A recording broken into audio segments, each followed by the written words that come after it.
Stolen supplies. A complete recital of the boys' doings on Cabin Island during their first 2 days would be of small interest to any but themselves. Suffice it to say that they enjoyed themselves just as any other group of boys of the same age would in similar circumstances.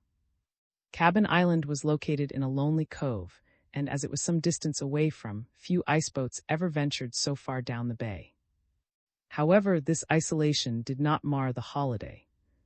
On the contrary, as Joe expressed it, they could easily imagine that they were having their outing in the remote Canadian wilderness, instead of but a few miles from their own homes.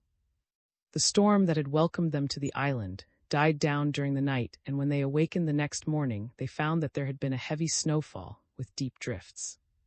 To get down to the iceboats, they had to break trail in real northern fashion. "This will spoil the iceboating," predicted Joe.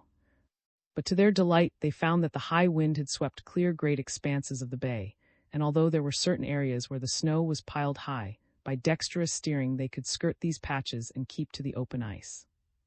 The first morning, they spent clearing a path from the cabin to the iceboats in the little cove.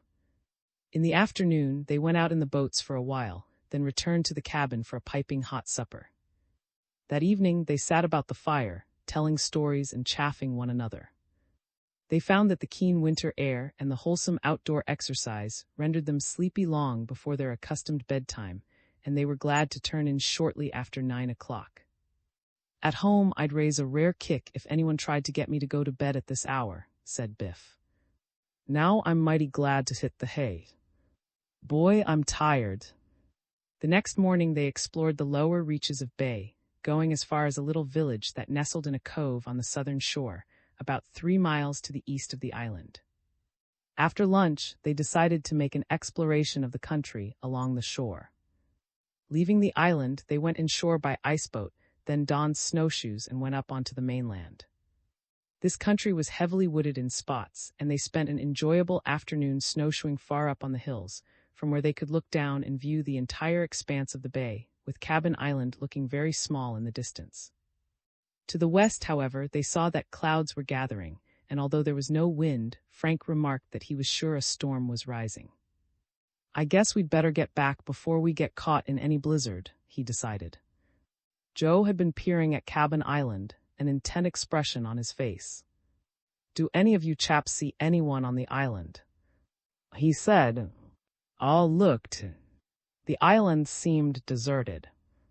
"You must be dreaming," scoffed. "There's no one there." "I can't see anyone now, but I'm sure I saw someone moving against the snow down by the northern end of the island." "Perhaps it was some animal," Biff suggested.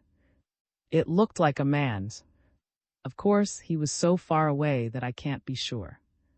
I just caught a glimpse of him." "Wells, we will find out when we get back." By the time they reached the boats again, Frank's prediction of a storm seemed to be in a fair way of being. The whole western sky was black, and a light breeze sent the snow skimming across the surface of the ice. "We'll just about make it." "Thank goodness the wind is in our favor," said Frank, as he clambered into his boat. They started off and made a quick run across the intervening stretch of ice. It was already growing dark when they reached the island. The boys could see the snowstorm approaching down the bay, sweeping toward them like a gigantic gray veil. It was beginning to snow, and the air was filled with swirling white flakes. "Just in time," shouted. They put their boats in shelter for the night, then scrambled up the path toward the cabin. Frank unlocked the door and they dashed inside. "We'll get a fire started and have a feed," Fede declared. "We'll have a banquet. I'm as hungry as a bear. I could eat my own boots without salt and pepper." "You won't have to. There's plenty of grub." Frank began making up the fire. Went out into the kitchen to look over the food supplies with a hungry eye. A moment later he emerged, his eyes almost popping out of his head. "It's gone," he gasped. "What's gone?" demanded Joe. "The grub." "What?"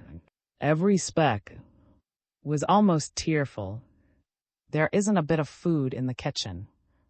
There was plenty there this morning, said Biff. What happened to it? Stolen. Come and see for yourselves. They all trooped into the kitchen. Had spoken only too truly. All their food supplies had disappeared. The shelves had been swept clear. The lads gazed at the empty kitchen in consternation. Well, what do you know about that? Breathed Joe. Old Mother had nothing on us, muttered Biff. Frank's face was serious. I guess you were right, Joe, when you said you saw someone on the island. Some thief has been here while we were away.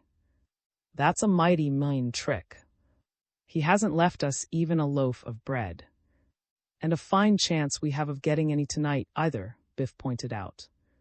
We can't get back to town in this storm. The boys were disconsolate. The prospect was cheerless. After an entire afternoon in the open, their appetites had been whetted to razor edge. Take off your boots, said Joe, with a feeble attempt at a joke. You can have your chance at eating them now. This effort fell flat. The boys were in no mood for jesting now. The loss of their food supplies was a serious matter. I wonder who could have done it, said. Frank shrugged. Looks like some of's work. But why would he try to steal our supplies? What good would that do him? Perhaps it was only some sneak thief who chanced in here and saw a chance to make a good haul. Perhaps, but I imagine it was. I knew we were here. Wants to get us off the island, remarked Joe. Perhaps he figured that if he stole our food, we'd have to clear out. We'll show him. But in the meantime, moaned, I'm hungry. Looks as if you'll have to go without eating until morning. We can go down to that little village and buy some more food then. Patted his empty stomach. But I can't wait until then. You still have your boots, Joe reminded him again. Then a thoughtful look crossed his face. Just a minute. He shouted and ran out of the room. What's he up to now? Demanded Biff. They soon found out. Returned with one of the packsacks from under his bed. I just remembered. When we were unpacking the grub, I forgot to take everything out of this packsack. Look. He delved into it and produced half a loaf of bread, 3 tins of sardines, a can of salmon, and a small quantity of tea in a canister. The others raised a cheer of delight. Hooray! Shouted Biff. We won't starve after all. You forgot to unpack it, did you? Said Frank pointedly. I'll bet you didn't forget. You just cached that grub away in case you might get hungry sometime during the night. Now what good would a can of sardines do me in the middle of the night? Ask you. I know you. Never knew of you taking any chances on running out of food yet, Frank told him. Well, this time it worked out all right. We'll help you get rid of your little supper. There isn't very much. Enough to keep us from starving at any rate. Soon, with a blazing fire casting a glow through the cabin, with the lamps lighted and with the table spread, the lads felt more cheerful. The meal was not at all what they had anticipated as a conclusion to their day, but their appetites were too keen to admit of any fault-finding. I suppose this means we go without breakfast, groaned, as soon as he had finished the last sardine. That's right. Start worrying about breakfast the moment you've finished your supper, said Biff. I never saw such a hungry wolf in all my life. I'm not hungry now, but I'll be hungry in the morning. Then wait until morning before you start talking about it. Frank got up and went over to the window. Another wild night. If it weren't for this storm, we could have made the run to the village and back tonight, with more food. I hope the storm dies down by morning, muttered gloomily. If it doesn't, you'll probably die of starvation. Just wait until I lay my hands on the fellow who played this dirty trick on us, that's all. Just wait. It was, I'm sure of that, Frank said.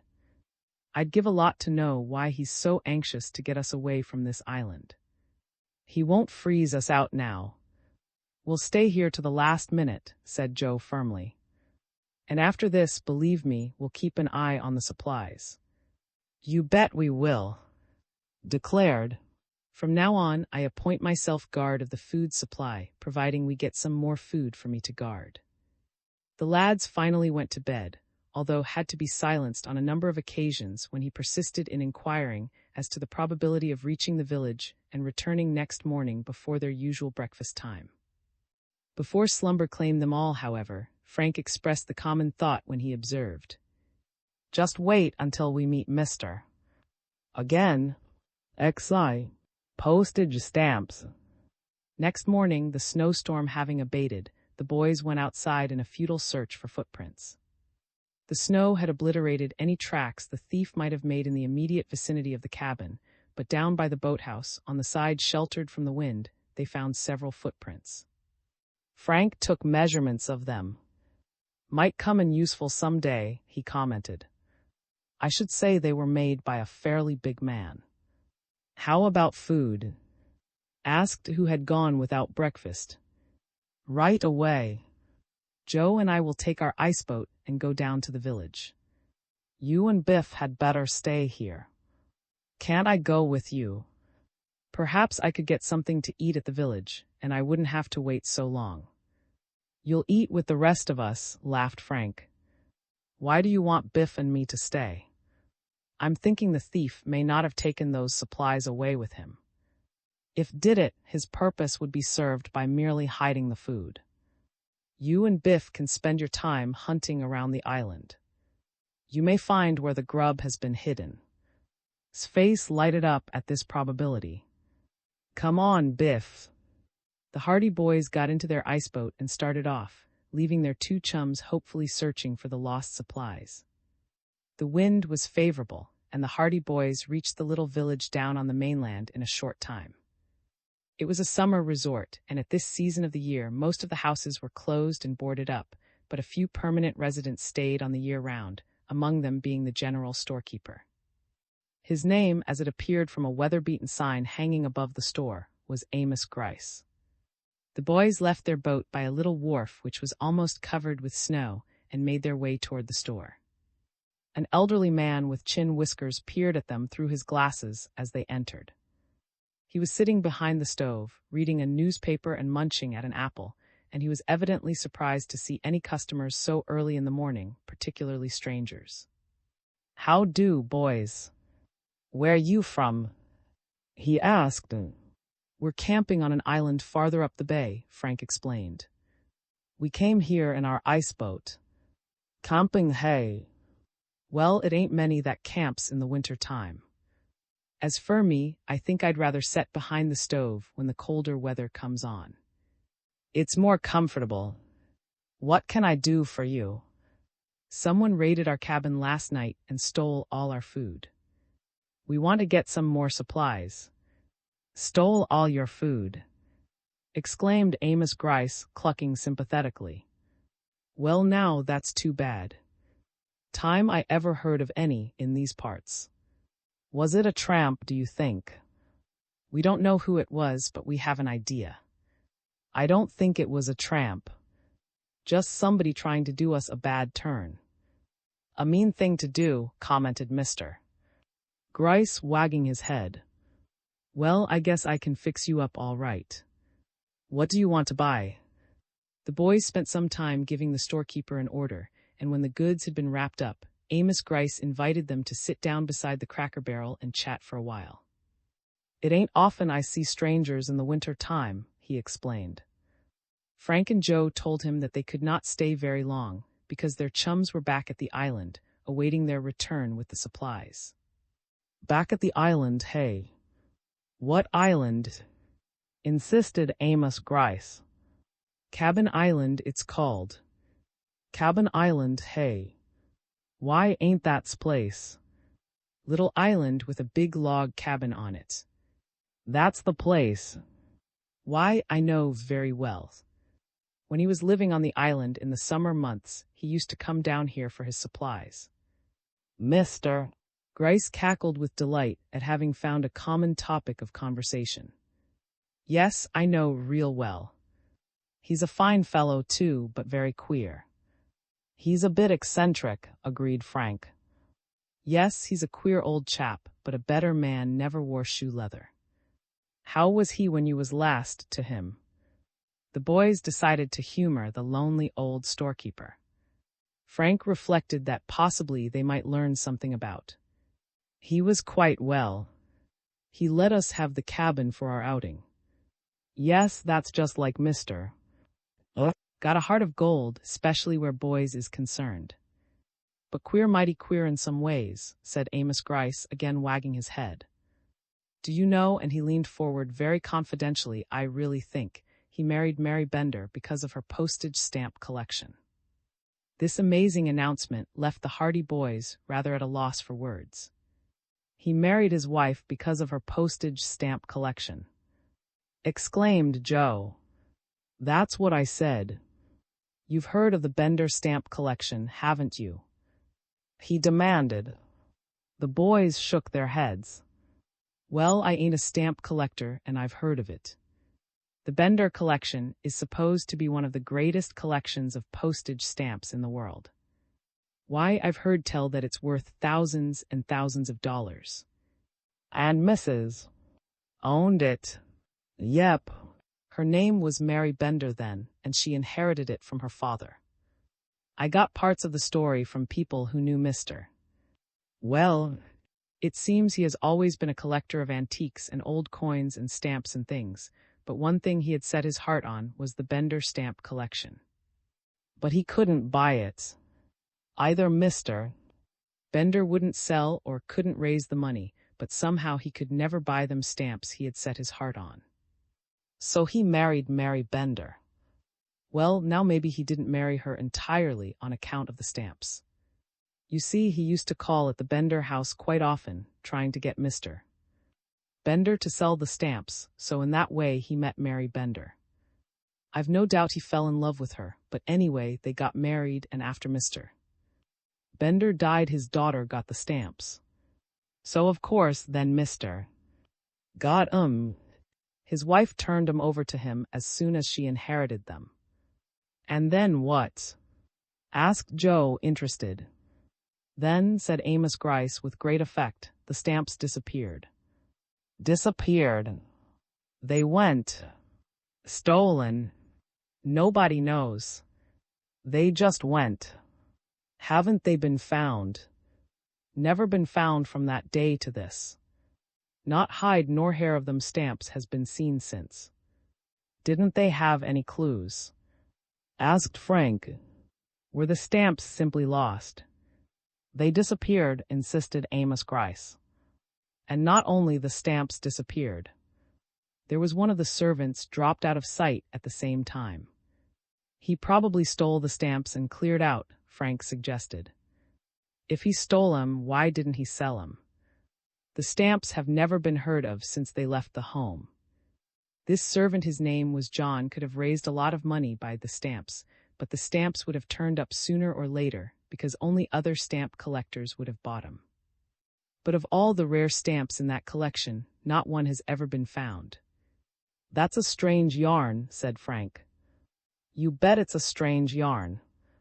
The stamps were all kept on sheets in a rosewood box. The day John walked out of the home, the rosewood box disappeared from the safe it was always kept in.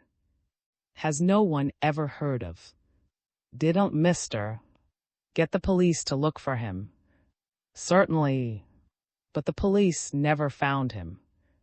They sent descriptions of this man all over the world, but he never turned up. Queerest story I ever did hear. Mary Bender died just a short time after. And ever since the stamps were lost, ain't been the same. Amos Grice wagged his head sadly. How many years ago did this happen? Frank asked. Oh, it must be nigh on 15 or 20 years ago. Guess that explains why you lads never heard of the Bender stamp case, because there was a lot about it in the newspapers at the time. It was a mighty famous case, I can tell you. It seemed to break all up because that collection was the pride of his heart, and when it disappeared so strangely, he just didn't seem to take any more interest in anything. What I've always said was that if the police could only find this man John, they'd find what happened to the stamps. That seems reasonable. Yep, that's the way it out. The only trouble was they never were able to find. I wonder why he stole the stamps if he never sold them, said Joe. I guess he was up against it when he tried to sell 'em. He knew that nobody but stamp collectors would buy the collection, and any stamp collector would recognize the Bender collection right away and tell the police. So perhaps he's never been able to sell them and is, until dies before he tries to make any money out of it. Frank and Joe got up. Perhaps that's what happened, Frank agreed. Well, Mr. Grice, we've been very much interested in the story, but we must be getting back to the cabin or our chums will think something has happened to us. The boys paid for their supplies and then left the store, after saying goodbye to the garrulous old man. Come again, he called after them. Drop in and have a chat any time you want. The Hardy boys went down to their iceboat, packed away the supplies of food they had purchased, and headed back toward the island. So that's the mystery in life, mused Joe. Wouldn't it be wonderful if we could find the Bender stamp collection for him? Returned Frank. XII. The notebook. When the Hardy boys returned to Cabin Island they found, and Biff awaiting them hungrily. We thought you would never come. Moaned. Quick, where's the grub? We have a fire all ready. Now for some breakfast. You didn't find the stolen supplies then, said Frank, bringing in a side of bacon they had bought from Amos Grice. No sign of the food at all, admitted Biff ruefully. No, I think the chap who stole that food took it away with him. And ate it, growled, as he poured some ground coffee into the pot. We hunted every place we could think of down in the boathouse, under the trees, all around the cabin, but we didn't find the grub. All I can say is that he must have been a mighty strong man to pack all that stuff away with him in one trip, remarked Joe. That's right, too, agreed Biff. I never thought of that. Perhaps the supplies are around this island yet.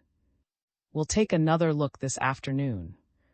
For the present, however, their immediate interest was the long-delayed breakfast, which was enthusiastically preparing. He soon had bacon and eggs, bread, coffee and jam on the table, and the lads attacked the meal with gusto. Eventually, their hearty appetites were appeased. What now? Asked Joe. I think we ought to spend the rest of the day exploring the island, Frank suggested. We haven't really looked the place over yet, and we might just chance to run across those supplies. The others agreed that his plan was good, so they donned their coats and caps and set about a systematic search of the island. Frank, in charge of the hunt, outlined a plan of procedure. We'll figure it this way, he said. Suppose we were coming to this cabin to steal those supplies, with the idea of hiding them. Where could we go? There are only certain directions we could go without ending up at a cliff, or without finding ourselves in the deep snow at the top of the island. We'll try to put ourselves in the thief's place. If it were I, said Joe, I'd make right for that clump of trees over to the left. Those supplies were heavy. The thief wouldn't want to carry them very far, yet he would want a good hiding place. That's right, agreed the others. Well, let's tackle the trees then. The boys made their way across the snow-covered rocks until they reached the clump of bushes Joe had pointed out, and there they searched carefully, kicking away the snow at the base of the trees, in the hope of uncovering the missing supplies. But their efforts met with no success. They hunted through the entire grove, and the only result of their search was that stubbed his toe when he dealt a vicious kick at a rock hidden beneath the snow. We're out of luck here, said Frank finally. Has anyone else any good suggestions? Well, said Biff, if I stole those supplies, I'd hide them down by the shore someplace, among the rocks. We'll give it a try. What's the nearest way to the shore from the cabin? Down that little pass at the back. Away we go, then. They left the clump of trees, and through the snow toward the defile that led down from the rear of the cabin to the rocks along the icebound shore. The rocks were covered with snow, but their round masses rose irregularly against the background of the ice. "We have a job ahead of us if we start moving all these rocks," objected, with misgivings. "We're not going to move 'em," said Frank. "That would take us about 5 years of steady work.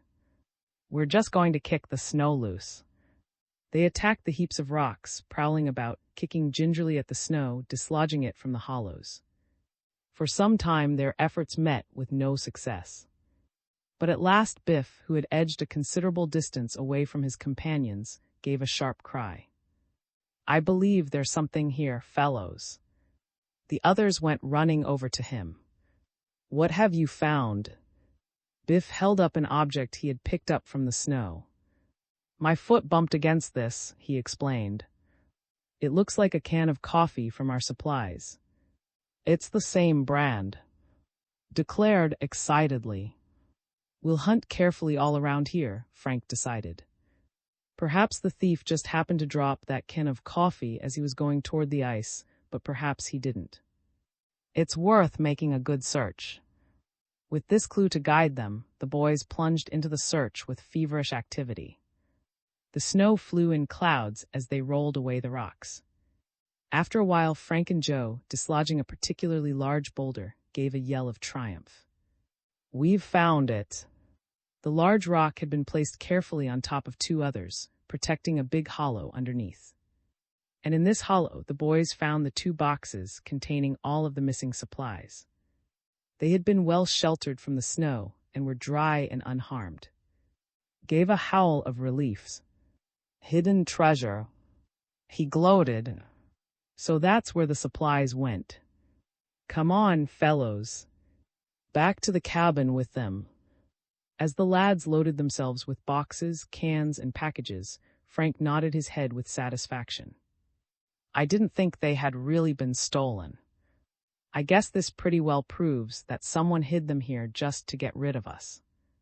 "A mighty mean trick," snorted Biff. "If that can of coffee hadn't rolled out, we'd never have found the supplies," observed Joe. "I'd have thought twice before I'd have tackled that big rock." "Well, we found the grub, and that's all that matters," came from. Joe was emptying one of the boxes when he came across an object that he knew had not been among the supplies originally. "I wonder what this is," he remarked, picking it up. The object was a small notebook. He glanced through its pages and found that most of them were blank, although there was a certain amount of writing on the opening sheets. "What's this you found?" asked his brother, coming over. Joe handed him the notebook. "I'm sure none of us had a notebook like this." "It isn't mine," said Biff. "Nor mine," added. Frank's expression brightened. "Say, I wonder if it belongs to the chap who stole our supplies. Perhaps it dropped out of his pocket into the box as he was bending over." "Perhaps the fellow's name is in it," suggested Biff. "Look through it and see." Frank skimmed the pages. "Here, where we get the goods on, I'll bet. If this is his notebook, we have positive proof that he stole our supplies." On the flyleaf of the notebook, he came across an inscription. It was a man's name, but the name was not that of their enemy. Written across the page in a bold, flowing script, they saw the name J. "Well, can you beat that?" exclaimed. It was, after all, amused Frank. "Where have I heard that name before?" "Nobody around by the name that I know of," remarked Biff. "Nor I," added. They looked at one another, puzzled. Then Joe made a suggestion. "Perhaps and are the same man." "Perhaps you've hit it," said Frank. "I'm sure I've heard that name before." "Oh, now I know. Don't you remember, Joe? Remember what Amos Grice was telling us this very morning. Remember the story he told us about the missing postage stamp collection? Was the man who disappeared from home the day the collection was stolen. John, that was the name. I remember now." Joe exclaimed. "The very same." "What are you fellows talking about?" demanded. "I don't get this at all." Biff was equally in the dark. Who is Amos Grice? What did he tell you? What's all this about postage stamps? The Bender collection. John's disappearance, exclaimed Joe excitedly. Hey, talk sense, admonished Biff. Come on back up to the cabin, said Frank. We'll tell you all about it. This is sure strange. XIII. The cipher. Back at the cabin, with the precious supplies again safely stored away in the kitchen, the Hardy boys and their chums settled down before the fire while Frank and Joe told and Biff about the conversation with Amos Grice. They told the tale of missing postage stamp collection and about the strange disappearance of the servant, John, who had never been heard of since. And now we find his notebook among our supplies. Exclaimed, That's the strangest thing I ever heard of. There's an explanation somewhere, said Frank, puzzled. How about my idea? Remarked Joe. Perhaps and are the same man. But Frank shook his head. You forget, he said, that was a servant in's home for many years. If saw him again, he would certainly recognize him, don't you think? That's right. And he has seen. The man was at his house the day we visited Mr. Then how did get the notebook? Asked Biff. We're not sure that was the man who stole our supplies, replied Joe. We think so, but we're not sure. It couldn't be anyone else, scoffed. I don't know, observed Frank. For all we're aware, there may be more than interested in this island. Perhaps we have a bigger fight on our hands than we imagine. It's certainly a mighty deep mystery, Joe said. Well, we may find out more about it if we examine the notebook. Frank began going over the pages. First of all were several sheets of accounts, evidently notes of receipts and expenditures. On one page was listed: suit $35, necktie $1, shirts $6, postage 40 cents. A long list of items indicating that the owner of the notebook was a careful and methodical man who kept track of every cent he spent. At the top of the page was written, October 1917. Why, that's 11 years ago. Frank exclaimed, and disappeared 15 years ago. It shows that he was alive for at least 4 years after he left the place, at any rate. On the opposite page was a record of receipts, showing money had received from various people. These sums were small, showing that had not been enjoying a luxurious existence by any means. On the page following, the boys came across a puzzling item. Appointment with Jordan on Saturday. My condition is worse. Doubt if I will be able to last out the year. Would appeal to Jay, but I'm afraid. Wonder what he meant by that, said. Perhaps it means he was going to die, Joe suggested. The boys puzzled over the item for some time, then went on to the next page. It had a number of items concerning the stock market of little interest. Other pages were filled with equally ambiguous and uninteresting notes. Then another page was filled with a crude drawing in the shape of an irregular oval, with a cross marked at one side. Looks like a warped egg, commented. Looks to me like a map of some kind, Frank said. Well, perhaps we'll learn some more about it. He turned the page. There he found a number of other entries with dates. 3 hire of boat 3. 3 hire of boat 3. 4 hire of boat 3. 4 hire of boat 3. 6 boat 5. 6 boat 5. Finished. 6. Finished. 6. The boys looked at one another, unable to understand. He was certainly doing a lot of boating that week, said Frank. Then on the next page he found 2 words. Cabin Island. Ah, now we're getting somewhere. Cabin Island had something to do with this place. Perhaps that's why he was making so many boat trips, Joe suggested. He may have been coming here. On a sudden inspiration, Frank flipped back the pages until he found the mysterious map. This much is clear at any rate. Take a look at that map, fellows. What does it remind you of? Cabin Island. They shouted. They had not noticed the resemblance before. Now it was perfectly clear. Cabin Island was oval-shaped, and in general contour it resembled the crude drawing in the notebook. Well, we know now that this man was alive for at least 4 years after his disappearance from the place, and that he was interested in Cabin Island for some reason, and that he probably made several trips here by boat. Next page, said eagerly. But the next page puzzled them more than ever. There were several lines written, but so far as the boys could see, they were simply gibberish. This was what had written. And that was all.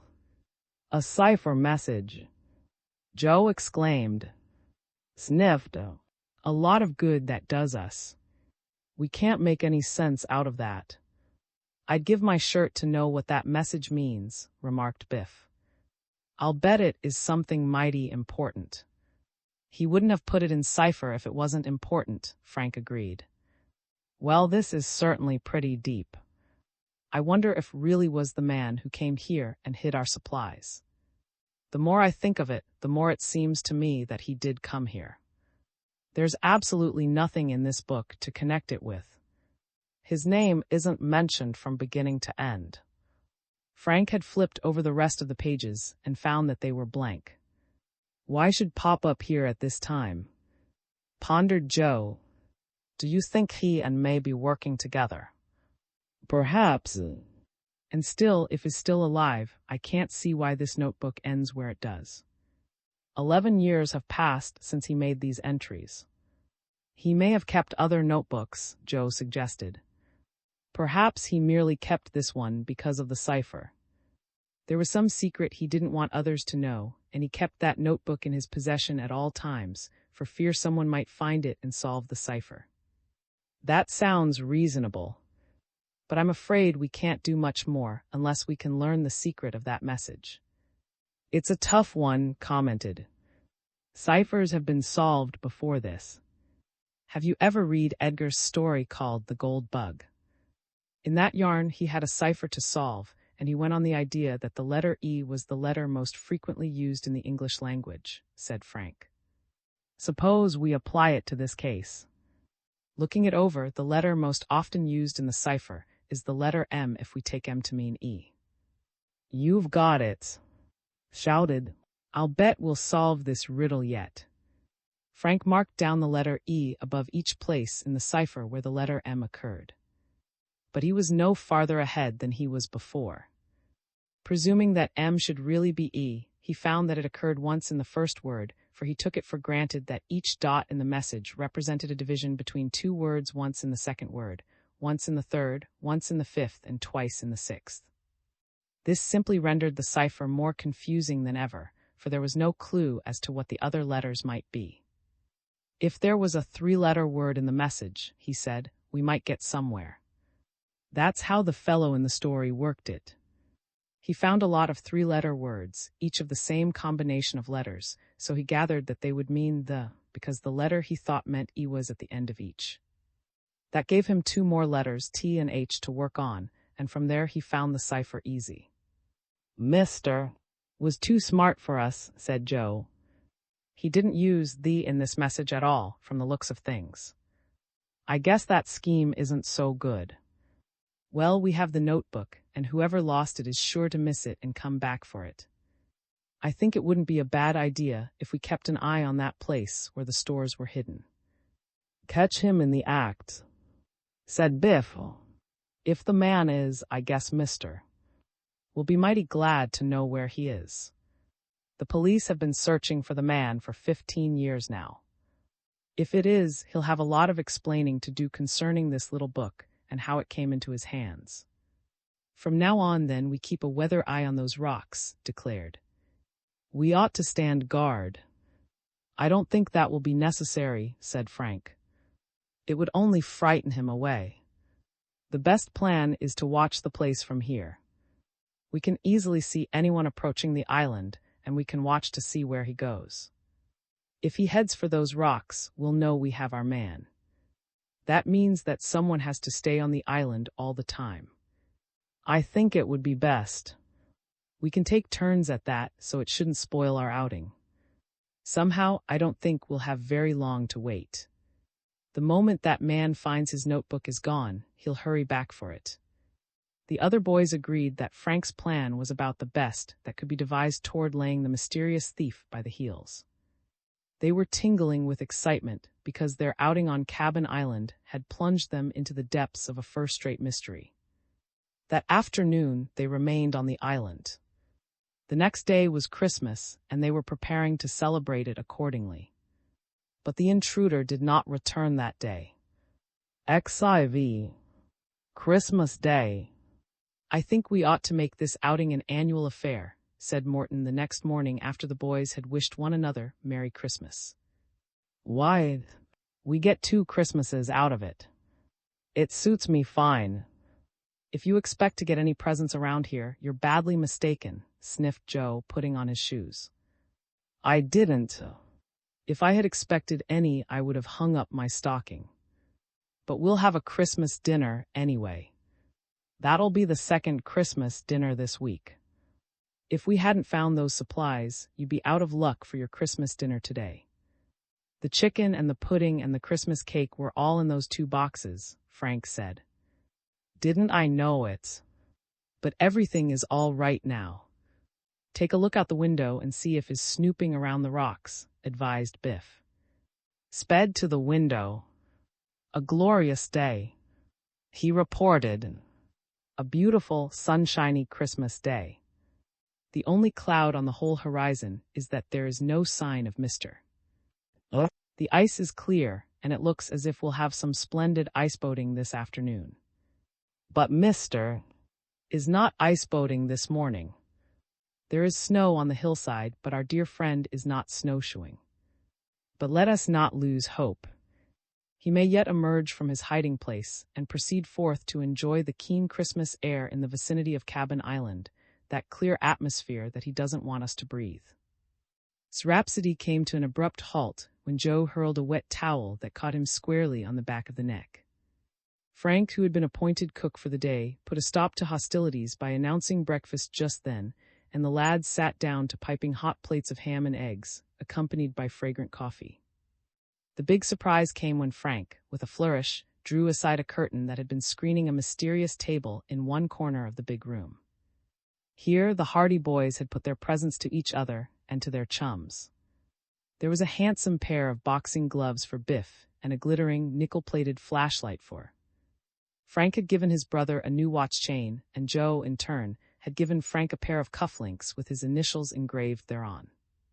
Well, said, admiring the flashlight and switching it on and off to see that it was in good working order, after the boys had exchanged thanks for the gifts, Biff and I thought we were putting something across too, but you got ahead of us.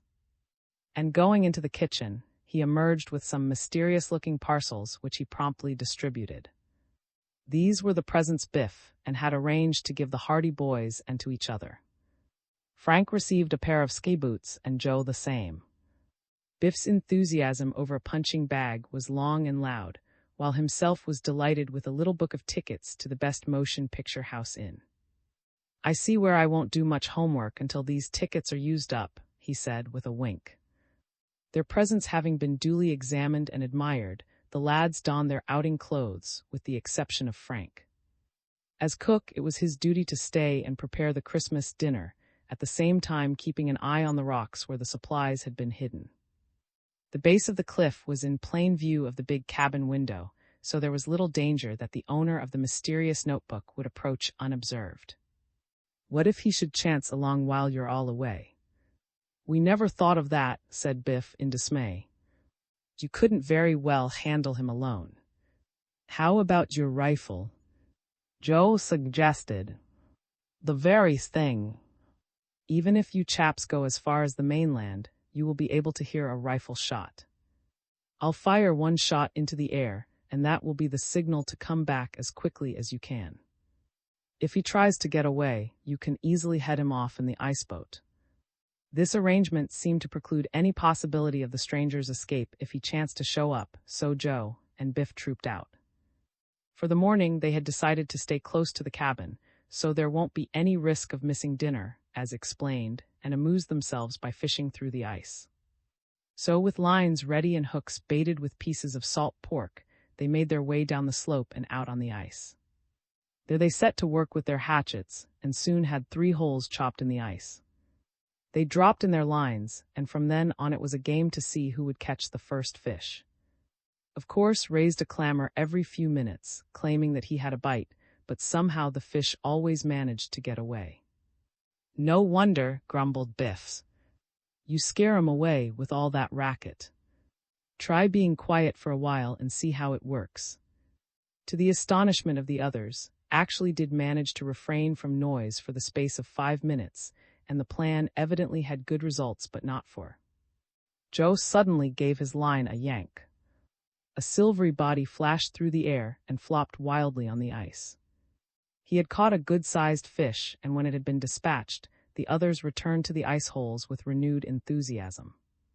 Within a few minutes, Biff was the fortunate one, and a second fish was laid to rest on the ice beside the first. Endured the chaffing of the others, who elaborately complimented him on his skill. A moment later, he gave a yell of delight. "I've got ones! I've got ones!" He began to haul and tug at the line. "A whopper!" gasped. "I can hardly pull him in." The other boys watched his efforts, their eyes bulging. Was struggling with all his might, and although he was gradually drawing in his line, there seemed to be a tremendous weight on the end of it. "Must be a whale," grunted. "Ah, here he comes." He drew in his prize. It rose above the surface of the water. Stared at it in disgust. The fish was nothing more than a very battered pail. His hook had somehow caught the handle. Full of water and mud, the pail had almost broken the stout line by its weight. Joe and Biff whooped with laughter. Joe gave the pail a kick that sent it back into the water again. "Some fish," yelled Joe. It wasn't a whale. It was a pail. Glared at his companions. "I'll show you," he said. He baited his hook and again cast in his line. Immediately there was a lively wrench. Gave the line a twitch, and this time he did catch a fish. The only drawback to his enjoyment lay in the fact that it was only about 4 inches long. "A sardine," grinned Joe. However, placed his capture beside the other fish, just as proudly as though it were a 10-pounder. "It isn't any fault that I caught it before it had time to grow a little more. It might just as easily have been a big one," he said. The fishing became cold sport after a while, inasmuch as the boys were obliged to stay in the one place and could not move around enough to get exercise. They soon began to feel the cold, and before long began to await the sound of the dinner bell. This, as Frank had warned them, would be achieved by banging the poker against a tin pan. "Well, if our supplies are stolen again, we can live on fish," remarked Joe cheerfully. "Not if we depend on to catch them for us," said Biff. "I'm sure we wouldn't make much of a meal out of that whale he caught. A little bit tough for my taste." Was just thinking up a retort in kind when they heard the welcome clatter of the tin pan. With one accord they hauled in their lines, seized the fish they had caught, and raced madly back to the shore, scrambled headlong up the slope and breathlessly plunged into the cabin. "What's the matter?" asked Frank as they made their hurried entry. "Somebody chasing you. Hunger is chasing us," declared. "Dinner is ready. Wash up and hop to it." They needed no second invitation. Frank opened the oven door, and a delicious odor of browned chicken permeated the cabin. The Christmas pudding, which Mrs. Hardy had prepared before the boys left, was already steaming, and the table was loaded high with good things, pickles, potatoes, and all the trimmings. The boys later vowed that of all the Christmas dinners they had ever eaten, With all due respect to the dinners they had sat down to at home, the one that would remain longest in their memories would be the Christmas feast they devoured during their outing on Cabin Island. The afternoon they spent quietly, trying out their skis on the sloping hillsides on the eastern side of the island. This exhilarating sport made the hours pass quickly, and when the winter twilight fell, the boys returned to the cabin, weary and happy. The best Christmas ever. They voted it. Well, said Frank, as they sat about the fireplace that evening, the man who lost the notebook didn't show up today. He'll be back, said Joe. And we'll be ready for him. Perhaps he hasn't missed it yet, suggested Biff. Perhaps not. What I'm afraid of, Frank said, is that he won't consider it important enough to come back for. Important? Why, the cipher is in it, exclaimed Joe. Yes, but he knows the cipher by heart, no doubt. And the very fact that the message is in cipher will protect him. He knows that if we do chance to find the notebook, it will be 100 chances to 1 that we'll never be able to find out what it means. He may not worry about losing the notebook after all. The boys were thoughtful. We may never catch him then. I hope so, said Frank. But we can't count on it too strongly. We'll get him, Joe declared. That message had something to do with Cabin Island. The man will be back here anyway, notebook or no notebook, I'm dead sure. XV. Chicken thieves. Next morning, although the boys kept a sharp lookout, there was no sign of the marauder. We're not going to let him spoil our holiday, declared Frank. If he decides to come back for his notebook, we'll be ready for him, but we don't have to sit around waiting. What say we go back and call on Amos Grice? Suggested Joe. He may be able to tell us some more about and the stamp collection. Good idea, declared Biff. I'd like to meet the old chap. Said nothing. He was already struggling into his coat. The prospect of a jaunt in the iceboats appealed to the boys strongly, for it was a bright, sunny morning and the air was keen. In a short time, the lads were ready and went scrambling down the slope toward the little cove where the iceboats were sheltered. Who was anxious to learn how to manage the craft, seated himself at the tiller of Biff's boat. Guess I'd better take out some insurance if you're going to steer, said Biff. Don't worry about me, my lad, advised. Hang on to your cap, for you're in for a swift ride, with plenty of fancy twists and curves. The hardy boys got into their own boat, the sails flapped in the wind, then filled out, and the boat sped out of the cove into the open bay. Soon found that steering was not the simple thing it had seemed. He was in difficulties before he was more than a few hundred yards away from the island. Then, essaying a sharp turn, he almost upset the boat. Frank and Joe could see Biff remonstrating with him, but evidently refused to give up the tiller. He means to learn how, laughed Frank. I'll bet Biff is sweating. He's afraid we'll wreck the boat. I'm just as glad I'm not riding with them myself, returned Joe. At that moment they saw the other boat veer sharply around. The sails bellied in the stiff breeze, and the iceboat came plunging across the bay toward them. What's the matter now? Exclaimed Frank. Is he trying to run us down? The boat boomed on without changing its course. They had a glimpse of Biff Hooper standing up and waving his arms wildly. Guess we had better get out of the way. Frank, who was at the tiller, swung the boat to leeward, and at the same instant the other craft changed its course and was still heading directly down upon them. Then, to their astonishment, the oncoming boat swerved again, this time with such violence that Biff Hooper lost his balance, staggered, and tumbled out onto the ice. The amateur was left alone at the tiller of an iceboat which was out of his control. Then ensued a weird game of tag. His boat was at the mercy of the shifting winds. It dodged to and fro, plunged from side to side. No one could tell where it was going next. Most of the time, it seemed to be plunging directly at the hardy boy's boat, and Frank was kept busy steering out of the way. Once it seemed that a collision was inevitable. The runaway boat swung sharply about, seemed to gather speed as the wind caught it, and then came on with a rush. Frank desperately tried to maneuver his craft out of its course. The other boat was rushing down on him. "Jump!" shouted Joe. "Stay where you are!" Frank yelled. There was still a chance. He bore down on the tiller. The iceboat swung into the wind just as the other craft went flashing past. They could see a look of comical fear and amazement on his face, frantically trying to get the boat under control. Out on the open ice, Biff had scrambled to his feet and was madly pursuing the fleeing craft.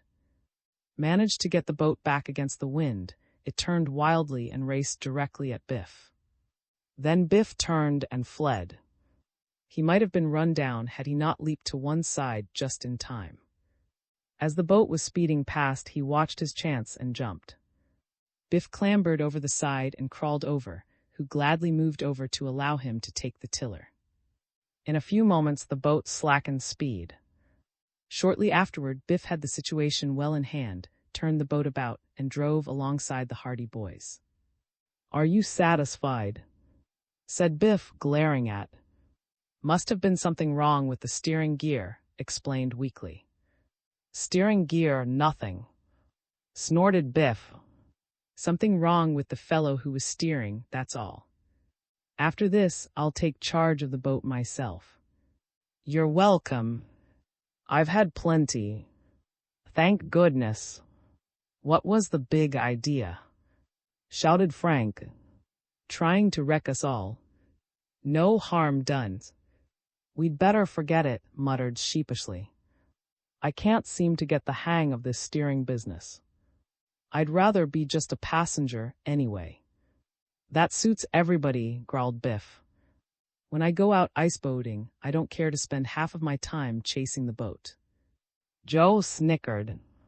The recollection of Biff slipping and sliding across the ice in pursuit of the runaway craft, and then slipping and sliding with the boat in pursuit of him, appealed to Joe's sense of humor. That snicker was like a match touched to gunpowder, for Frank also laughed then, and finally Biff himself had to grin. So in high good humor again, the lads got back into the boats and resumed their journey toward the village. They reached the little place about 10 o'clock and made their way up through the snow to Amos Grice's store, where they found the proprietor sitting beside the stove munching crackers from the barrel, just as they had last seen him. "Howdy, boys," he greeted them. "Come to pay me a call. Sit down and make yourselves at home. Help yourselves to the crackers. I keep 'em here to sell, but somehow it seems I never sell any, although the barrel keeps empty all the time just the same. I've been always to put a cover on that there barrel, but I just can't seem to get around to it." "We found our supplies, Mr. Grice," Frank told him. "You found 'em, eh? Where were they?" "Somebody had hidden them on us as a joke." "Just this I was about you lads," said Amos Grice. "There's been a couple of thieves around here too, and I was, if it was the same ones that swiped your supplies." "Thieves!" exclaimed. "Yep. They paid me a visit last night. Stole a lot of my chickens." The boys looked at one another. Amos Grice laughed. "Not the kind of thieves you're about," he remarked. "These ain't two-legged thieves. Four-legged ones. They mighty near cleaned out my henhouse. 7 fine fat chickens I lost." "Foxes," ventured Joe. Amos Grice nodded. "Foxes. A couple of 'em raided the hen roost last night and made off with 7 chickens, and I never even caught a sight of 'em at it. If I only had time to leave the store, I'd certainly set out after 'em.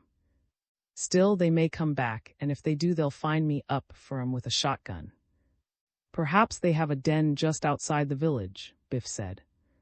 "I know they have. I ain't the first man to lose chickens here this winter." "Did they leave any tracks?" asked Frank. "Plenty of 'em. Come with me and I'll show you." Amos Grice led the way out of the store toward the henhouse in the backyard. A few chickens, the only ones remaining of the flock, were pecking at some grain. The old storekeeper showed the boys two distinct trails in the snow, leading away from the henhouse, up toward the hill at the back of the store. "That's the way they went," he said. "With my chickens." "I tell you, I had a mighty good mind to close up the store and start after 'em right away. I'd like to get a shot at the rascals. Joe and I have a couple of small rifles down in the iceboats," Frank said. "Perhaps we could try our hand at shooting the foxes." "Good idea." "Approved." "I wish I had a rifle." "You can have mine," declared Amos Grice. "I have a couple of guns up in the store that I'll let you have. And if you can drill them 2 foxes, I'll be mighty grateful to you." The Hardy boys and their chums were at once enthusiastic over the idea of a Amos Grice provided and Biff with rifles, while Frank and Joe hastened to get their own weapons. Amos Grice even insisted on lending them his dog. "If there's any foxes within 5 miles, that dog will dig 'em out," he said. "Only be sure and not shoot my dog." "We'll be careful," promised the boys.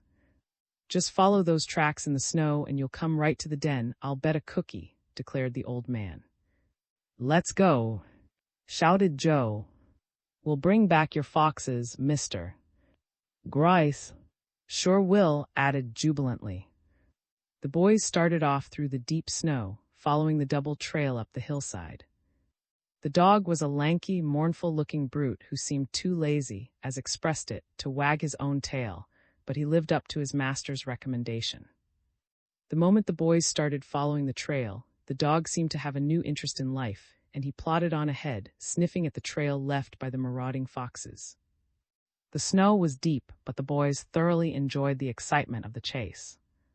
"We didn't expect to blunder into a when we left the cabin this morning, did we?" said Joe when the village was out of sight behind them. "I'll say we didn't," returned his brother. "This beats iceboating all hollow." "It will if we'll keep from pointing that gun in my direction," said Biff. "He has already tried to kill me once this morning." Blushing reversed the weapon, which he had been carrying in a highly dangerous position, with the barrel pointing toward the other members of the party. They went down into a gully extending several hundred yards to the west, following the tracks that led along the bottom of the ravine, then turned sharply up the slope again toward a thicket of trees. Here and there they could see flecks of blood on the snow. "That's from the chickens," Frank said as they strode along. Suddenly the dog became very active. Reaching the top of the slope, he plunged along in a swift run and soon disappeared among the trees. Then they heard him howling with excitement. "He's found them!" shouted. The boys hastened on. When the dog, they found him frantically raising clouds of snow as he dug among some rocks in the depth of the thicket. He had found the den. The boys knew little or nothing about the habits of foxes, but they reflected that the dog would be scarcely making such a clamor unless the animals were at home. They waited, rifles in readiness. "Shoot 'em when they come out," advised Biff, capering about. The dog suddenly disappeared into the mouth of the den. The lads heard a yelp of pain, and the dog emerged again, his tail between his legs. He scuttled between their legs and headed down the home trail, howling. A moment later, he was lost from view. The lads looked at one another blankly. "What happened to him?" demanded Biff. "One of the foxes must have bitten him," Joe said. A shout from interrupted him. "Look!" He was pointing over among the trees. The boys saw a tawny object flash against the snow, then another. The foxes had emerged from their den by the back entrance, evidently alarmed by the intrusion of the dog, and were fleeing for their lives back toward the ravine. Flung his rifle to his shoulder. He was trembling with excitement, but he managed to aim at the foremost fox and press the trigger. There was only a dull click. Had forgotten to load the weapon. The others were too excited to notice his discomfiture. They were running about wildly, each seeking a good view of the fugitives. Frank and Biff, noticing the direction the foxes were taking, went plunging through the snow, back toward the rim of the ravine, with the intention of heading the animals off. Frank tripped over a hidden tree trunk and went sprawling headlong. He lost his rifle, and while he was searching for it, Biff passed him and ran on toward the gully. And Joe, in the meantime, were heading toward the gully in the opposite direction. Biff emerged at the top of the slope. He looked down into the gully just as Frank came racing up. "See them?" demanded Frank. "Not yet. They must have doubled back." The boys looked down into the gully. The snow was white and unbroken. Suddenly, at the far end of the gully, they saw a movement among the bushes. A moment later, a fox came streaking out of the thicket, followed by its mate. The animals did not see the lads watching at the top of the slope. "Take your time, Biff," advised Frank as he raised the rifle to his shoulder. The foxes were hampered by the deep snow, but even at that, they were racing down the gully so quickly that the boys had to take swift aim. Bang! Biff's rifle spoke. The lead fox stopped short, whirled in his tracks, and darted back. The other animal did likewise. But Frank's aim was more accurate. Bang! The lead fox dropped into the snow, threshed about for a moment, and lay still. The other animal raced madly away, seeking cover. But by this time, Biff had ejected the empty shell and had taken aim again. He pressed the trigger, sighting at the fleeing fox. This time his aim was sure. The animal leaped high in the air, turned completely over, and fell motionless in the snow. "We got him!" yelled Biff joyfully. He began scrambling down the slope, anxious to inspect the prize. Frank followed him. At the bottom of the gully, they came upon the dead animals, lying only a few yards apart.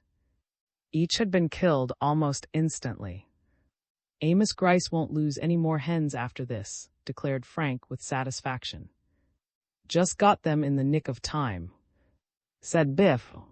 "In another 2 seconds, they would have been back among the trees, and we'd have never seen them again."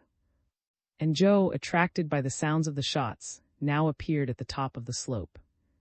They were astonished when they found that the hunt was already ended and that Frank and Biff had slain the marauders. "You're lucky, that's all," said solemnly. "Just lucky."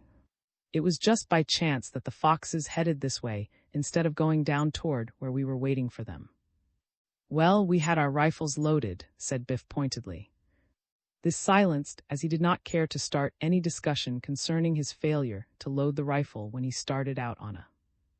The boys started back toward the village, carrying the dead bodies of the four-legged chicken thieves with them. When Amos Grice saw them enter the store, he was almost speechless with amazement. "Back already?" he exclaimed. "What did you do to that dog of mine?" "He come back here, his head off, and he went and hid under the woodshed, and I ain't been able to get him out." "He found the foxes," explained Frank gravely. "One of them nipped his nose," added Joe. "And why are you lads back so soon?" "Can't catch foxes by just out for half an hour or so," declared Amos, wagging his head. "It's an all-day job, often." "Come on outside," invited proudly, as though he had been personally responsible for the success of the hunt. Amos Grice went outside, and when he saw the 2 foxes lying in the snow, he rubbed his spectacles, as though he thought his eyes were playing him false. "I wouldn't have believed it," he said at last. "I wouldn't have believed it. And yet I can see 'em there with my own eyes. If this don't beat the Dutch." "We were just lucky enough to catch them at home," explained Frank. "And smart enough to shoot 'em on the run," declared Amos Grice. "It takes some to get a fox, lads, for they're mighty tricky rascals. Well, now I can sleep in peace at night, and I'll know that my chickens are safe. I can sure breathe easier now that I know them 2 thieves are through with chicken stealing." He took the boys back to the store, and by way of showing his gratitude, insisted on filling their pockets with crackers and apples. "You're welcome at my store any time, lads," he told them. "If ever you need any more supplies, come right to me, and then I'll sell 'em to you at wholesale price." Seeing that this, to Amos Grice, was the height of generosity, the boys thanked him warmly. "We've had a rare good morning," declared Frank, "and we're much obliged to you, mister." Grice for telling us about the foxes. We wouldn't have missed that chase for anything. I'm obliged to you, said the old man. I guess we'd better be getting back to the island. It's lunch time now, said. Before they left, the boys cut the brushes from the two foxes, and when they returned to Cabin Island that afternoon, they placed the prizes in a place of honor above the fireplace. XVI. The chimney. In spite of Joe Hardy's predictions that the marauder would be back for his notebook, that afternoon and the next day passed uneventfully on Cabin Island. No one had appeared in the vicinity of the rocks, for the boys examined the place carefully in search of footprints, and the snow was still unbroken. The mystery surrounding John and the Bender postage stamp collection was gradually receding into the background. But to the Hardy boys it still remained a matter of great concern, especially to Frank. Each evening he sat down and puzzled over the strange cipher, vainly trying to solve the mystery it presented. "Can't you figure it out?" asked Joe. "It beats me," said Frank, flinging down his pencil. "Once in a while I think I'm on the right track, then something always happens and I find I'm farther away than ever. Let the cipher look after itself. Something will turn up, I'm sure," put in. "But if we could only find the message of the cipher, we wouldn't have to wait for something to turn up." Looked at the message again. He shook his head. "It's too much for me." "Don't let it spoil your holiday, Frank. You know what I'm like when there's a mystery in the wind. And this is one of the most mysterious puzzles we've ever tackled. We'll get to the bottom of it yet. I'm sure of that. Just wait. Something will turn up," said Joe. The next day the boys were outdoors from morning until night, skimming over the surface of the bay in their iceboats, skating on an improvised rink down by the shore, and enjoying themselves on the ski slide. Frank, for the time being, seemed to have dismissed the mystery of the notebook from his mind. That evening, as the boys sat in front of the fireplace, the case was not even mentioned. It was a windy, stormy night, and the cabin creaked in the gale. "Must be a good, strong chimney to hold up in a wind like that," remarked. "Why shouldn't it?" said Biff. "It's made of solid stone." "I know, but the wind gets a terrific sweep when it hits this island. That chimney isn't so new, either." "Stone chimneys will last 100 years, scoffed Joe. Pointed to the big fireplace. "This one won't. Look, you can see where it is cracked already." The boys inspected the chimney. They saw that had noticed something that none of them had observed before. There was a distinct crack across the surface of the stone near the ceiling. "It doesn't look any too secure at that," remarked Frank. "A crack like that might easily cause a fire." "It sure could," exclaimed Biff. "I don't worry about fire so much as the danger that the chimney might come tumbling down in a high wind," said. "If there is one crack like that, there may be others higher up. And if the chimney ever gave way, wow. We would certainly have a nice little shower of stone," Biff said. "Well, why go looking for trouble? Wait until it happens."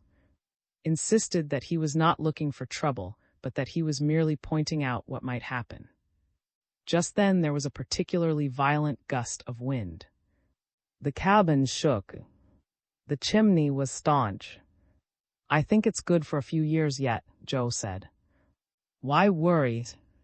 Their conversation about the chimney, however, was to be recalled to the boys very forcibly later on. The next day it was Joe's turn to remain at the cabin as chief cook and bottle washer. The others went out in one of the iceboats and made a trip as far as the village.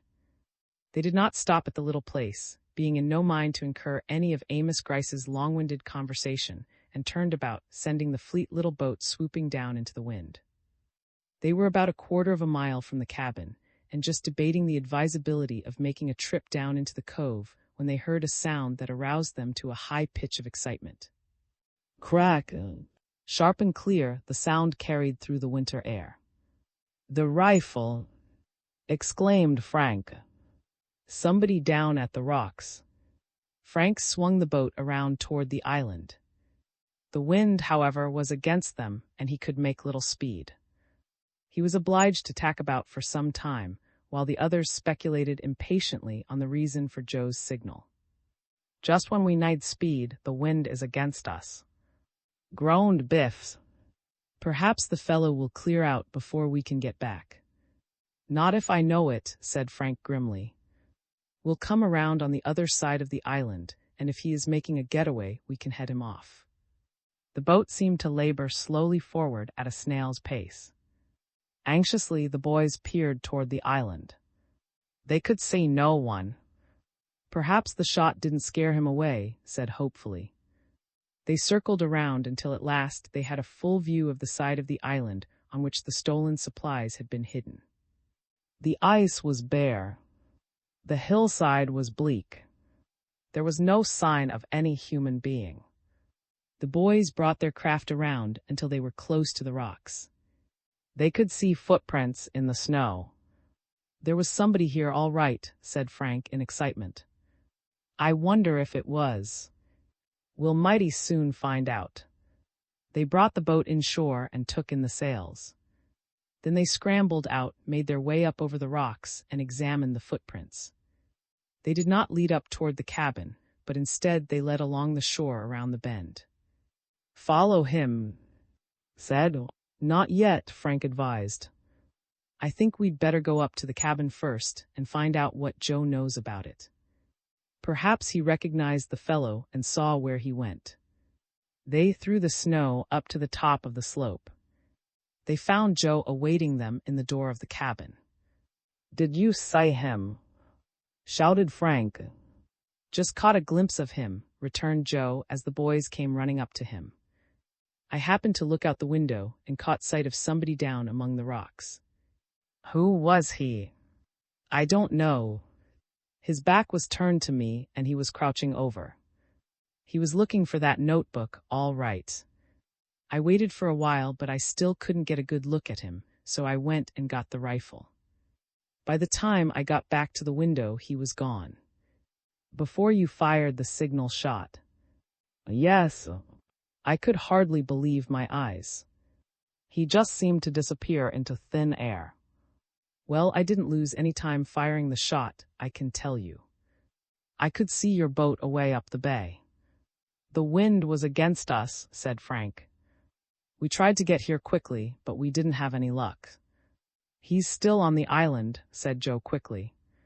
"I'm pretty sure of that." "Wonder how he got here," remarked. "There isn't any other ice boat around that we saw." "Probably walked over from the mainland," Frank remarked. "Well, I guess we had better explore a bit and see if we can't get a sight of him." "You're sure you didn't recognize him, Joe?" "No. I couldn't say if the man was or not. I didn't get a good look at him at all." "We'll get a good look at him," growled Biff. "And mighty soon, too. I suggest that 2 of us take the north side of the island and the other 2 take the south," said Joe. Frank shook his head. "Someone must stay here," he decided. "We don't want to run the risk of losing our supplies again. If this fellow managed to draw us far enough away from the cabin, there's no telling what damage he might do. Joe, I think you had better stay here. If you see the man coming this way, fire another shot and we'll come a-running." "Good idea." "Approved." "I think we all ought to separate. Each go in a different direction. If we catch sight of him, whistle." Frank quickly directed the search. Joe was to stay at the cabin, was to go to the northern side of the island, Biff was to explore the south. Frank himself was to cut through the trees in the center of the island, emerging on the other side. They separated. Frank through the snow, heading toward the heavy growth of trees at the top of Cabin Island. He soon reached a point from where he could get a good view of the entire island. He could see Biff and industriously exploring the shorelines. A little distance away, in the snow beneath the trees, he caught sight of a line of fresh footprints. He picked up the trail at once and followed the marks in the snow. They led him in and out among the trees, then veered and seemed to be directed toward the rocks. "What am I thinking of?" said Frank to himself. I'm not following the man's trail at all. I'm going back on it. He turned and retraced his steps, after a while reaching the place where he had first found the footprints. He went on from there, deeper into the thicket, proceeding cautiously. At last he stood still for a moment, listening. Then he slipped in behind a tree. He heard a crackle of branches. Someone was moving about among the trees, only a few yards ahead. Frank peeped out. He saw a dark figure emerge from behind a clump of evergreens. The man stepped out, looked cautiously about, then moved up the slope in the direction of the cabin. "Out," said Frank under his breath. Frank Hardy's first impulse was to whistle, in order to bring the others to his assistance. Then he paused. What did want? What did he plan to do? XVII. The escape. Frank was so close to the man that he recognized him readily. He knew now that was the man who had stolen their supplies and hidden them, evidently to get the boys to leave the island. He knew that was the man who had lost the mysterious notebook. He wanted to know more. If he raised the alarm now, the man would simply refuse to talk. Frank waited until the fellow had vanished among the trees. Then he turned and made his way toward the cabin by a shortcut. He wanted to reach the place first and warn Joe, so that they could better observe the man's actions without raising an immediate alarm. If he thinks we don't see him, he may give himself away, Frank reasoned. He reached the cabin unobserved. Had not yet emerged from the trees. Frank found Joe standing at the window, looking down toward the rocks. I saw him. He's coming this way. Who is he? Demanded Joe eagerly. I thought so all along. Is he coming here? I think so. Look, Joe, here's my plan. I think he intends to come here. He imagines we're all out hunting for him.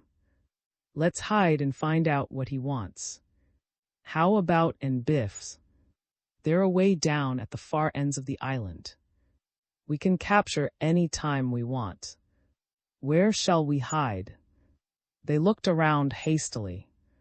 If came to the cabin, they knew the man would probably search the place high and low for the notebook, which was his probable objective in returning to the island.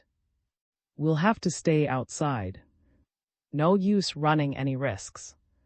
We'd better hide in the bushes until we see him come in here. Then we can creep up and watch him through the back window, Frank decided. They left the cabin and ran across to a heavy clump of bushes only a few yards away. There they crouched, waiting. For a while, nothing happened. Then they heard a snapping and crackling of branches far over to one side. In a few moments, came into view. He looked cautiously from side to side, then advanced swiftly toward the door of the cabin. There was a smile of satisfaction upon his swarthy face. It was quite evident that he believed the lads had departed to search for him. Swiftly he stepped into the cabin. Frank and Joe came out of their hiding place. They sped quickly over to the window and peeped inside. Had paused uncertainly in the middle of the room. He was looking at the fireplace. He stepped toward it, then apparently changed his mind, for he paused, shook his head, and turned toward the kitchen. They heard him rummaging about there for a few minutes, and in a little while he returned. That he was searching for something soon became evident. He went over to the beds and flung blankets, pillows, and even mattresses on the floor. With an expression of disgust, he began going through the boys' packsacks. If he's looking for the notebook, he might as well quit now, whispered Frank. Where is it? In my pockets. Made a thorough search of the cabin. He rummaged through the bureau and the desk, and as his search went on, with no success, he apparently lost his temper, for he flung things on the floor and stamped angrily about. Let's rush him before he wrecks the cabin, whispered Joe. But Frank restrained his brother. Wait. Came over toward the window. The boys ducked out of sight. They could hear the man talking to himself. They listened and they heard him mutter. Well, they won't be able to read that cipher anyway, so I guess it's all right. Frank and Joe nudged one another. Was certainly searching for the notebook. The man went away from the window. They heard a crash as, in a fit of vicious temper, the man swept off a few of the little ornaments someone had placed above the fireplace. If he's going to start smashing things, I guess we'd better take a hand, remarked Frank. The boys stole around the side of the cabin. Then they stepped suddenly across the threshold. With an exclamation of surprise, swung around, facing them. "Good day, mister," said Frank. "I see that you have decided to pay us a little call." The man said nothing. He merely glared at the boys. They could see that he was estimating his chances of escape, but they barred the doorway. "Why don't you wait until we're all at home?" asked Joe. "You boys have no right here anyway," growled the intruder. "Did you ask mister about it?" inquired Frank sweetly. "I came back here to look for something I lost the other day." "What other day?" "The day you came and stole all our supplies." "I don't know anything about your supplies. I mean the day I was here when you fellows first arrived." "Haven't you been here since?" "No, I'm pretty sure you have, mister." "What was the idea of hiding our food supplies?" "I don't know anything about your food supplies, I tell you," shouted the man in exasperation. "I haven't been here since the last time you saw me." "Well, I suppose we'll have to take your word for it," said Frank with a shrug. "Although I don't believe you for a minute." "What was it you lost?" "Perhaps we can help you." "My pocketbook," growled after a moment's silence. "Your pocketbook? Was there much money in it?" "About $50. You don't blame me for coming back to look for it, do you?" Sneered. "Not at all." "Where did you lose it?" "I don't know. Somewhere on the island. Not down among the rocks by chance." "I wasn't down there." "Are you sure it wasn't a notebook?" asked Frank quietly. The shot told. His fists clenched. "No, it wasn't a notebook," he said thickly. "Well, if it wasn't a notebook, I guess we can't help you." "Quite sure you didn't lose a notebook?" "I don't know anything about a notebook." "That's too bad." "If it had been a notebook you lost instead of a pocketbook, we'd be able to help you. We did find a notebook, and we have been wondering whom it belonged to." "What kind of notebooks?" "Why should you ask?" said Frank. "If you didn't lose one, you shouldn't be concerned." "I think you'd better sit down, mister. We have a few things to talk over with you before we turn you over to the police." Went pale. "The police?" he gasped. "Why, of course.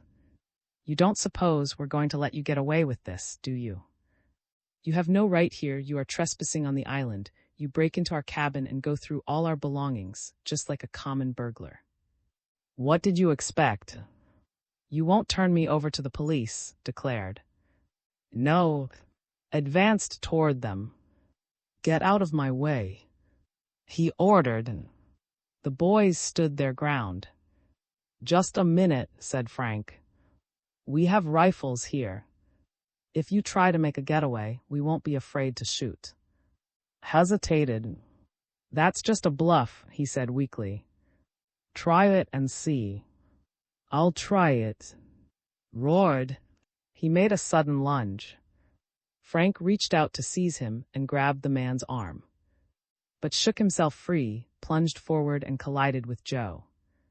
The boys were taken by surprise.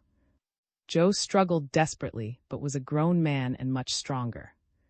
He sent Joe reeling back against the wall.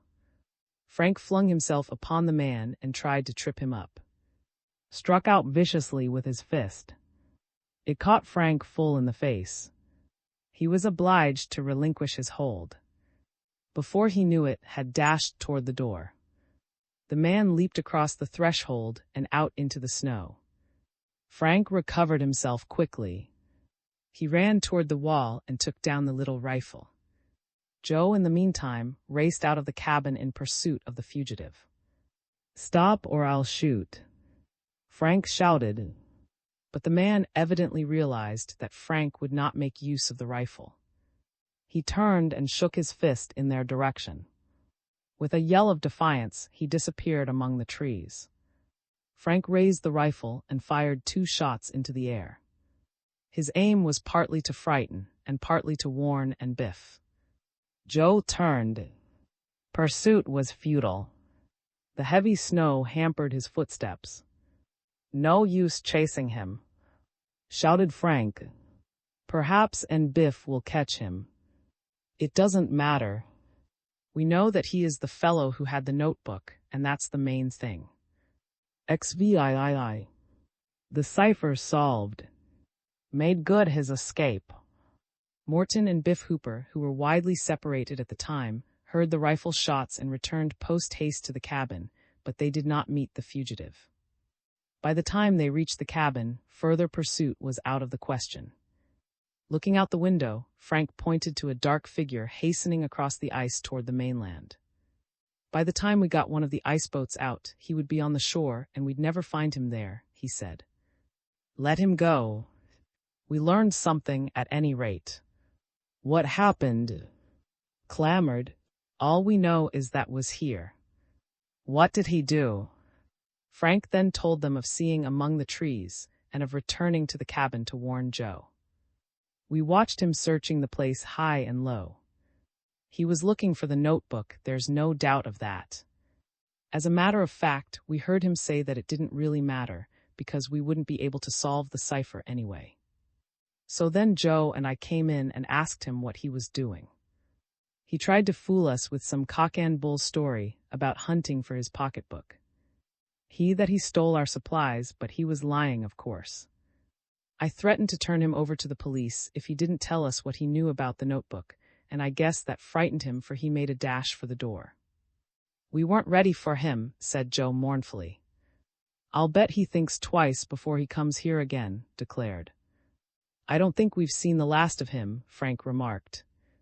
"There is something mighty important about that notebook, and I'm sure he is not the man to give up as easily as all that."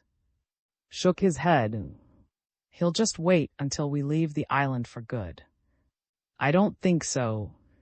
He knows that we're apt to stumble on the secret of that cipher at any time. I'm going to tackle that message again. It can't be so very difficult."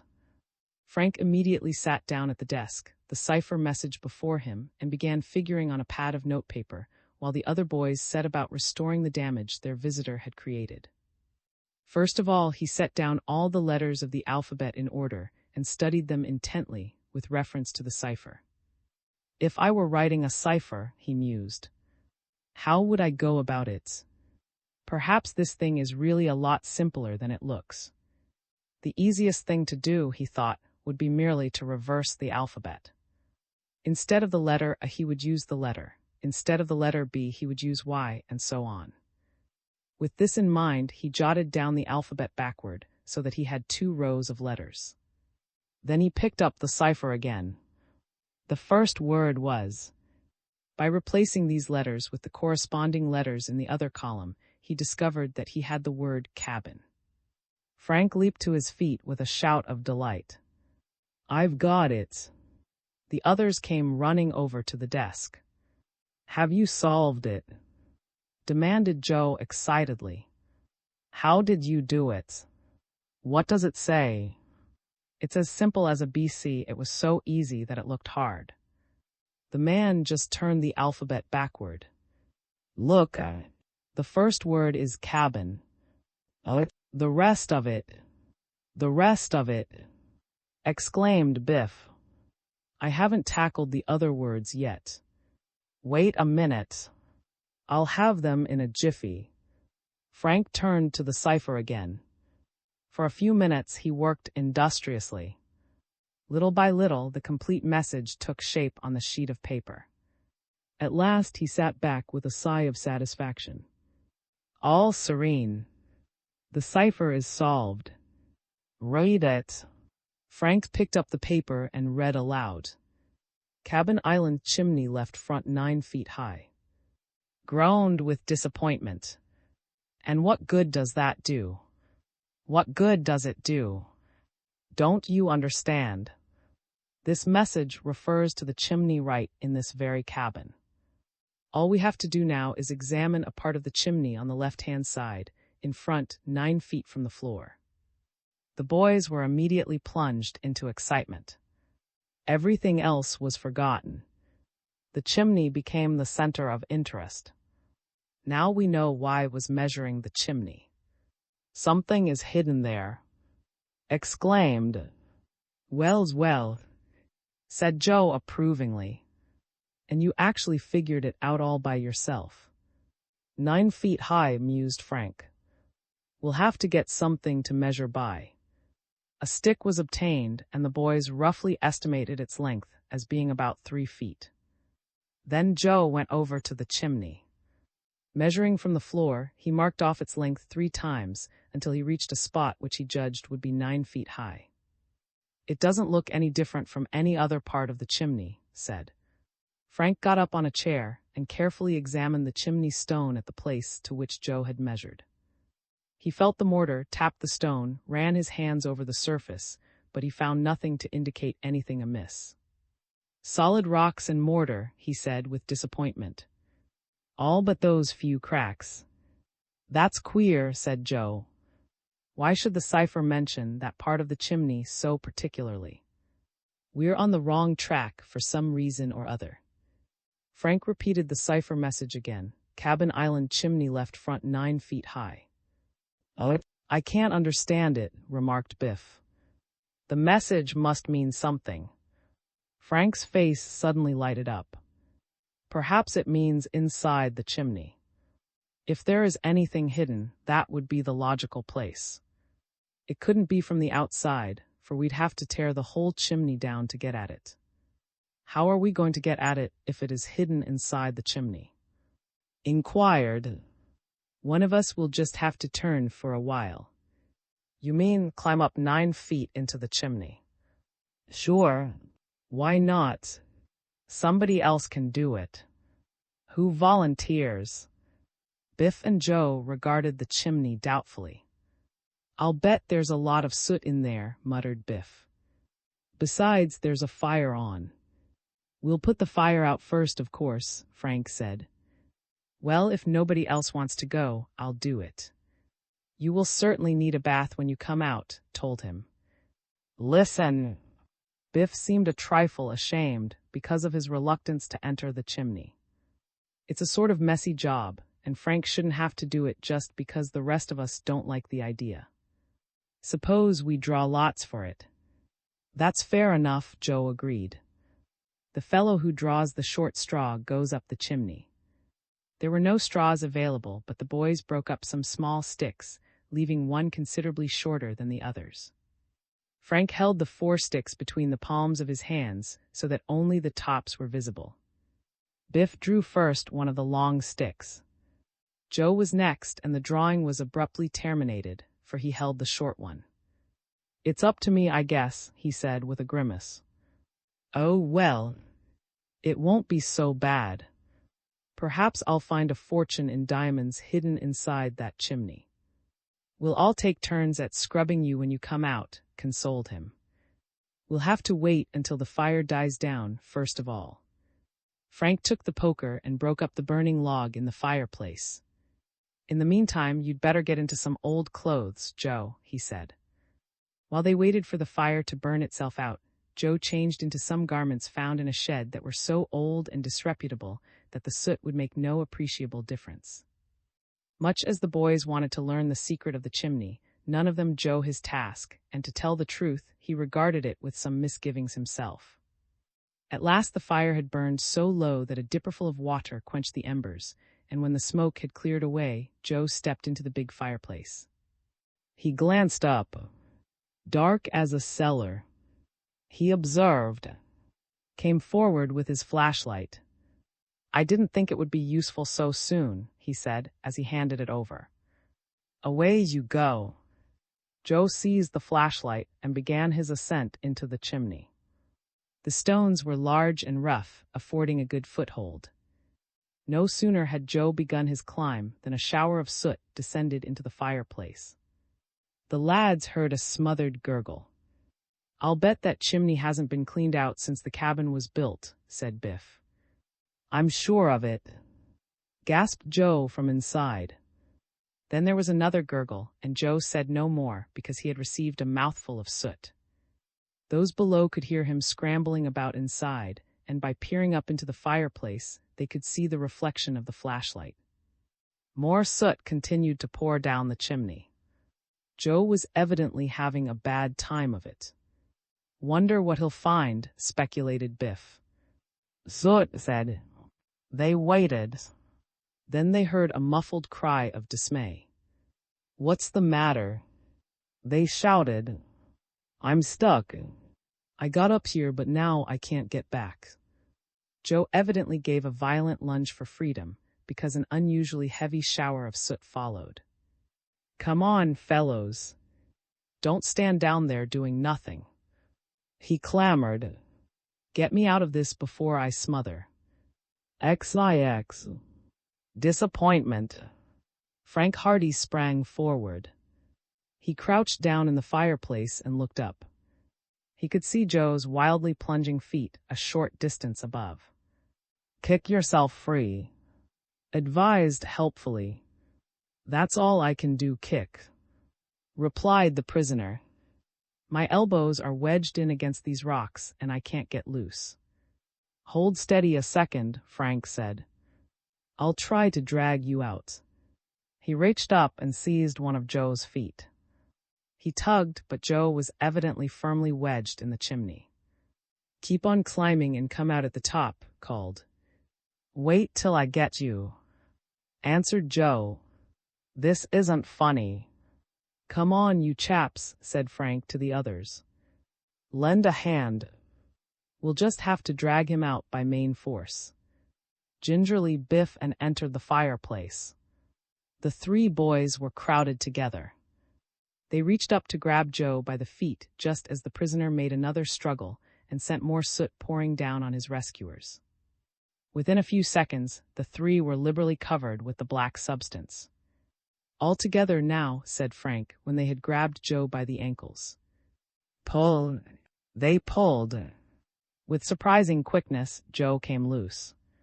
He came plunging down into the fireplace on top of the others, each of whom lost his balance and sat down heavily. There was more soot. The four lads were piled in a heap in the fireplace, so blackened and dirty as to be unrecognizable. Joe, of course, had the worst of it. His face was as black as coal. He was a bedraggled, sooty object, but not a much sorrier sight than his companions. As they sat up and looked at one another, the humor of the situation suddenly struck them. "Oh boy, you chaps look funny," yelled and burst into a howl of laughter. "No funnier than you," roared Biff. "You look like a chimney sweep." They scrambled out of the fireplace, laughing in spite of themselves. "If somebody could have seen us all when Joe came down out of that chimney," laughed Frank. "I'll bet we looked funny. What a glorious tumble." "I vote we all take a bath," said mournfully. "We certainly need it. And the fire is out and we have no hot water." They looked glumly at each other, black and wretched, and then they began to laugh again. "What did you find, Joe?" "Soot," returned the victim. "We know you did. But what else did you find? Or didn't you have a chance to explore the chimney?" "I explored it all right. And I can tell you this, there's nothing hidden up there." This announcement was a shock to them all. "Didn't you find anything?" demanded Frank. Joe shook his head. "I turned on the flashlight and examined the inside of the chimney very carefully.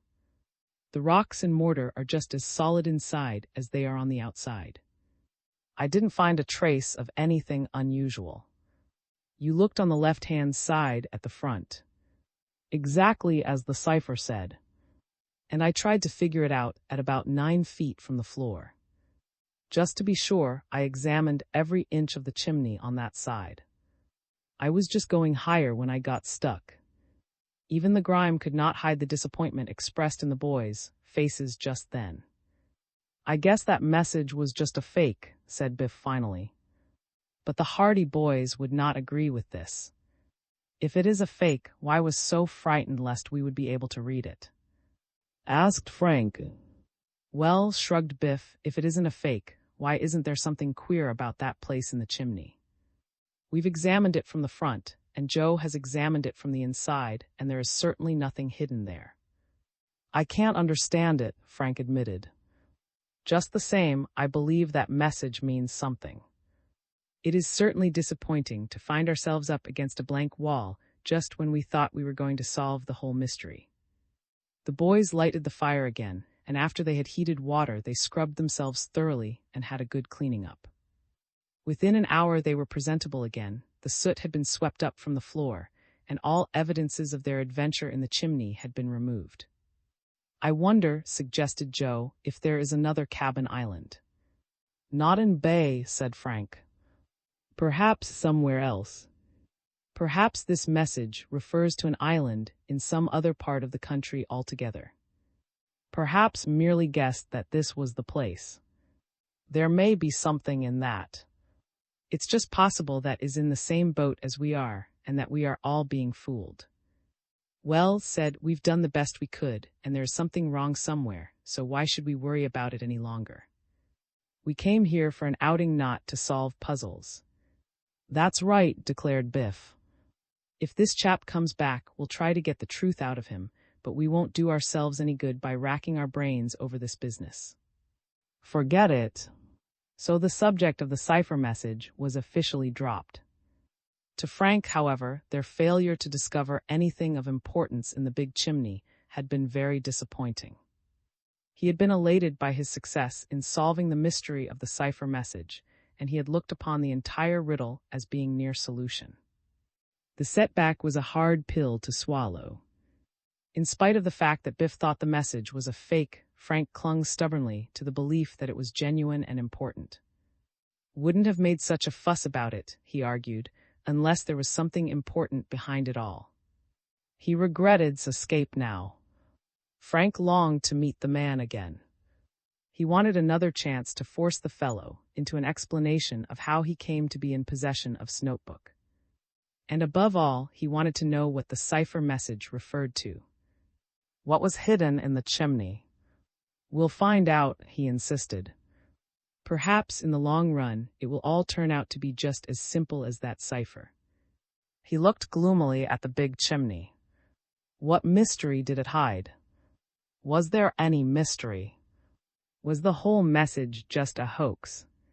He could not believe this. In any case, knew something about the mysterious, else how did he get possession of the notebook? And in this respect alone, the mystery was worth following up. That evening, the Hardy boys and their chums were gathered around the fire. And Joe were playing checkers. Biff had rigged up the punching bag, had donned his boxing gloves, and was making the bag drum in a lively manner. Frank was still studying the cipher, wondering if there might not be some little clue he had missed. Once in a while, he referred to the pages of the notebook again. It was growing colder outside, and the boys had to keep a roaring fire in order that the cabin should be warm enough. The wind was rising, and there were fitful slashes of snow against the windows. More dirty weather, growled Biff, dealing a particularly vicious blow at the punching bag. Seems it's done nothing but snow since we came here, said. It's your move, Joe reminded him.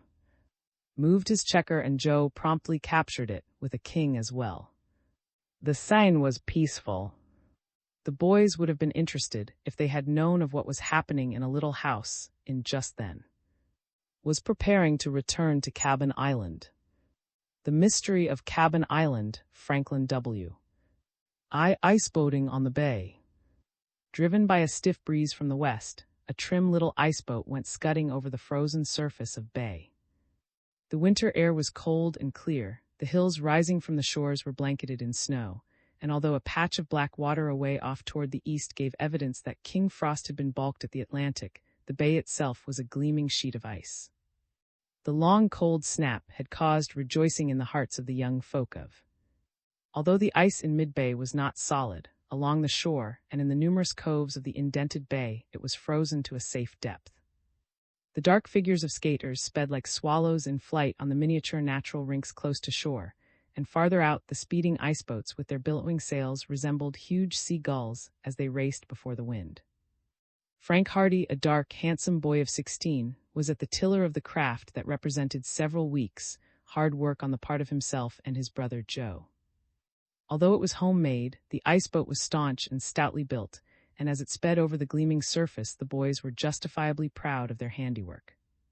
"This is great," shouted Frank. "Iceboating beats motorboating all to pieces." Joe, a fair, curly-haired youngster who was a year Frank's junior, was sitting forward with their chum, Morton. "I'll say it is," he agreed. "I don't think there's a faster boat on the bay." Plump and good-natured, his round face red with cold and shining like a full moon, kicked up his heels in ecstasy and nearly went overboard as the boat swerved to avoid an ice hummock ahead. "This is real speed," he declared, scrambling back to safety. "No traffic cops out here either." "Glad tomorrow is Saturday," said Frank. "We can spend the whole day out here." "And the holidays," exclaimed Joe. "Don't forget the Christmas holidays. Only another week." "I'm glad you reminded me," called out. "I had clean forgotten about them." The others laughed. In his desk at school had a small calendar, and as each day passed he carefully stroked out the date and hopefully counted the days that remained before vacation. "What say we go camping when the holidays come?" he suggested. "Camping?" Frank exclaimed. "Camping is for summer time. Just as much fun in winter. There are lots of shacks and cottages along shore. We could rent one for a couple of weeks. One with a fireplace and a stove. With lots of firewood and blankets and grub, we'd be as comfortable as we could wish, and think of the fun we'd have iceboating." "Say, that's a mighty good idea," ventured Joe. "Sometimes you do use your head for something besides putting your hat on it." "What do you think, Frank?" "I think that has had a real idea for once in his life." Grinned good-naturedly at this chaff of his comrades. "Well, if it's a good idea, let's carry it through." Further discussion of the proposal was interrupted just then by the appearance of two large iceboats racing out of one of the coves almost even with each other. "A race!" shouted Frank. "Let's go." He maneuvered the boat around and waited until the other boats were abreast, jockeying to get the full benefit of the wind. Then, when all three boats were on a line, they shot forward. The boys in the other craft waved to the hardy boys and shouted. On down the bay, over the smooth surface, sped the trio. The lad at the tiller of the biggest boat, over to the left, became excited and his craft swung around broadside. By the time he got around with the wind again, his rivals had forged steadily ahead, and he saw that it was almost hopeless to attempt to overtake them. The remaining craft had an advantage over the hardy boys' boat in that it had been constructed by a professional builder-in. Its lines were trim and graceful, and it had a wider spread of canvas. But the boy at the tiller found that he could not shake off the homemade boat that scudded persistently alongside. Frank was taking advantage of every changing gust of wind. The breeze was changing and he tacked to starboard, allowing his rival a momentary burst of speed that left the hardy boys trailing in the rear. "Too bad," muttered. "Can't beat that boat." "Just wait and see," advised Frank. The changing breeze filled the sail, and again the iceboat sprang forward. The other craft was slowing down, and the steersman was desperately trying to bring it about with the wind again.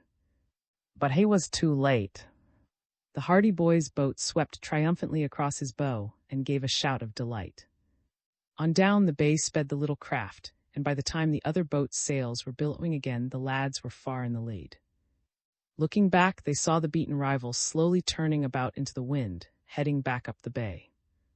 "That's real seamanship," declared Joe. "Oh well, we have a good boat," returned Frank, refusing to claim any credit for the victory. "We were lucky the wind changed." Ahead of them loomed a high, gloomy cliff, rising sheer from the ice. Beyond that, they knew, was one of the largest coves on bay, known as Cabin Cove. "Let's go on and take a look at Cabin Island," suggested. "Seeing we're so close to the place, we might as well pay it a visit." "Sure thing," approved the others.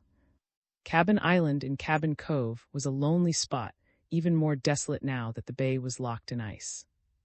It was seldom visited, even in the summer months, because it was an inhospitable place, with high cliffs rising almost directly from the water, with only a few landing places that were difficult of access. The Hardy boys had often wanted to visit the island in the summer, but their motorboat, the Sleuth, was too large to be maneuvered among the rocks that skirted the lonely shore, without running danger of being dashed to pieces by the angry waves. "We won't have any trouble making a landing now," said Frank. "We can bring the iceboat right up to the base of the cliffs until we find a place where it is possible to climb to the top." The island was heavily covered with timber, and at one time it had been inhabited, for a big log cabin had been constructed on an eminence overlooking the bay. From this cabin, the island had derived its name. The cabin was deserted now, and to the boys' knowledge, no one had lived there for the past 5 years, either in summer or winter. The iceboat swung around the point, the cliffs lowering bleakly overhead, and they sped down into the great cove. Cabin Island, dark and austere, lay before them, the ice gleaming on every side. The evergreen timber rose above the white snow, and at the southern end of the island the cabin could be plainly seen. Within a few minutes, the iceboat was speeding along in the lee of the island, close to the steep walls of rock. The boys eagerly scanned the cliffs in the hope of finding a landing place. At last Frank gave a murmur of satisfaction and steered the craft toward a break in the cliff. Here there was a small ravine, and against the background of snow, the boys distinctly saw a path that wound up the sloping side of the ravine toward the cabin above. "Thought there'd be a landing place here somewhere," he said. "Queer," said eyeing the path. "Must be someone on that island. There are footprints, sure enough. It snowed 3 days ago." "There must have been someone here since then," Joe observed. "Probably some other chaps came out here in an iceboat," said Frank carelessly. "If that's the case, they've been kind enough to break trail for us." He guided the iceboat into the little bay, and its sail flapped idly as it came to a stop just a few feet from shore. The boys hopped out onto the ice and stretched their legs, then anchored the craft and made it secure. The little bay was sheltered from the wind. It was a natural harbor, and evidently the owner of the island had built his cabin where he did because of this ideal landing place that in summer was almost hidden from view by the overhanging trees. Frank was examining the footprints leading toward the upper level. "Only one set of footprints here," he said. "They seem quite fresh, too. I wonder if anyone is up there now." "Must be," returned Joe. "The footprints lead up the hill, but there is none leading back." "Perhaps he went down the other side," suggested. "Well, we can't let that scare us away. Let's go." With Frank in the lead, the boys began to ascend the winding path, following those mysterious footprints in the snow. They were about halfway up the side of the ravine, when suddenly a dark figure appeared from behind a clump of trees a few yards ahead. A surly-looking man, black-browed and swarthy, advanced toward them, striding through the snow. "What are you doing here?" he demanded in a rasping voice. "Just thought we'd explore the island, sir," answered Frank. "We hope you don't mind." "I do mind," retorted the stranger curtly. "Get away from here and stay away. I don't allow visitors." "But—" "No argument," he snapped. "You're trespassing here. Get away now. Make tracks." "We won't damage anything," piped. "Do you hear me? Get off this island at once. Clear out and be quick about it. The stranger glared at them angrily. Frank saw that nothing would be gained by arguing the matter. He shrugged. "All right, sir. Thanks for the hospitality," sang out as the boys turned about and retraced their steps down the path. XX. When rogues fall out, who had taken up his quarters in a small bungalow at the eastern limits of, had made an appointment for that evening with Tad Carson and Nash, the two youths who had taken him to Cabin Island in their iceboat on the occasion of his first meeting with the Hardy boys. An alarm clock ticking on the kitchen table showed the hour as 8 o'clock. Listening to the rising wind made a gesture of impatience. "What's the matter with them?" he growled. "Can't they ever get here when I tell them?" He was obliged to wait another 10 minutes before the door of the bungalow opened, and Nash slouched in, followed by his companion. They tossed their caps on the table and nodded coolly too. "I thought I told you to be here at 7:30. Tad Carson shrugged. "That's the time you told us, all right. We just couldn't make it.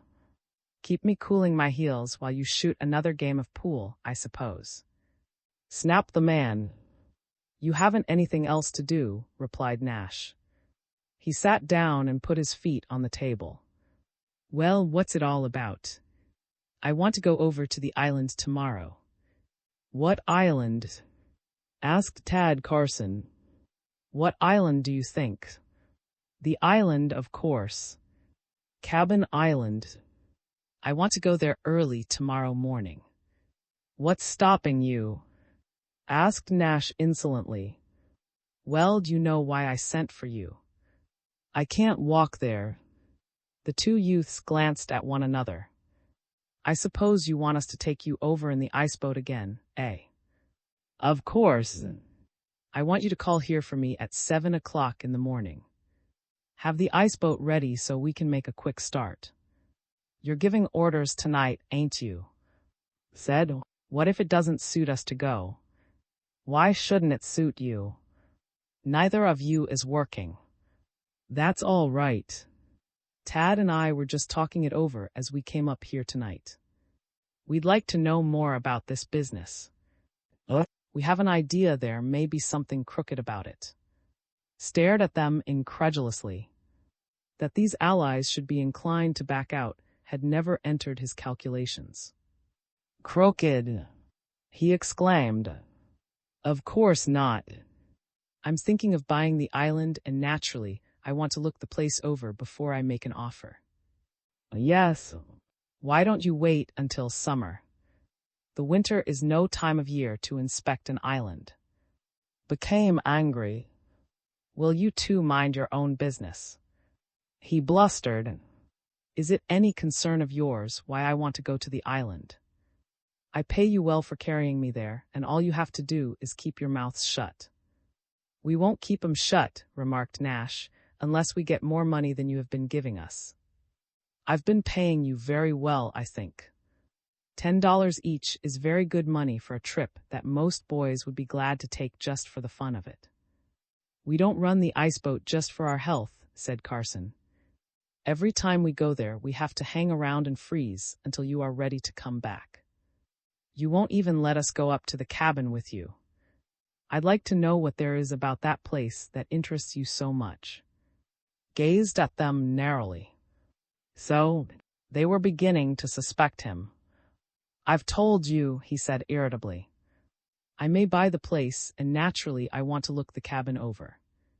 "Well, there wouldn't be any harm in letting us look it over too." "Listen, mister.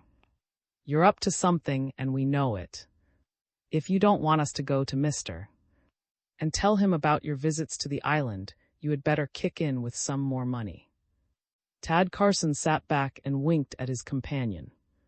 Was almost speechless with wrath. Why, you young scoundrels?" he spluttered. "This is blackmail. Why, it's a hold-up. Call it what you like," sneered Nash. "You can't tell anything. I have his full permission to go to the island at any time I want." "Is that so? Now look here, mister. You've been trying to tell us that you may buy the island. Now we happen to know that you made Mr. an offer for the island, and he told you he wouldn't sell at any price. How about that? It's false. It's the truth, said Nash. Who told you? Demanded. Never mind who told us. We know more about you than you think. Now, if you are up to any funny business, we won't put anything in your way, as long as you come through and treat us fair. I have treated you fairly. I have always paid you well. $10 a trip, laughed Tad Carson. That's all right if you were just going there to look the place over, as you told us. But you've got a bigger game on, and it will probably be worth a lot of money to you. We want to be in on it. If you're up to something crooked, we're running the risk of being arrested for helping you. We won't take a chance like that for $10 each. I've told you everything is perfectly fair and insisted. Why should you try to hold me up? If I hear any more of this nonsense, I'll hire somebody else to take me to the island. Try it and see what happens, said Nash darkly. What will happen? We'll tell him. I'm not afraid. That's a pretty good bluff, mister. But it won't work with us, said Carson. You have some crooked game on, and you don't want to know about it. Why were you so anxious to buy the island? Why won't he sell it to you? That's what we'd like to know. Became more amicable. Now listen here, boys, he said smoothly. It doesn't do any of us any good to quarrel like this. If you think you're not being paid enough, I guess I can let you have a little more. I'll tell you what I'll do. I'll pay you each $20 to take me to the island tomorrow morning. That's fair enough, isn't it? Nash laughed scornfully. Now we know you have some game on, he said. $20 won't be enough. We want $100 apiece. 100? It's an outrage. I won't pay it. Nash got up. All right. Come on, Tad. We may as well go and see Mr. Now, he'll probably be glad to pay us well for the information we can give him. The young men got up and were moving toward the door when sprang to his feet. Not so fast, he begged. Sit down and let us talk this over. What's the use of talking when you won't listen to reason? Regarded the pair for a moment. Then he said, You are both very much mistaken. There is nothing crooked about my visits to the island. Still, I wouldn't want you to be running to Mr. and bothering him with a silly story that would only cause a lot of trouble. Now I've changed my mind about going to the island tomorrow. I'll go the day after tomorrow instead. How about our $100? It's an outrageous price. $50. No, 100 or nothing. Sighed. I haven't got that much money with me. You boys seem to think I'm made of money. You were willing to spend a good fat sum to buy the island, Nash reminded him. There's something fishy about the whole affair. Is there a gold mine on that island? Laughed uneasily. You're worrying yourselves about something that doesn't concern you in the least. Give me a day to raise the money and you shall have it. Nash glanced significantly at his chum. Now you're talking sense, he said approvingly. You pay us 100 each and we'll take you there. The day after tomorrow. Just as you say. But we must have the money before we start. And you won't say anything too. Not a word. But if you don't come across with the money, I'll pay it to you. Meet me here tomorrow night. All right. Nash and Carson went toward the door. You've saved yourself a lot of trouble, mister. They went away. No sooner had the door closed behind them than laughed sardonically. $100, he exclaimed. The young pups thought they could make a fool out of me. Well, they'll have to get up in the middle of the night to get ahead of me.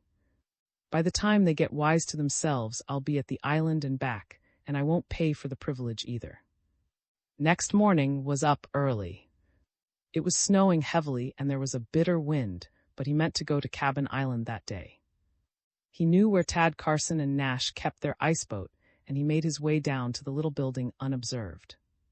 The door was protected by a stout padlock, but picked up a heavy iron bar that stood against the side of the building and attacked the lock. He smashed it with a single blow, opened the door, and went inside. He brought out the ice boat and unfurled its sails. There was snow on the ice, but the craft moved across the surface under the impetus of a strong wind. Sat at the tiller. Within a few moments, the boat was scudding down the bay. Chuckled to himself as he thought of the way in which he had outwitted Nash and Tad Carson. The ice boat sped on down the bay into the driving snow. The storm was increasing in fury. The wind hurtled the craft along at terrific speed. Although he had no experience in managing the boat, got along very well, and within a short time he saw the dark mass of Cabin Island looming out of the storm. A good day for it. He chuckled. I won't let those boys on the island make a monkey out of me as they did the last time. XXI. A cry for help. When the Hardy boys and their chums awakened that morning, they found that the storm of the night before had increased in fury to such an extent that the mainland was no longer visible. The island was completely isolated. As far as the eye could reach, the boys could see nothing but swirling sheets of snow. Looks as if we'll have to stay indoors today, said Frank as he lit the fire. A nuisance, grumbled. I thought we could go out in the ice boat this morning. We'd probably get lost out in that storm. It certainly is blowing up a fine blizzard, Biff remarked. Joe looked out the window. I wonder how our boats are faring, he said. With a wind like that, they're liable to be damaged. I was thinking of that, Frank replied. After breakfast, we had better go down and see that they're all right. The meal over, the boys donned their outdoor clothes and set out from the cabin. The snow had drifted over the path, and they were obliged to break a new trail down the slope toward the little cove in which the ice boats were left. What a dirty day! Exclaimed. I think we're just as well off indoors in weather like this. I should say so, agreed the others. They found that the ice boats were weathering the gale well. No damage had been done, but the boys took all possible precautions in making the boats secure. While they were doing this, Joe gazed out into the storm. I must be dreaming, he said at last. Why?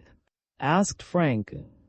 It hardly seems possible, but I'm sure I saw an ice boat go speeding past, out in the bay.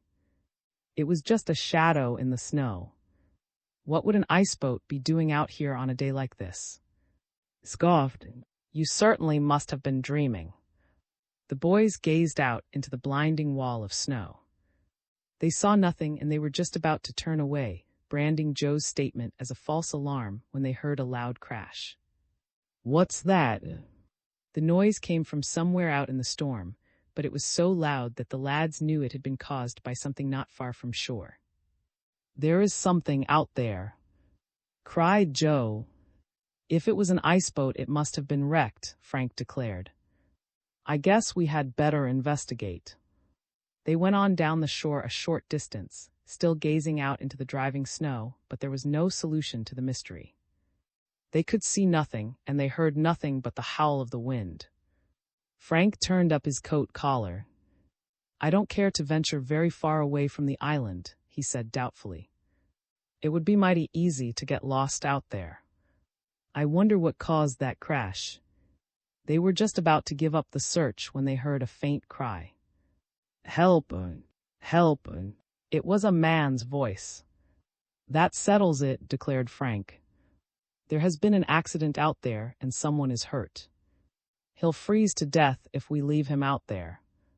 We'll get him. Listen again, fellows, and see where the sound is coming from. The cry was repeated. They judged that the man, whoever he was out in the blizzard, almost immediately in front of the place where they were now standing. "Let's go," said Frank. He took the lead, left the island, and plunged out into the snowy waste. The others followed. Once beyond shelter of the island, they caught the full force of the wind. It came howling down on them, flinging snow about them in clouds. They could scarcely see one another, so furious was the blizzard. "Help! We're coming!" shouted Frank. In a few moments they could see a dark mass ahead. "Iceboat," grunted Joe. "I told you so." All smashed up. The iceboat lay on its side, its mast broken in two, its sails torn to ribbons, its understructure smashed. It had evidently been going at a good rate of speed and had overturned when it swung too far over in the wind. They could see the figure of a man pinned beneath the wreckage. Hastily, the boys knelt down to extricate the victim.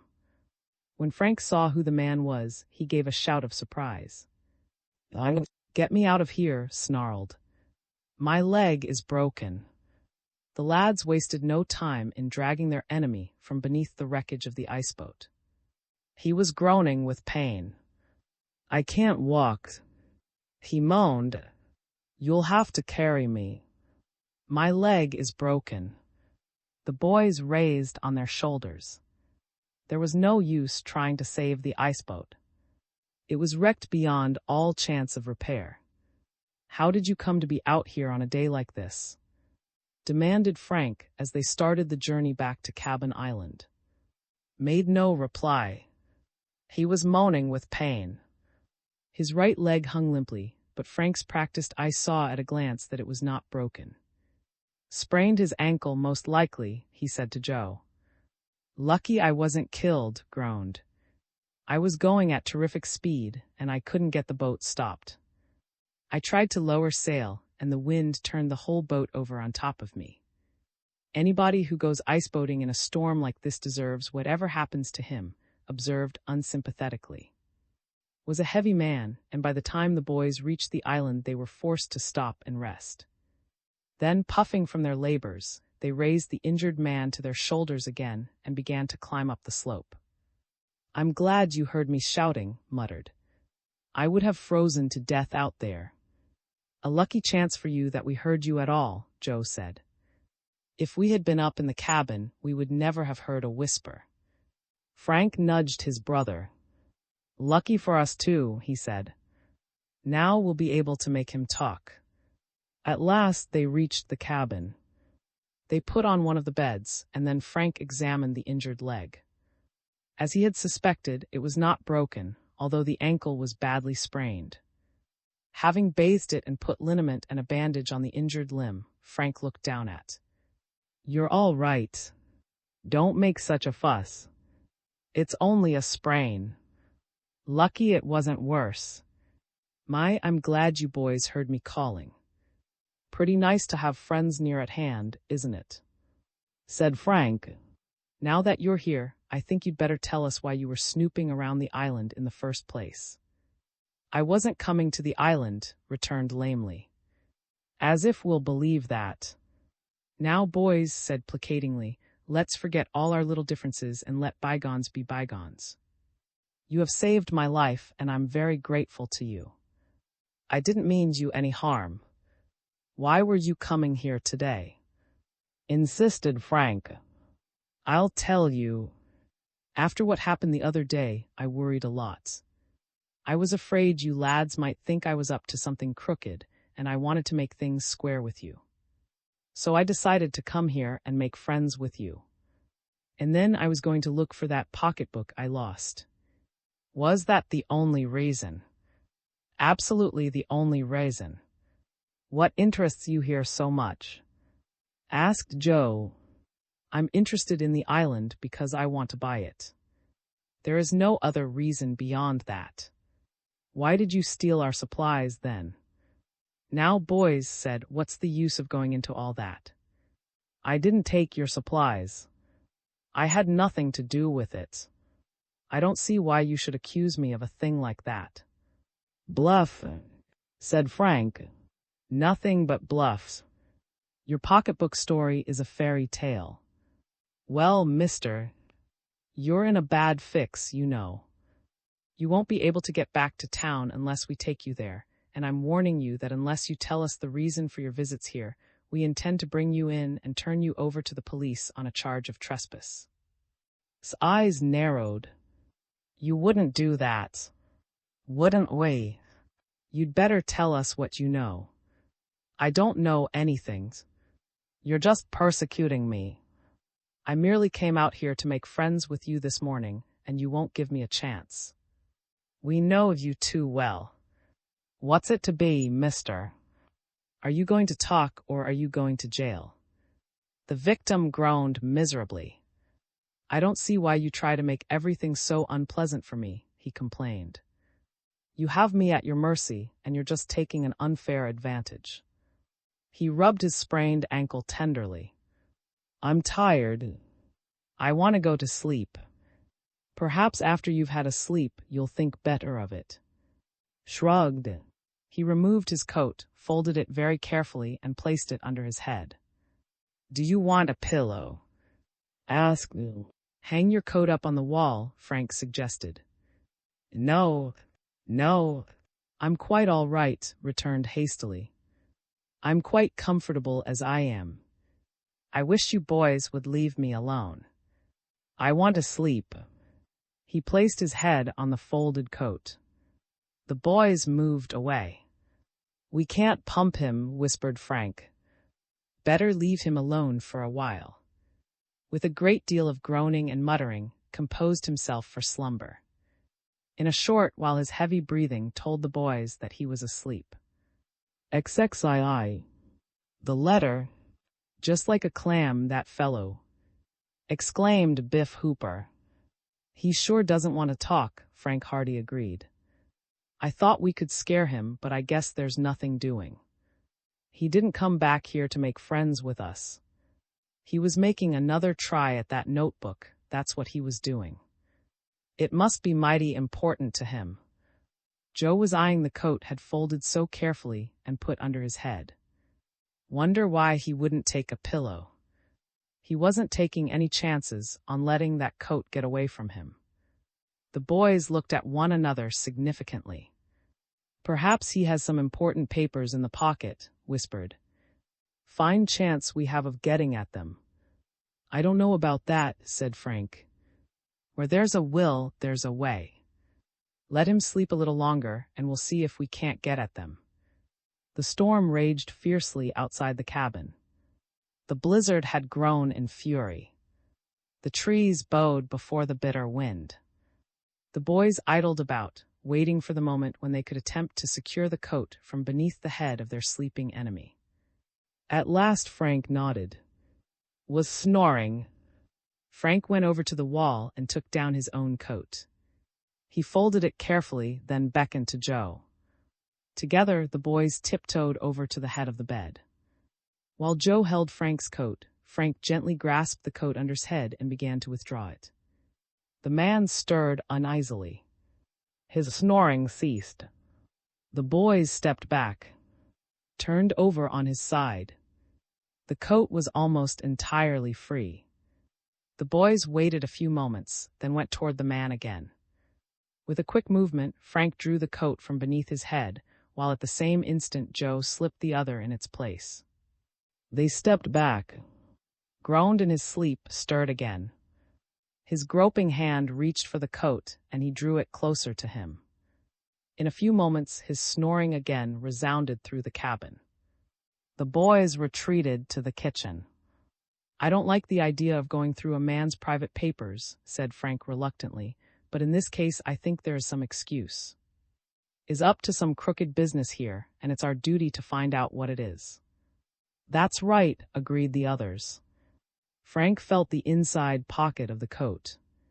He encountered a bulky sheaf of papers, and these he removed. Most of them were letters, but one in particular appeared to be a legal document. He unfolded this document and brought it over to the window. The others crowded about him. Better keep an eye on in case he awakes, Frank suggested. Watch him, will you, Biff? Biff went over to the door. "He's still asleep," he whispered. "Good." Frank read the document over to himself. Then he gave a low whistle of amazement. "This clears up a lot of things," he said. "Read it," whispered Joe anxiously. Frank read the document. It was a letter addressed to, and was from a lawyer in New York City. It was as follows. "Dear Sir, this is to advise you that your late Uncle John named you as sole heir in his will, which has just been probated. Under the provisions of the will, you will benefit to the extent of all Mr. His property, consisting of 2 lots of ground on the outskirts of, cash in the bank amounting to $350, and all personal papers and belongings. In his will, Mr. made particular mention of a notebook which was to be given into your hands after his death, stressing its importance as containing information of great value. He also gave these instructions. My nephew is to take this notebook, with the accompanying key to the cipher which I shall leave in a sealed envelope, and when he has made himself aware of the contents of the message, I wish him to go to the place mentioned and procure the object referred to. This is to be returned to its rightful owner. In return for this favor, I name my nephew George as my sole heir. We hereby take pleasure in forwarding to you the notebook and the sealed envelope mentioned by our deceased client, and trust you will carry out his instructions to the letter. Yours very truly, Flint and Flint, attorneys at law." When Frank had concluded the reading of this document, there were expressions of amazement from the other boys. "So that's how he came to get the notebook," said John. "Was uncle, and observed Frank, is dead." "Well, that clears up so much of the mystery," said Joe. "But it looks as if is up against it just as much as we were. We know the secret of the cipher message, and it didn't do us any good. Perhaps he knows something else. May have given him further instructions in that sealed envelope." Frank looked through the other papers he had taken from his pocket. He was interrupted by a sudden whisper from Biff. "Be careful. What's the matter? He's waking up." Frank thrust the papers back into the coat pocket. There would be trouble when learned how he had been tricked. Then Biff sighed with relief. "False alarm." He turned over again. "He's still asleep." Frank went back to the papers, relieved. He searched through them carefully, but he did not find what he sought. There were no further references to the cipher, to the sealed envelope, or to John. "Nothing else here," he reported finally. "We'd better put the coat back under his head," Joe suggested. Frank returned the papers to the pocket in which he had found them. "We're liable to wake him up if we try to put the coat back now," he said. "I think we ought to wait until he has had his sleep. Then the rest of you can keep him occupied while I slip the coat back where it belongs. And we'll ask him what he knows about," said. "Oh, we'll have questions to ask him, never fear. He won't want us to go with the news about." Outside, the storm was at its height. They heard a distant crash. One of the trees at the edge of the cliff had fallen before the force of the gale. The wind was sweeping across the island at terrific speed. "If this keeps up, we'd better watch ourselves," remarked Biff. "There are a couple of big trees right near the place. If they blow over, they're liable to wreck the cabin." "Certainly is a wicked wind," Frank agreed. "And it doesn't seem to be dying down, either." Hardly were the words out of his mouth than there was a rending, crackling sound immediately above the cabin. Then, with a rush and a roar, something went sweeping past the window. At the same instant there came a grinding noise, followed by a thud and a crash on the roof. One of the trees blew down. Shouted Biff in alarm. "The chimney is going," warned Joe. Crash. Another impact on the roofs. There was a shower of mortar and fragments of stone in the fireplace. "Back to the kitchen, fellows," yelled Frank. "The chimney is falling in." XXIII. The chimney collapses. Frank Hardy ran over to the bed where was sleeping. The uproar on the roof had already aroused the man somewhat, and he was stirring restlessly. Frank shook him. "Get up," he shouted. "The chimney is caving in." "Sat up quickly." "What?" he demanded, rubbing his eyes. "Get up. It's dangerous here." The storm blew down one of the trees, and it struck the chimney. There was another crash. Stones and rocks went bumping and rolling down the roof, and more debris came tumbling into the fireplace. Needed no second urging. He sprang out of bed, then halted with a groan of pain. "My ankle," he said. "I'll help you." Frank seized him by the arm and hobbled out into the kitchen, where the others were gathered. The cabin was creaking and swaying in the violent wind. Every little while, they could hear an additional fragment of the chimney come crashing down onto the roof. "Is the chimney coming down?" demanded eagerly. They looked at him in surprise. Instead of being frightened, the man actually appeared glad of the mishap. "If that other tree blows over and hits it, the chimney will be wrecked," said Frank sharply. "I can't see anything to look forward to in that." Was silent, but there was a look of undisguised elation in his swarthy face. The wind was a hurricane by now. Wilder and wilder it blew. The snow was so heavy that the boys could not see more than a few feet beyond the window. The chimney was no longer breaking up, and the steady thump and clatter of rocks on the roof had ceased. The fireplace was half full of mortar and bits of stone. "We'd better stay where we are," said Frank. "We're safe enough in the kitchen.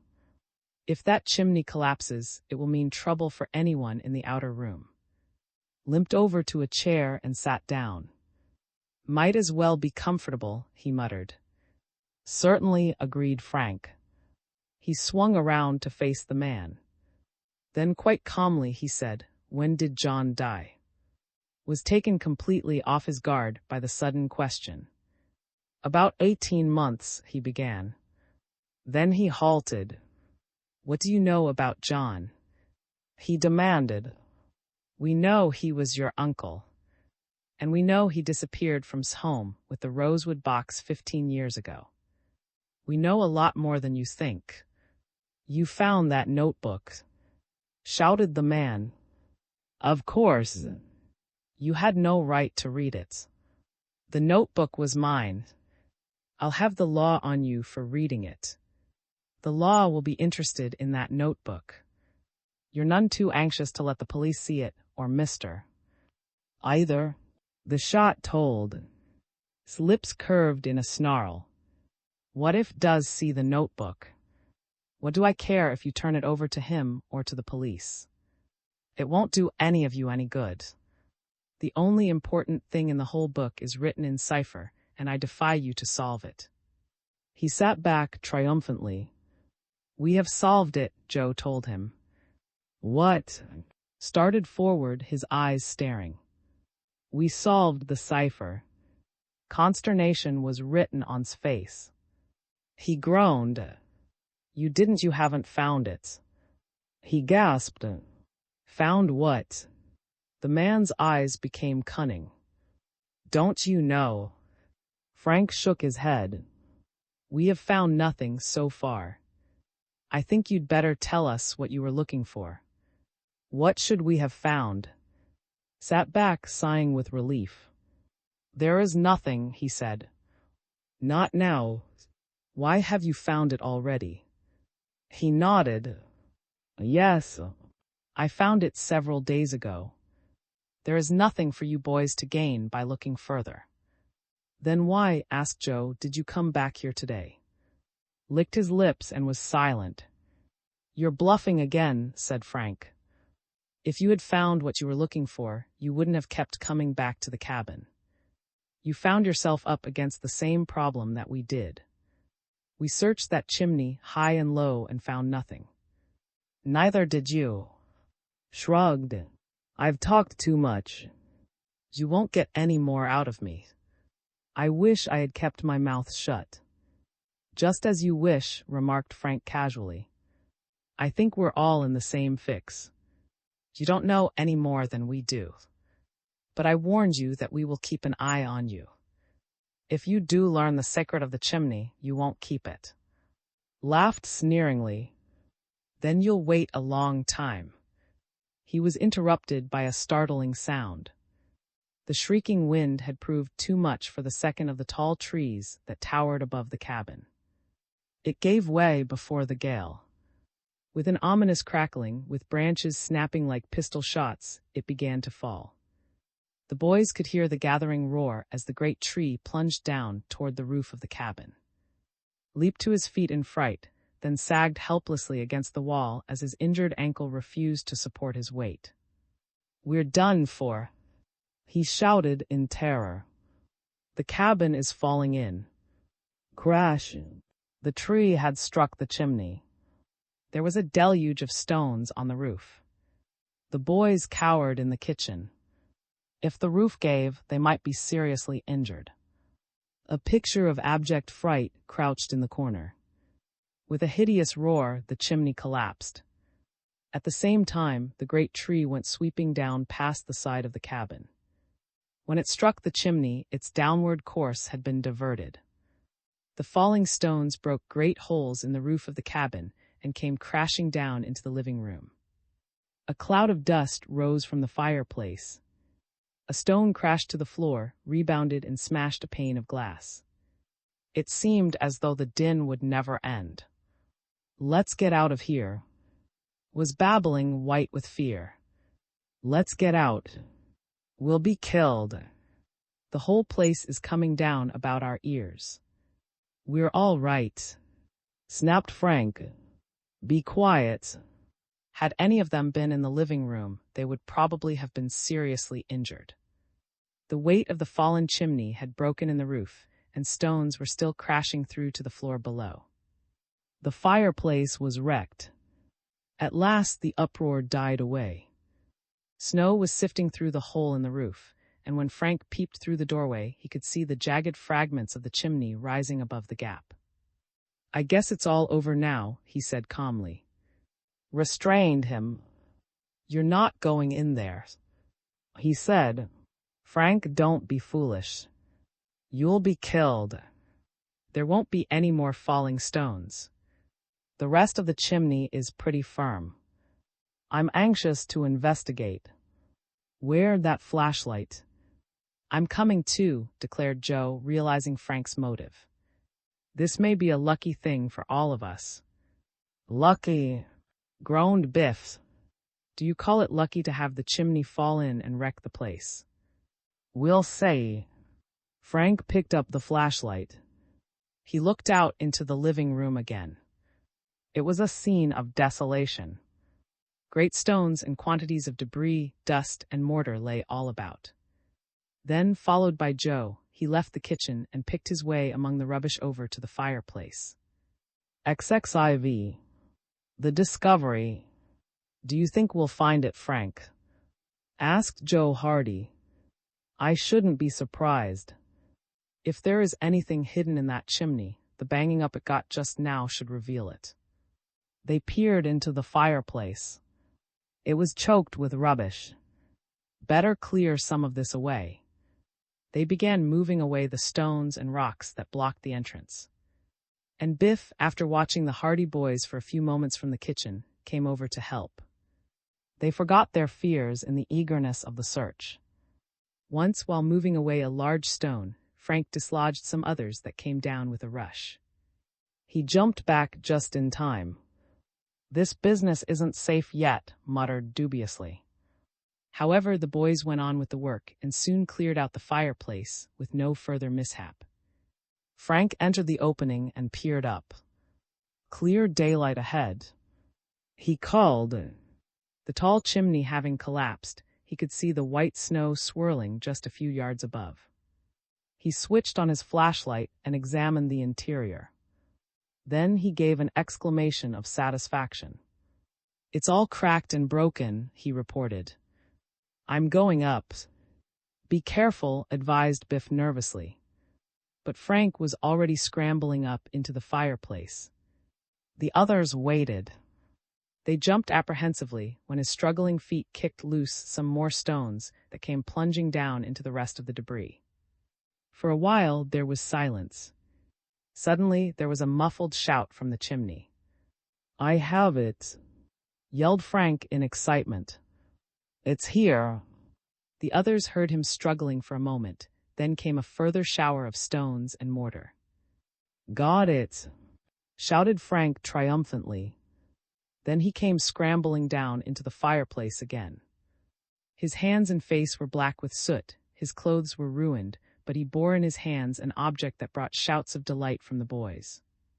"The rosewood box," declared Joe. Frank nodded. "A stamp collection." The others crowded around him. Frank held the box up. It was a beautiful object, and although it had been hidden in the chimney for many years, its rosewood surface was almost as lustrous as on the day it was first concealed. Great excitement prevailed. The mystery of the chimney had been solved. The boys all talked at once. All clamored that the box be opened. Frank undid the catch. They looked inside. There, neatly arranged on sheets, were the rare stamps that had been the stamps that were worth a fortune. "Hurrah!" shouted Biff. And Joe did a dance of joy. Frank closed the lid of the rosewood box. "I found it right at the place mentioned in the cipher," he said. "We didn't discover it before, because the box had been hidden in a hollow right in the middle of one of the stones, and it had been mortared up when they were building the chimney. The shaking up the chimney got a little while ago had broken the mortar and dislodged the stone. When I turned the flashlight on it, I could plainly see the hollow, and I knew something was hidden there. I dusted away the mortar, the stone up a little, and there was the box." A harsh voice interrupted him. "What's that?" "You found it. Give it here." "That box is mine." Was standing in the kitchen doorway. His face was livid with rage. "It belongs to," returned Frank, "and we are going to return it to him." Tried to hobble over toward them, but his ankle gave him such pain that he abandoned the attempt and clung to the wall for support. "I tell you it's mine," he screamed. "You have no right to take it. My uncle left that box to me in his will. He left it to you on condition that you return it to Mr. From whom he stole it," snapped Frank. "You haven't a chance to claim it. We have the box and we intend to give it back to its owner." Glared at them. Then he shrugged. "If only this ankle of mine was better, I'd show you." He rasped. "It's downright robbery, that's what it is. I'll take this matter into the courts and make you give it up to me." Frank laughed. "You won't go into any court over this affair. You know it would be the worse for you. We saw the letter you got from the lawyers, telling you that the box must be returned to Mr. Wait until we tell our story. You'll be lucky if you aren't arrested. You never intended to live up to those instructions at all." This threat frightened. His face was pale. "I did," he whined.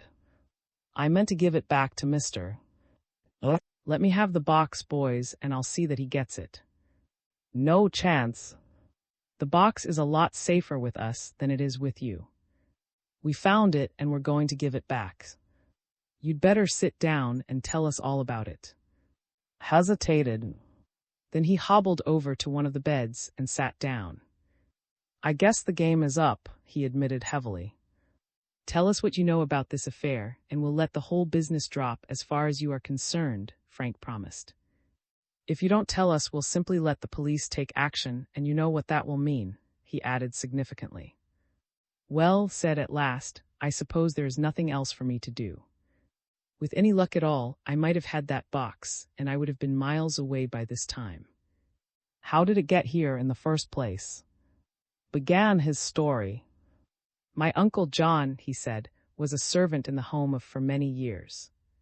He was in financial difficulties at one time, and when he learned about the valuable stamp collection, he thought that if he stole it and sold it, he might be able to realize enough money to pay off his debts. He knew that the collection was kept in a small safe in the house, so he watched his chance. He was highly trusted by Mr. So it was not long before he had the opportunity he was waiting for.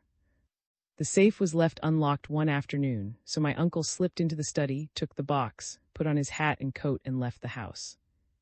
"And never went back," said Joe. "He never returned." He had laid his plans very carefully, and he knew he might have to wait until the hue and cry died down before he would be able to dispose of the stamps, so he fled to a little village down on the seacoast, and he stayed in hiding there for several months. He learned that the police were looking for him, and then he found that a full description of the stamps had been circulated, and that he would certainly be arrested if he ever tried to get rid of them to any recognized dealer. As a matter of fact, when he left the village where he had been hiding and went to New York, he narrowly escaped being arrested merely because he went to one of the dealers in that city and asked him what the stamps would be worth. The dealer became suspicious and the police, but my uncle saw his danger in time and cleared out. And he never sold the stamps. He couldn't. It was too dangerous. He made up his mind to return them too. So he took the rosewood box and came back to. Why didn't he return them? Asked Frank in surprise. Mr. was away.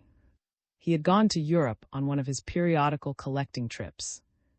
Then my uncle was afraid he might be recognized around, and he knew that if he were arrested and the stamps found on him, no one would believe that he had meant to give them back. So he determined to hide them until he would have a chance to see Mr. At this time, Cabin Island had been purchased, and the cabin was being built. One day my uncle was prowling about the place, wondering if he could steal into the house and return the box without being seen, when Mrs. saw him. He did not know if he had been recognized, but he went away. A little while later, he saw her leave the house with the gardener, and he saw them looking for him. He became frightened, and he hired a boat and went out into the bay. But evidently they traced him, for in a little while Mrs.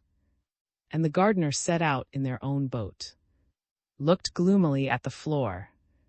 My uncle was afraid that they would turn him over to the police if they caught him with the rosewood box. He wanted to talk to and have the charge against him withdrawn. So he decided to flee, but the only place he could think of just then was Cabin Island. So he went there in the boat. The cabin was just being built at this time, as I said, and the fireplace and chimney had not been finished. The masons had the chimney just about half completed. As it was a Sunday, the island was deserted that day.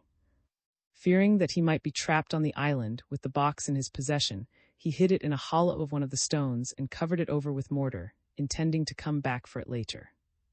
Then he got away from the island before Mrs. Him. Didn't he go back later? Asked. Nodded. He went back next day. But the masons were back at work, completing the chimney. He did not have a chance to get near the place. He remained hidden on the island all day until they went home that night. Then he went up to the cabin to recover the box. He found that more stones had been placed over the stone where he had hidden the box. They had been securely mortared. The box was sealed up. In spite of all he could do, he could not get the box again. He came back to the island several times that week, but he had no success. Every day the masons did more work on the chimney, and every day his chances grew less. So he left and went to a little village in Maine, where he lived for a number of years. He did not try to get in touch with again. Then, about 5 years ago, he determined to make another effort to recover the box, and he came back, making several trips to the island, but although he tried to get at the box from inside the chimney, he failed. When he died, the box had not been recovered, although my uncle had repented bitterly of his foolish crime. In his will, he left his property to me, and he also left a sealed letter containing the confession I have just told you. And he asked you to recover the box. Yes, but I wanted it for myself. I had become acquainted with a man who said he could dispose of it for me. He offered me $50,000 for the collection. $50,000! Exclaimed the boys. It is worth even more than that, for many of the stamps have increased in value since the year they disappeared. I don't suppose would sell it at any price. My uncle was dead. I was the only person who knew where the stamps were hidden, so I made up my mind to get them for myself.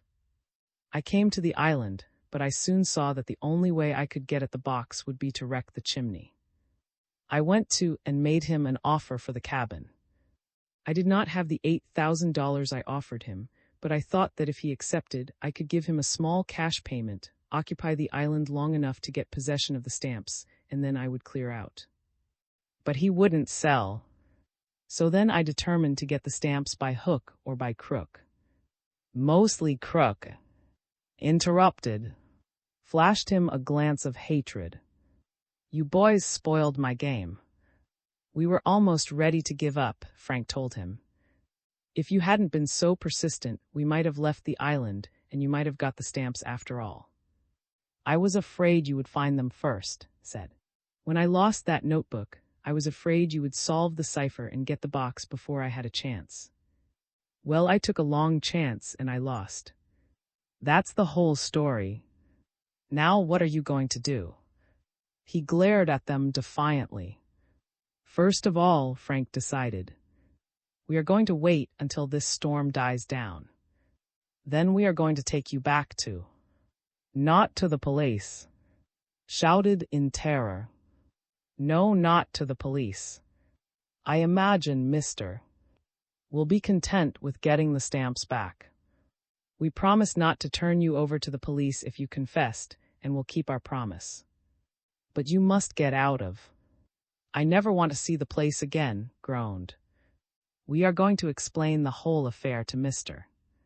And return the stamps to him.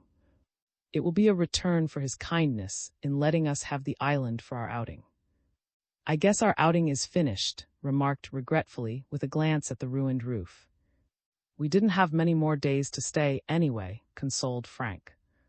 And I'd rather get to the bottom of a mystery like this than have all the outings in the world. That's right, agreed his brother. XXV is pleased. The storm died down early that afternoon, and the chums left the island and set out for, with the injured wrapped in blankets on one of the iceboats. Was completely beaten. When he got back to, he managed to make his way to the railway station, caught the first train, and was never seen in the city again. It was fortunate for him that he left when he did. The Hardy boys made no report to the police, so he had nothing to fear from that quarter, but Tad Carson and Nash, wrathful at the loss of their boat, were anxious to find their erstwhile employer. The four chums went up to the home together. They found Mr. in the library reading. He greeted them kindly. Well, boys, he said, what brings you back from Cabin Island so soon? Haven't you been enjoying yourselves? We've had a fine time, sir, said Frank, who acted as spokesman. We came back because we found something there that might interest you. Something that might interest me? Asked Mr. Puzzled. I can't imagine what on earth it can be. Sit down and tell me all about it. Frank produced the rosewood box. Do you recognize this, sir? Gazed at the box incredulously. My stamps, he exclaimed. My precious stamp collection. With trembling hands, he seized the box and opened it. When he saw that the stamps were undamaged, and exactly as he had last seen them, his joy knew no bounds. Tell me, he demanded in excitement. Tell me where you found them. On the island.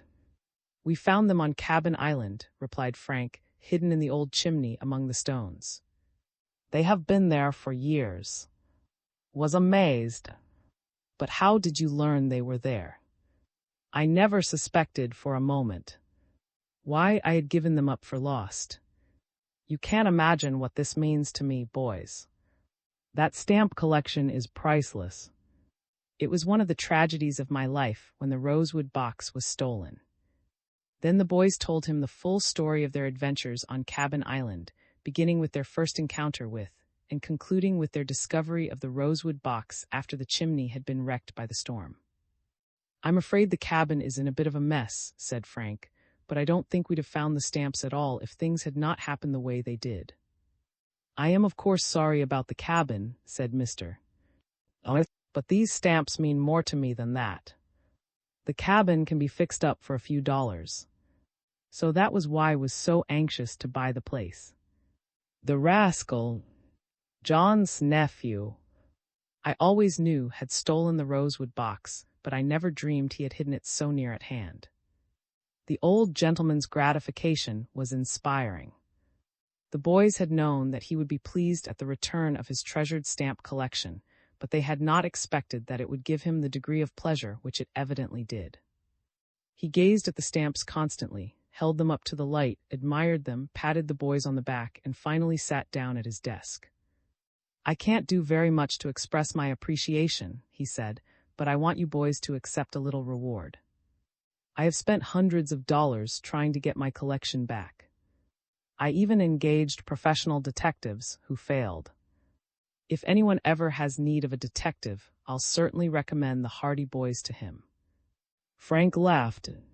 We're not professionals, sir, he said. We like tackling a good mystery, though. And you tackle them successfully. First, my automobile. Now, my stamps.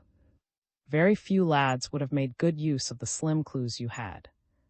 He drew out his checkbook and wrote busily for a few minutes. As for a reward, put in Joe, we didn't expect anything, mister. It was fun. And anyway, you've been awfully good to us, letting us have the cabin for our outing. Nonsense. Mister swung around in his chair. He gave each of the Hardy Boys a check. Then he wrote again for a few minutes and made a similar present to Biff and... But this is for $200, exclaimed Frank in amazement as he looked at his check. And so is mine, said Joe. What of it? Said Mr. My stamp collection is worth much more than that. But stammered, I didn't do anything. The Hardy Boys deserve any rewards you care to give them, but Biff and I didn't do much. $100, mister. Why, I can't take it. Neither can I, added Biff, although he looked longingly at the check Mr. had given him. The Hardy Boys deserve all the credit. Mr. quietly waved their objections aside. I realize they deserve most of the credit, he said, because they did the detective work. But you lads helped a lot, too. They certainly did.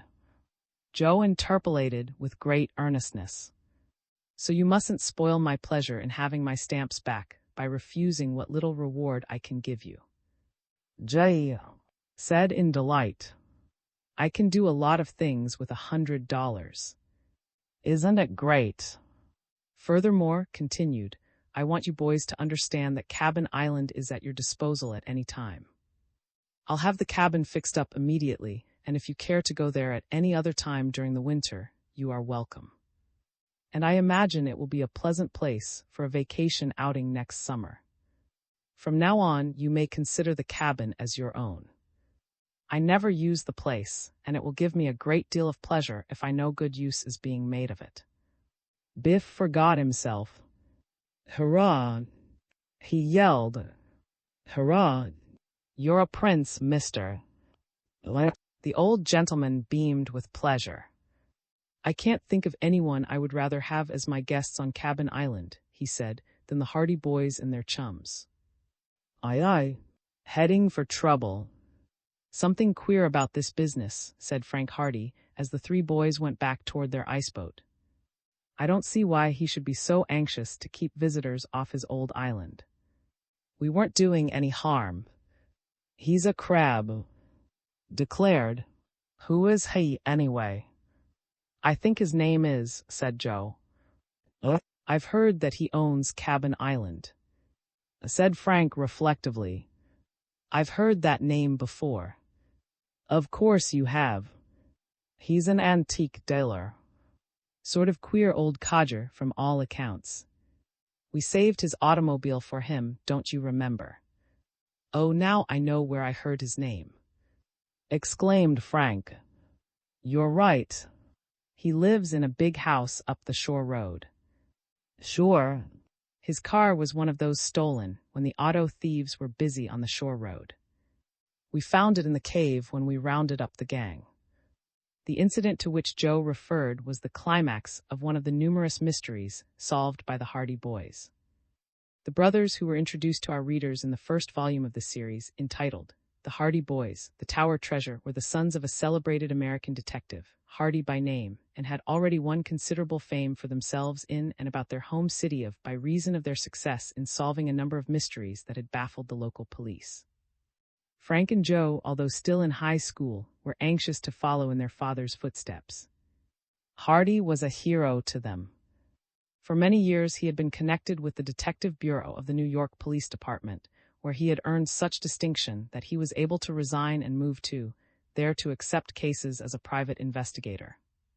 Internationally famous, he was frequently called in to solve mysteries that had been given up by the police in all parts of the country, as well as accepting other assignments in which police action was not desired. Already the two boys showed that they had inherited much of their father's ability. They were sharp, observant, and intelligent enough to draw shrewd deductions from small clues. In the volume immediately preceding the present story, The Hardy Boys, The Secret of the Caves, the lads tackled a mystery that even Hardy had not been able to solve, the disappearance of an aged college professor, and had eventually found the old man after a series of thrilling adventures on a lonely part of the Atlantic coast. "So that's who is it?" said Frank. "Pleasant sort of customer, isn't he? He didn't treat us very well, considering we saved his automobile for him." "Perhaps he doesn't know you," suggested. "That's possible. I remember now. He was in Europe at the time of the car-stealing affair. Perhaps this chap is Mr. at all," put in Joe. "He may have sold the island. Well, whoever he is, I don't think much of him. What did he think we were going to do? Burn down his cabin?" Laughed. "I guess he doesn't want his nice, pretty island all tracked up. Well, I suppose there's nothing for us but to go home. It's getting late anyway." The boys scrambled into the iceboat.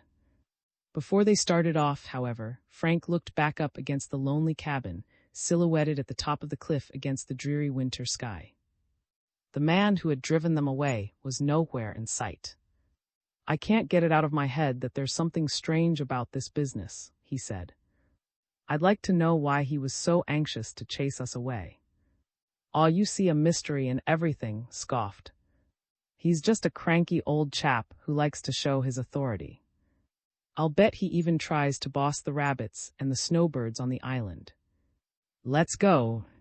The iceboat moved slowly away from Cabin Island, and the boys soon forgot their disappointment in the exhilaration of swift flight across the ice. They swept out of the cove, around the rocky point, out into the bay. Far ahead of them lay, its towers and spires shining in the sunset. It was getting colder, and the wind stung their faces to a rosy glow. "If we go camping in the holidays," shouted Frank, "I guess Cabin Island is off our list, at any rate." "It would be a mighty fine place to camp," said Joe regretfully. "It's too bad Mr. is such a crank. A good-hearted chap would let us live in his old cabin during the holidays." "Well," remarked, "this particular chap isn't at all good-hearted, so I suppose we'll just have to hunt up another camping spot." The boys were silent. Cabin Island would have been an ideal place for their outing. It would be difficult to find another cabin as well constructed and so near. Suddenly pointed ahead. "Look at that iceboat," he exclaimed. "Must be a crazy man steering it." Away in the distance they could see a large craft, twisting and turning in an erratic fashion. It would speed in a straight course for 100 yards or so, then it would commence to zigzag crazily, at times veering over until the sail was almost level with the ice. "He'll break his mast or his rudder," opined Frank. "Then he won't be so smart when he finds himself stranded about 3 miles from town. A chap who will handle a boat like that doesn't deserve to have one." However, the other craft seemed to be standing up under the senseless strain being imposed on it. It was a larger boat than that of the Hardy Boys, and it was able to withstand mishandling that would have wrecked a smaller craft. The boys did not alter their course, for they were some distance to leeward and under ordinary circumstances would not pass within shouting distance of the big boat. However, as they sped on, Frank saw that the other craft had ceased zigzagging and was now bearing toward them. Its huge sail was full, and it was gathering speed. "That big boat can certainly travel," exclaimed. "I'll say it can. If he doesn't change his course, that chap will travel right into us." As the big boat drew nearer, the boys saw that there were 2 men on board. Frank mentally checked over the various iceboats he had seen on the bay and thought he recognized the approaching boat as belonging to Tad Carson and Nash, 2 young men of unsavory repute in the city. They were loud-mouthed, insolent fellows who had never been known to do a day's work, and it was a mystery how they had managed to raise sufficient money to buy the iceboat in which they were now amusing themselves. "He'd better change his course," said Joe nervously. "He's heading right toward us." "Not if I know it," said Frank. "If he won't change, then I will." He bore down on the tiller, and their iceboat swung around out of the path of the other. Then, to their amazement and consternation, the lads saw that the big craft had also swung around and that it was still hurtling forward at terrific speed. "They're going to run us down," shouted in alarm. The big boat was only 50 yards away. The lads could see Nash at the tiller, his mouth open in an ugly grin. In another moment, the big craft would crash broadside into the small boat, and so great was its speed that the Hardy Boys' boat would certainly be wrecked beyond repair, and it was possible that the boys themselves might be seriously injured.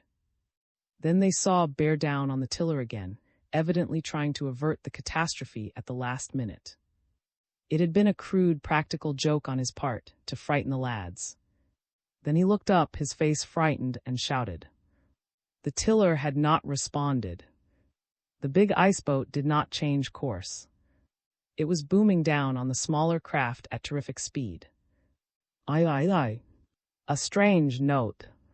Had it not been for Frank Hardy's coolness and presence of mind, there would have been a disastrous collision. His quick hand at the tiller averted the crash by a hairbreadth. How he did it, he could not later explain. At the time, and Joe could see no possible chance of escape. But just as the collision seemed imminent, their craft veered off to one side and the other boat went booming past at terrific speed, the 2 iceboats so close together that their sides almost touched. It was a narrow escape. Frank had swung the nose of his boat around just in the nick of time. He brought the craft around in a circle, for the boys were in no mind to let the affront pass. Then they saw that the other boat had overturned. The boy at the helm, frightened by the imminence of peril, had lost his nerve, had swung the boat too far over, and it had gone on its side. The mast had snapped. The boat was wrecked.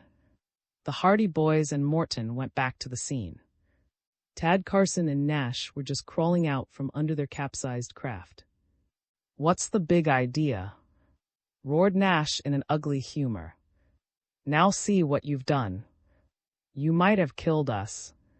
"Take some of that for yourself," rejoined Frank, walking over. "It was your own fault. You tried to run us down." "Run you down? I like that. You head straight for us and then say we tried to run you down.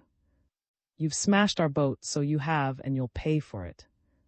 "Try to collect," advised airily. "By rights, we ought to have you up in court. Trying to be smart, weren't you?" Both the other boys were bigger than, but this never bothered that boy as long as someone was with him.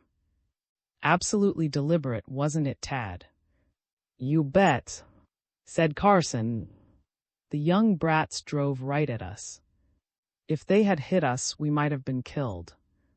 Their cool effrontery amazed the Hardy Boys. "You've got a lot of nerve," snapped Joe. "Trying to lay the blame on us. It serves you right to have your boat smashed up.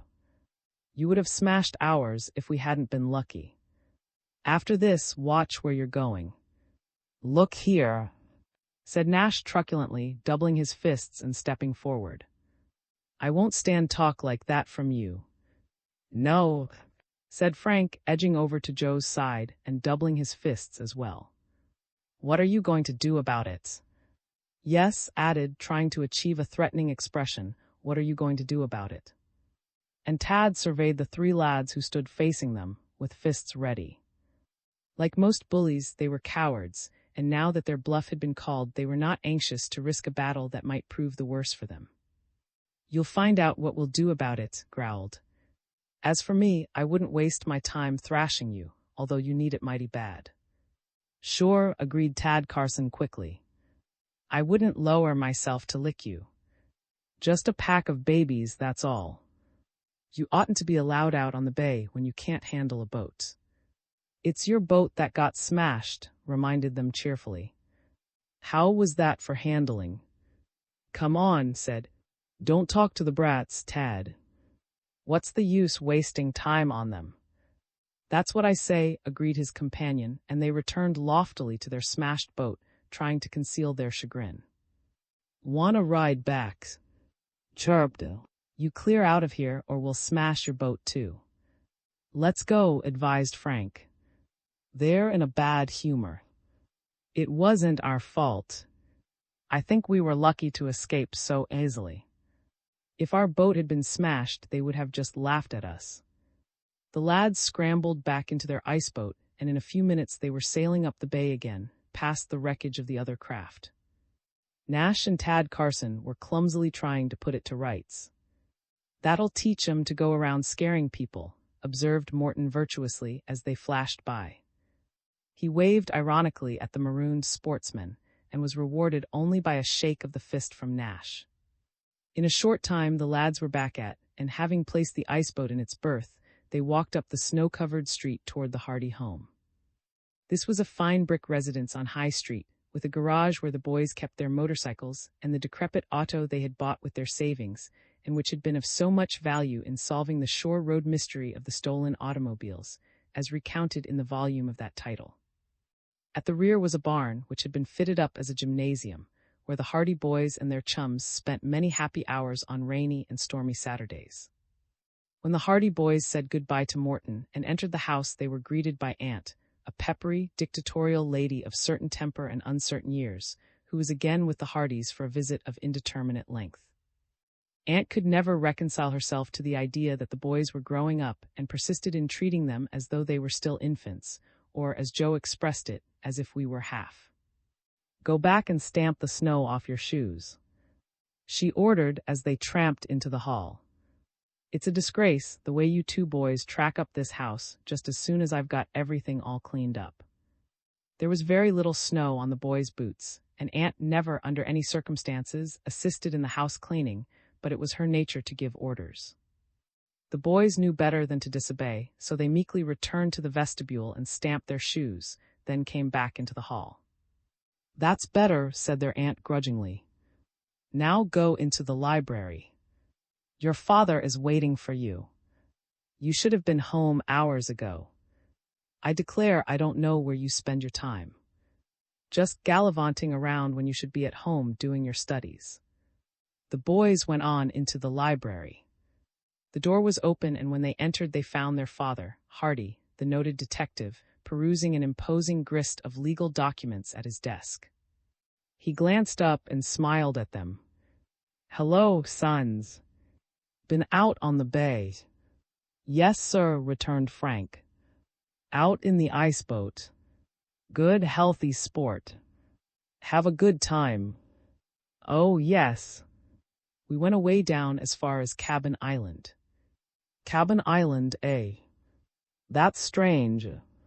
I've had Cabin Island in my mind for the past hour or more.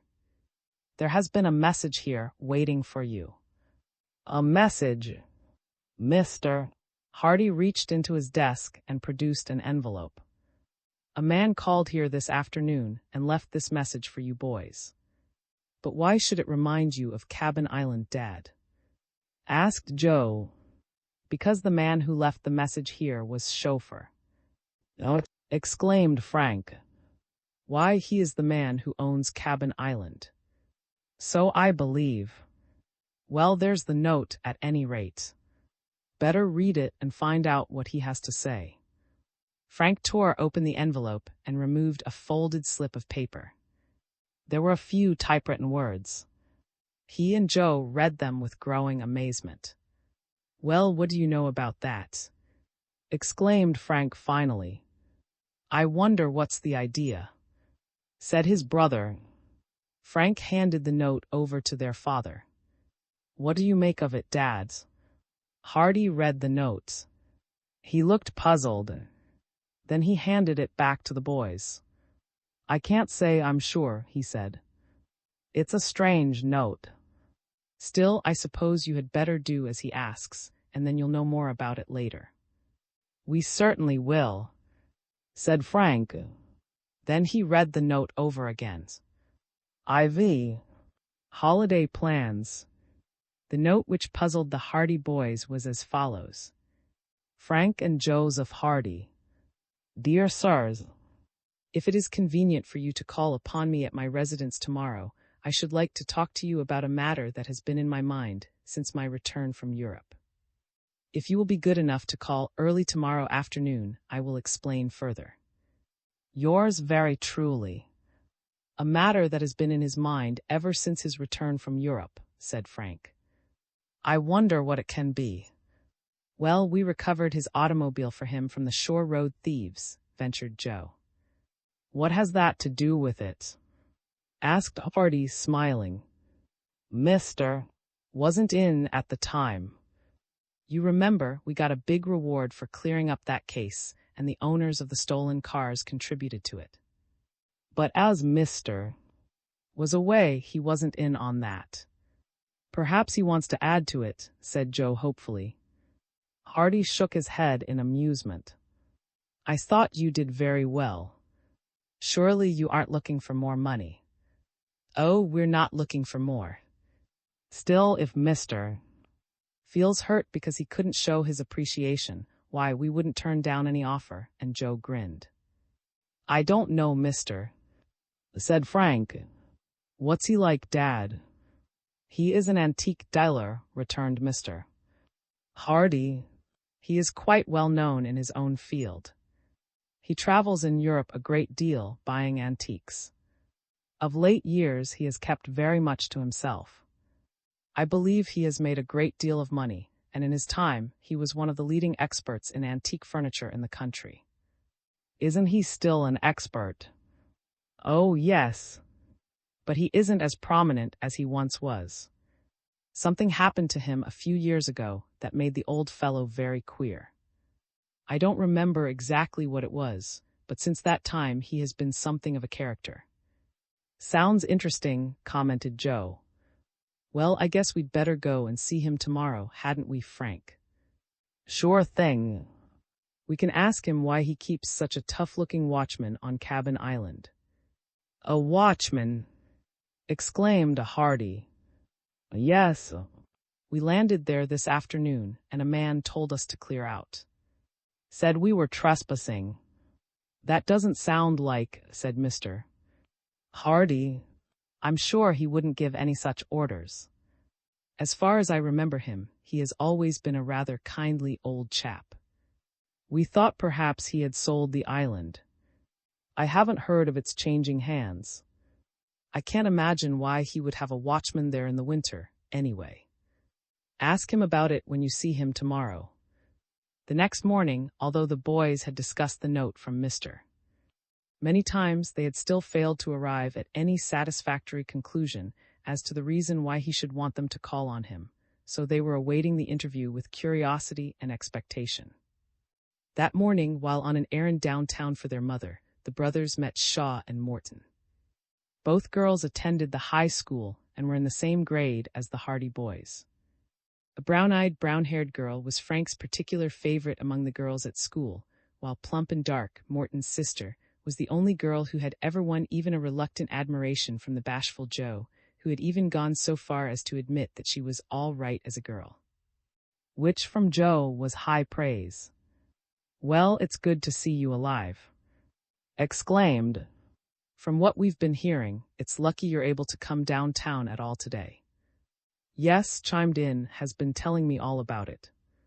I should think you'd have been patting yourself on the back ever since." The boys looked at one another blankly. "What yarn has been springing now?" asked Frank.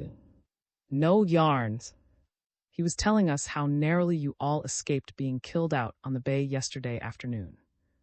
"Oh, that," laughed Frank. "It wasn't so bad. We might have got bumped about a bit, but we were lucky." "That's letting you tell it," exclaimed. "Says that if it hadn't been for the way you handled that ice boat, Frank, there would have been a terrible smash-up." "Oh, usually exaggerates," said Frank uncomfortably. "You're too modest," put in quickly. "He told us all about it. I think you deserve a lot of credit, Frank." "You bet he does," cried Joe warmly, oblivious of his brother's embarrassment. "He saved our lives. And as for those other boys," continued, "if that Nash or Tad Carson ever dare speak to me again, I'll go past them with my nose in the air." "Won't you?" "I certainly will. And I'm going to tell the other girls about it, too. I think it was mean of them, and I'm glad their old boat got smashed." "Oh, I guess they've suffered enough," said Frank. "No use rubbing it in. If they had smashed your boat, they would have told the story all over." "I'm certainly glad it turned out the way it did," said. "Drat that," muttered Frank, after the girls had gone on down the street. "Why can't he keep quiet? He'll be making me out a hero if he keeps up. I didn't want anything said about that affair." "Well, only 2 girls know about it now," returned Joe comfortingly. "Only 2 girls," snorted Frank. He might as well have published it in the newspaper. Nevertheless, he was inwardly pleased by his evident concern over his narrow escape and by her admiration of the way he had acquitted himself in the emergency. That afternoon, immediately after lunch, the Hardy boys set out for the handsome home on the shore road. The place was not far away, and as the snow was too deep to permit of using their motorcycles, the boys went on foot. Before they had come within sight of the place, they met a chum, Biff Hooper, who frequently accompanied the Hardy boys on their adventures. They found Biff, who was inclined, dancing about in the snow, making wild dashes and lunges at an imaginary sparring partner. He did not see Frank and Joe at first, and when they came up to him, he had evidently just put the finishing touches to the invisible antagonist, for he was breathing heavily, and as he looked down into the snow, he was counting. 7, 8, 9, 10 out. "Hurrah for the new champion," shouted Joe. "Did you knock him out, Biff?" Biff swung around quickly and looked very foolish. "Just doing a little shadowboxing," he explained, very red in the face. "I didn't hear you coming." "Practicing to clean up on the championship," asked Frank pleasantly. "Whoever he was, you knocked him right off the map." "Say," said Biff, anxious to change the subject, "I've been wanting to see you fellows." "Looking for a fight?" asked Joe. "Sorry, but we've decided not to do any fighting until after Christmas because mightn't like it, and then he wouldn't put anything in our stockings." "You want to be careful, Biff.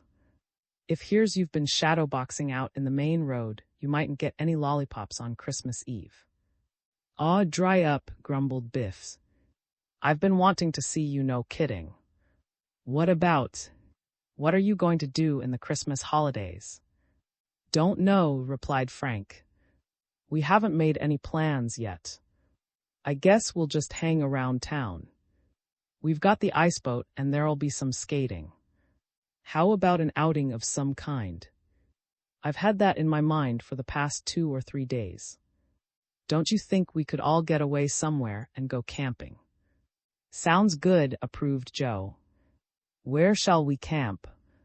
"I don't know. I thought you chaps could look after that end of it. It isn't so easy to go camping in winter. In summer there are lots of places." "Well, think it over," said Biff. "If you think of a good place and decide to go, be sure and let me know. I'd like to be in on it." "Sure thing. We wouldn't leave you out, Biff. If we could get away right after school closes, we could have a good long holiday in camp." How about Christmas? Inquired Joe doubtfully. We shouldn't want to miss Christmas, should we? Worrying about your presents. I'd hate to miss them. Maybe we could get them before we went.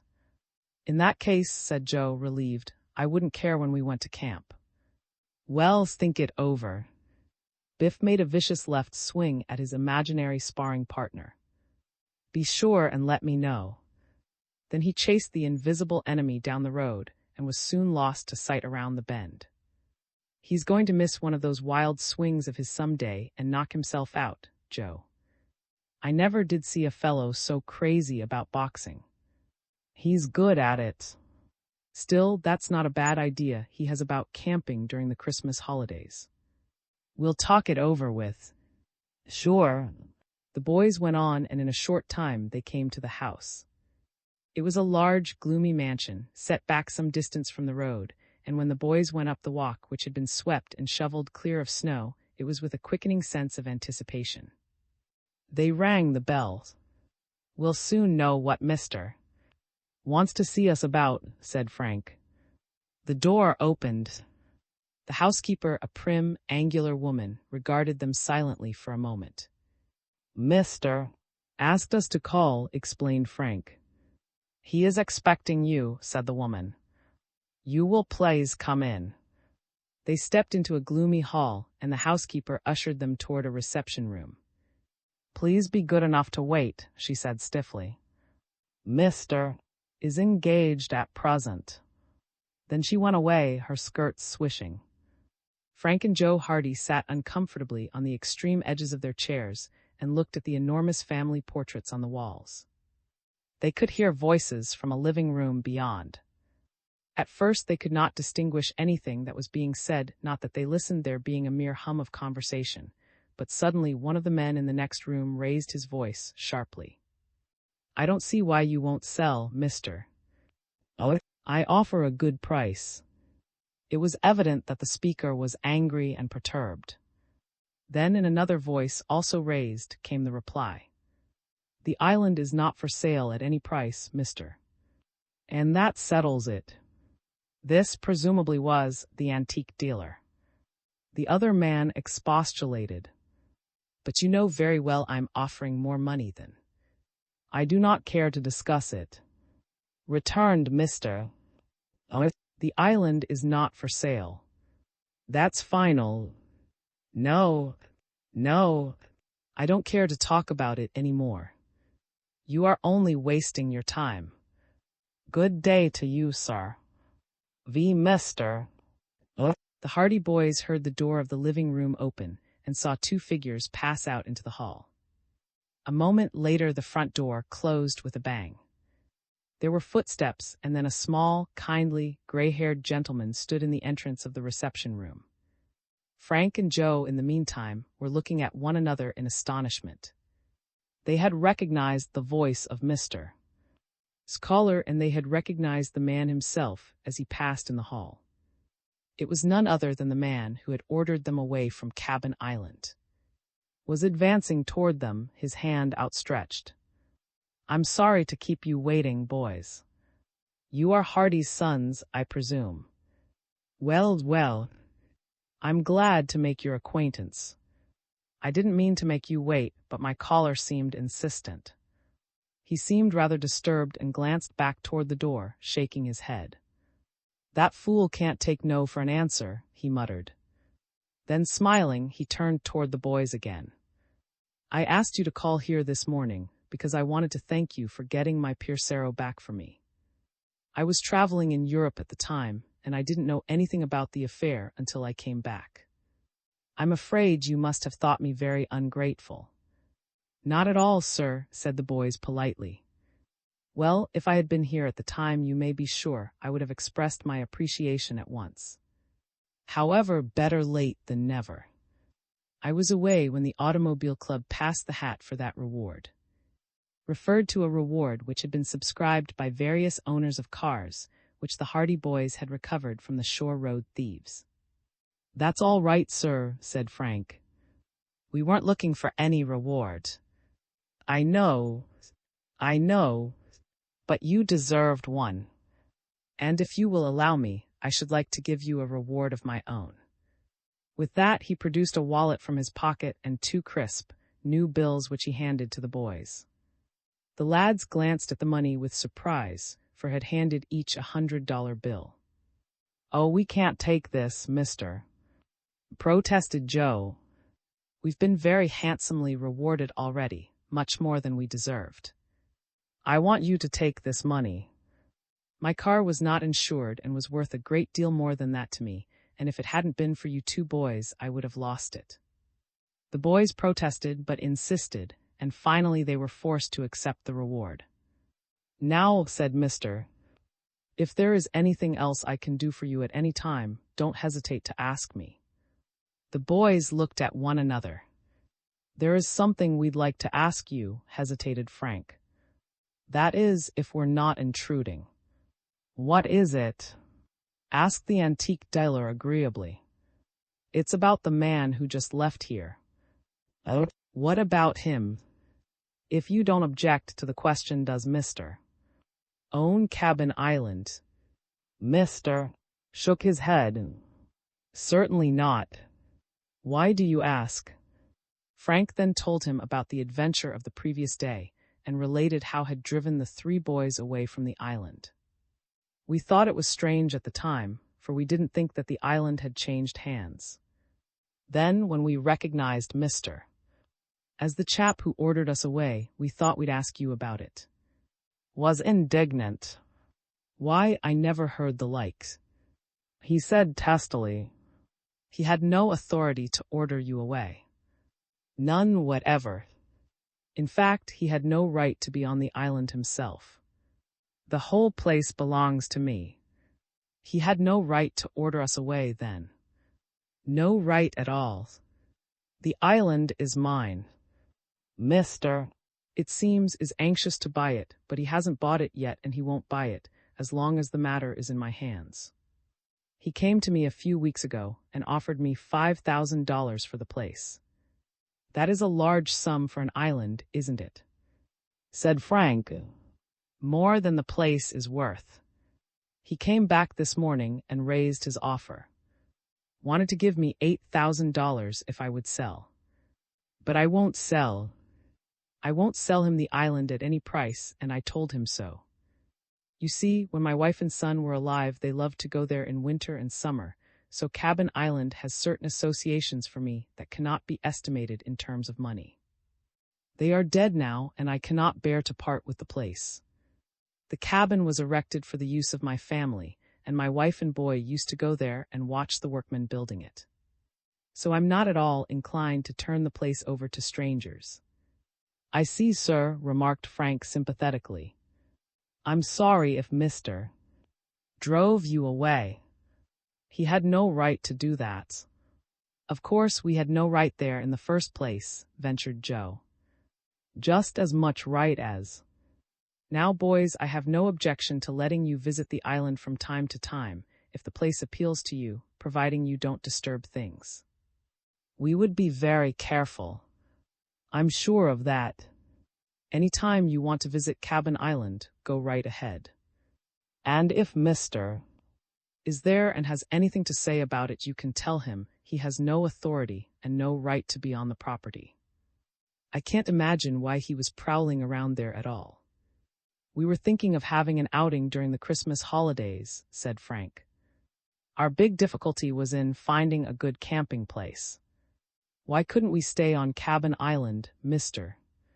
Oh, we could have our outing there, and at the same time we could look after your property." Nodded agreeably. "An outing, eh? Just you 2 boys?" "We have 2 or 3 of our chums along with us." "That would be fine. I envy you. A winter outing. I think Cabin Island would be ideal for that. And if Mr. is busying himself ordering people away from there, I imagine it wouldn't be a bad idea to have someone on the ground to look after things. You have my permission, boys. Go ahead and have your outing at Cabin Island." "That's mighty good of you, Mr. Oh," exclaimed Frank impulsively, and Joe echoed. You bet. Not at all. I know you can be depended on to leave things as you find them. I'll tell you what I'll do. I'll put the whole matter in your charge, and I'll turn over the keys of the cabin to you. I think you'll find it a very comfortable place. That was how the Hardy Boys and their chums received permission to hold their winter outing on Cabin Island. VI. Preparations. When the Hardy Boys returned home after their visit they hastened to tell their father about the munificent reward the antique dealer had given them for recovering his automobile. Then came the momentous matter of securing permission for the vacation outing. Hardy listened with a smile. So you want to leave us during the Christmas holidays, he said. You don't mind missing Christmas dinner, with the turkey and the pudding and the nuts and raisins and candy. You don't mind going without your presents this Christmas. You'd rather go camping. Would we have to miss our presents? Asked Joe anxiously. Well, you know that Christmas presents are usually given out on Christmas morning in this house. If you're not here, couldn't we get them before we go away? Mr. Hardy laughed. You want presents and outing both, I see. Well, I suppose it can be arranged. I have no objections to letting you go camping, seeing Mr. has been good enough to allow you the use of Cabin Island. If you take proper equipment with you, plenty of food and blankets, you should be comfortable enough. As a matter of fact, he murmured, I wouldn't mind going with you myself. Will you come, Dad? Shouted Frank. I'm afraid I wouldn't be able to get away. Go ahead with your outing if your mother agrees. Mrs. Hardy, it appeared, had no objections, although at first she was reluctant in view of the fact that the boys would be absent from the family circle over Christmas Day. It won't seem like Christmas without my lads, she said. Aunt, of course, insisted on contributing her 2 cents worth, as Joe expressed it. Camping in the winter time. She sniffed. I never heard the like of it. They'll freeze to death. We'll be just as comfortable as if we were in town, Aunt, said Frank. The cabin is well built and warm, and we'll have plenty of heavy blankets with us. You'll need 'em. As for being comfortable, I'll warrant you'll be glad to come humping back home where everything is nice. And you'll find a big change, my fine young men, when you get away down in that rickety shack, with the wind blowing through the chinks and the snow drifting in on the floor. If you stay there longer than one night, it will be a big surprise to me. Of course, put in Joe, if you think you will miss us so very much, if you really think it would spoil your Christmas not to have us here, why we won't go. Aunt laughed mirthlessly. Spoil my Christmas. The idea. It will be a real Merry Christmas again, without 2 noisy boys making life a botheration to me. In that case then we'll go camping, said Frank.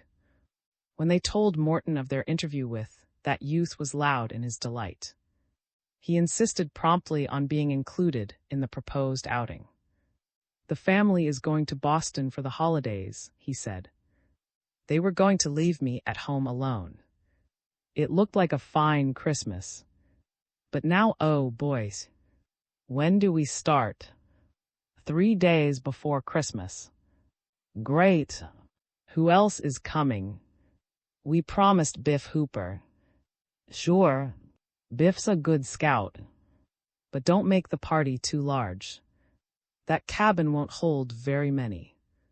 We figured on just the 4 of us, said Frank. The iceboat won't hold any more, anyway. Fine.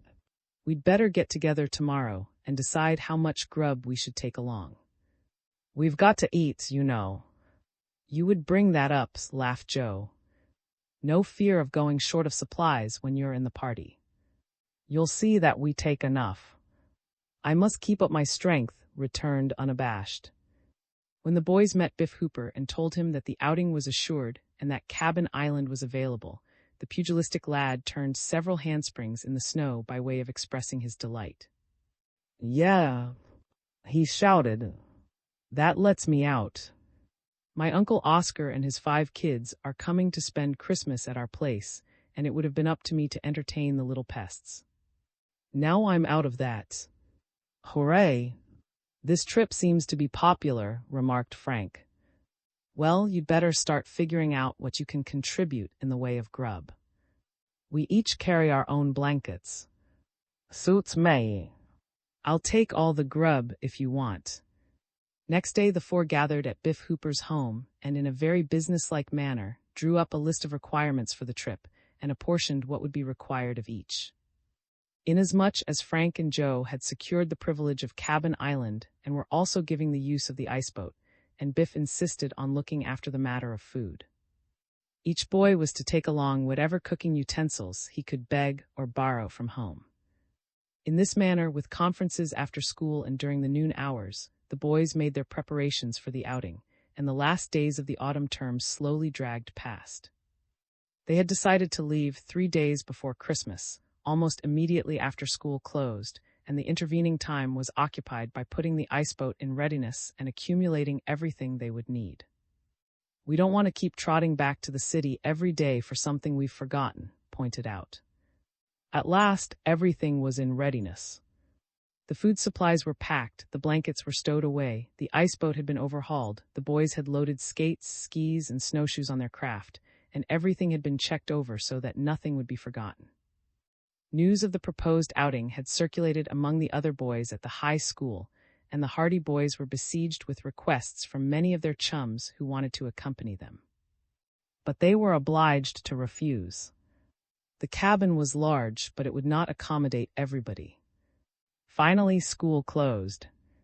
There were the usual closing exercises, which the lads sat through impatiently, and then they raced toward home, for the trip to Cabin Island was definitely scheduled for the morrow.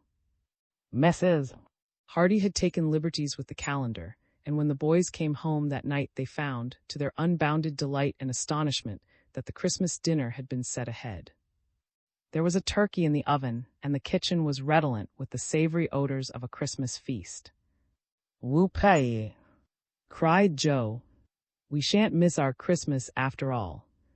The dinner, being in the nature of a surprise, surpassed all previous Christmas dinners. Somehow the turkey was more succulent, the mince pie had a better flavor, simply because the boys had been resigning themselves to missing the good things that year. The mere fact that the calendar indicated Christmas Day as being actually 4 days off seemed to matter little. Mr. Hardy had even ordered a Christmas tree, and after dinner, when the boys went into the library and found that even this crowning touch had not been omitted, they felt that life had little more to offer. The tree glittered with lights, and there were certain mysterious packages in tissue paper that aroused speculations. Frank and Joe immediately dashed upstairs and returned with the presents they had bought for their parents and for Aunt, which they distributed at the base of the tree. "I think we're lucky," said Frank when they went to bed that night. "Lucky? I never expected to have Christmas and our outing too," returned his brother. "Christmas dinner, a tree, and our presents. I hope and Biff get off as well." They fell asleep happy. In the morning, the usual Christmas ceremony of opening the presents was observed. Frank and Joe were unusually fortunate. The usual gifts of clothing, which included neckties, scarves, socks, and shirts, came first. Then for each of the lads came a complete outing costume of breeches, mackinaw shirts, and short coats. To top it all came 2 small rifles, each with a box of ammunition. "Don't kill too many rabbits," laughed their father. Christmas was complete. Frank and Joe had given their parents one of the finest radio sets, and to Aunt they gave several volumes of poems, as that lady was very fond of reading. For once in her life, their aunt did not sniff. "Just what I wanted," she beamed. "I have always adored Longfellow." At that moment the telephone rang. "Was calling. All set," he reported. "Biff and I are down here waiting." "We'll be with you in a minute," said Frank. So the Hardy boys set out on their vacation outing to Cabin Island. Little did they dream of the many strange happenings in store for them. VII. The other iceboat. Morton and Biff Hooper, it appeared, had not missed Christmas either. Their parents had surprised them just as Mr. and Mrs. Hardy had surprised Frank and Joe, and when the lads met at the boathouse half an hour later, their preparations for an immediate departure were somewhat hindered by joyous discussion of the presents each boy had received. Among Biff's gifts was an iceboat from his father, over which the lad was ecstatic. "Well, let's go," shouted finally. "We can talk it all over when we get to Cabin Island." They clambered into the iceboats, getting into Biff's new craft with the proud owner. "Ready!" cried Frank. "Ready! We're off!"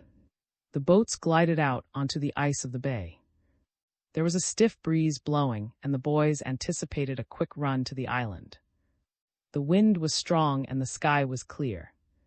The two boats sped alongside one another, their sails billowing.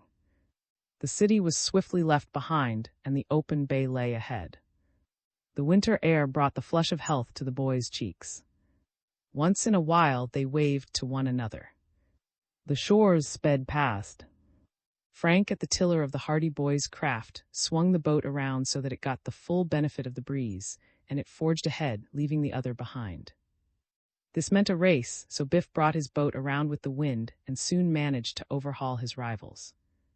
A vagrant breeze gave him the advantage for a while, and he gained steadily while the Hardy boys, to their chagrin, lagged behind, but the breeze soon changed.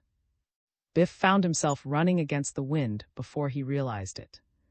The Hardy boys' craft scudded swiftly across the ice, then shot across his bows. Frank and Joe maintained their lead from then on, taking advantage of every change in the wind, and in due time they came within sight of the dark bulk of Cabin Island, looming against the distant line of the shore. Joe stood up and waved his arms in excitement. There was an answering wave from in the speeding craft to the rear. Frank swung the boat toward the south, down into the cove. They drew closer to the island. "Our friend can't bother us now," laughed Frank. "We have full authority. It was a mighty lucky thing for us that we mentioned Cabin Island to Mr. I wonder what was doing on the island, anyway." "I'll bet he was up to no good," said Joe.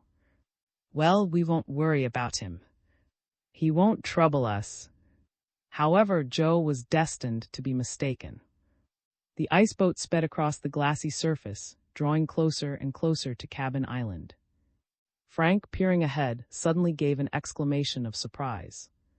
"Looks as if someone is here ahead of us." "Where?" Frank pointed to the little bay where they had landed on their previous visit. A white-sailed object was clearly outlined against the dark background of trees. "Another iceboat."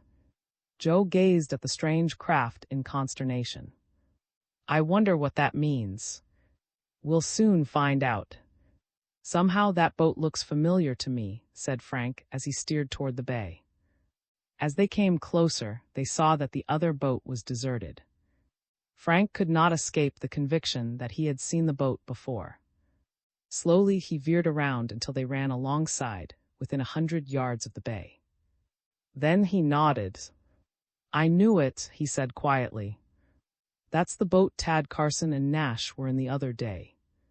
Exclaimed Joe. "There's something queer about this business. I wondered why they were so close to Cabin Island when we met them. I'll bet they were coming here to get." "Perhaps you're right. What shall we do now, Joe?" "Scout around a bit. We may learn something." Frank did not go toward the bay. Instead, he guided the boat around the arm of the island. The boys signaled back to Biff and indicating that they were to follow. "It beats me why Tad and should be here, unless they have some connection with this fellow," said Frank. "And I don't see why should be here at all. He hasn't bought the island yet. According to Mr. He has no business here. We'll run around the island once and see what's what." The Hardy boys did not have long to wait. Circling the end of the island, they came to a sheltered nook where they decided to land. "We can leave the boats here and go up toward the cabin on foot," decided Frank. "If there is anybody here, we'll have a better chance of taking them by surprise." They put into the little bay and then waited until Biff, in the other boat, came up. "What's the matter?" asked when their craft came to rest. Who owns that other boat? That's what we want to find out. We figured it would be best to lie low until we find what's going on around here, Frank told him. Good idea, approved Biff. That boat belongs to Tad Carson and Nash. I thought the best plan would be to land here on the quiet and then go up to the cabin. They have no right here, and I'd like to know what they're up to. The boys alighted from the boats. There was a sloping hillside before them, leading to a clump of evergreens. The snow was unbroken. Frank took the light and advanced up the slope. The others followed. When Frank reached the evergreens, he paused and looked about. To his right, he could see another bay farther down the shore, and there he spied a small boathouse. The boathouse itself would not have attracted his attention so greatly had it not been for the fact that he saw a distinct line of footprints in the snow leading toward the rear door. Frank had his wits about him sufficiently to notice that the footprints were those of two people, and that they led toward the boathouse, not away from it. Somebody there now, he commented briefly. He led the way toward the boathouse. The others trudged silently after him. Near the little building, Frank suddenly stopped and raised his finger to his lips. He had heard voices. With renewed caution, the boys stole forward. In the lee of the boathouse, they halted. Frank listened.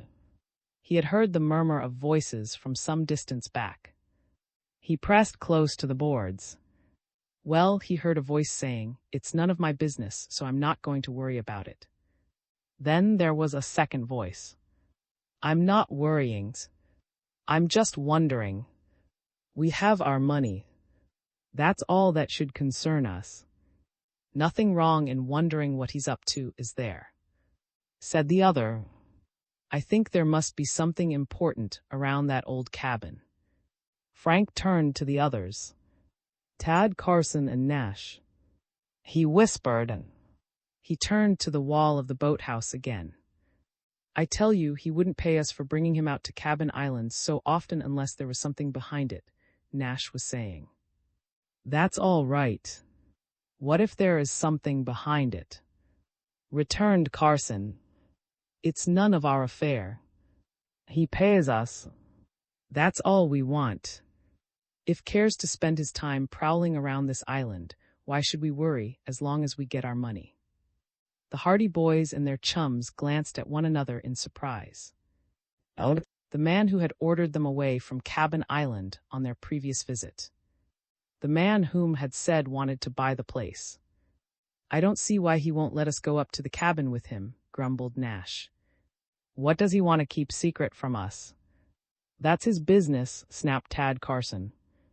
"If you go asking questions, then you'll just spoil everything. Leave well enough alone." "Wells, what are we going to do now?" "That's what I want to know." "Stay where we are. He told us to leave the iceboat and wait here until he came down from the cabin. Those are his orders. We get paid for obeying orders. Fine place to stay in. What did you expect? A palace? We'll stay where we are. He said he wouldn't be long. He's been up in that cabin for half an hour already. What's keeping him?" "I don't know and I don't care," snapped Tad Carson. "He's paying us to wait here for him, and we'll wait." Without a word, Frank Hardy turned away and motioned to the other boys. In the deep snow, they moved silently from the boathouse. "Sup at the cabin now," said Frank when they were beyond earshot. "I think we'd better go up and find out what he's doing." "Right. Approved." In single file, the boys went back up the slope in the direction of the cabin at the north end of the island. VIII. Suspicious actions. "Well, I guess that explains why Tad Carson and Nash were heading in this direction the day ordered us off the island," Frank Hardy said when the boys were out of earshot. "They were on their way to bring back to town," agreed Joe. "He's been using their iceboat to get back and forth to Cabin Island." "Wonder what's the big idea," remarked. "They don't seem to know what he's up to." "No, but we will, and mighty soon." We're responsible for the cabin now, so it's up to us to find out what is doing there. Biff looked dubious. He won't tell us, you can depend on that. Probably he'll tell us to clear out of here. What if he does? We now know he hasn't any authority. I'll tell you what we ought to do, fellows, said Frank. We should try and catch our friend off his guard. If we detour around through the woods, we can come out at the back of the cabin. He'll never hear us coming through the snow. We'll take a peep through one of the windows and see what it's all about. That's a long way around, grumbled. It won't take us far out of our way. The snow isn't very deep. We can make it easily enough. Come on. Under Frank's leadership, the boys set out into the woods, trudging through the snow, detouring in order that they would not emerge at the front of the cabin. At last they were within sight of the little building. It seemed utterly deserted, but the boys were quite convinced, from what they had overheard at the boathouse, that was somewhere in the immediate neighborhood. They advanced cautiously. At the rear of the cabin was a small window. They made this their objective. In the light snow, their footfalls made no sound. Frank took the lead. The others stood back for a moment while he went ahead, pressing close to the cabin wall. When he was at the window, he peeped in carefully. Frank gazed into the interior of the building for a short time. Then he turned and beckoned to his companions.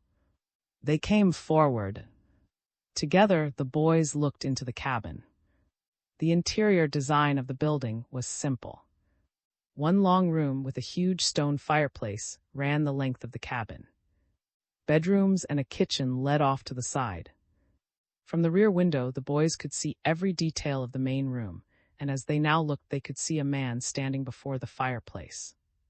Although the man had his back turned to them, they had little doubt but that he was. Frank and Joe nudged one another in excitement. Was quite unconscious that he was being watched.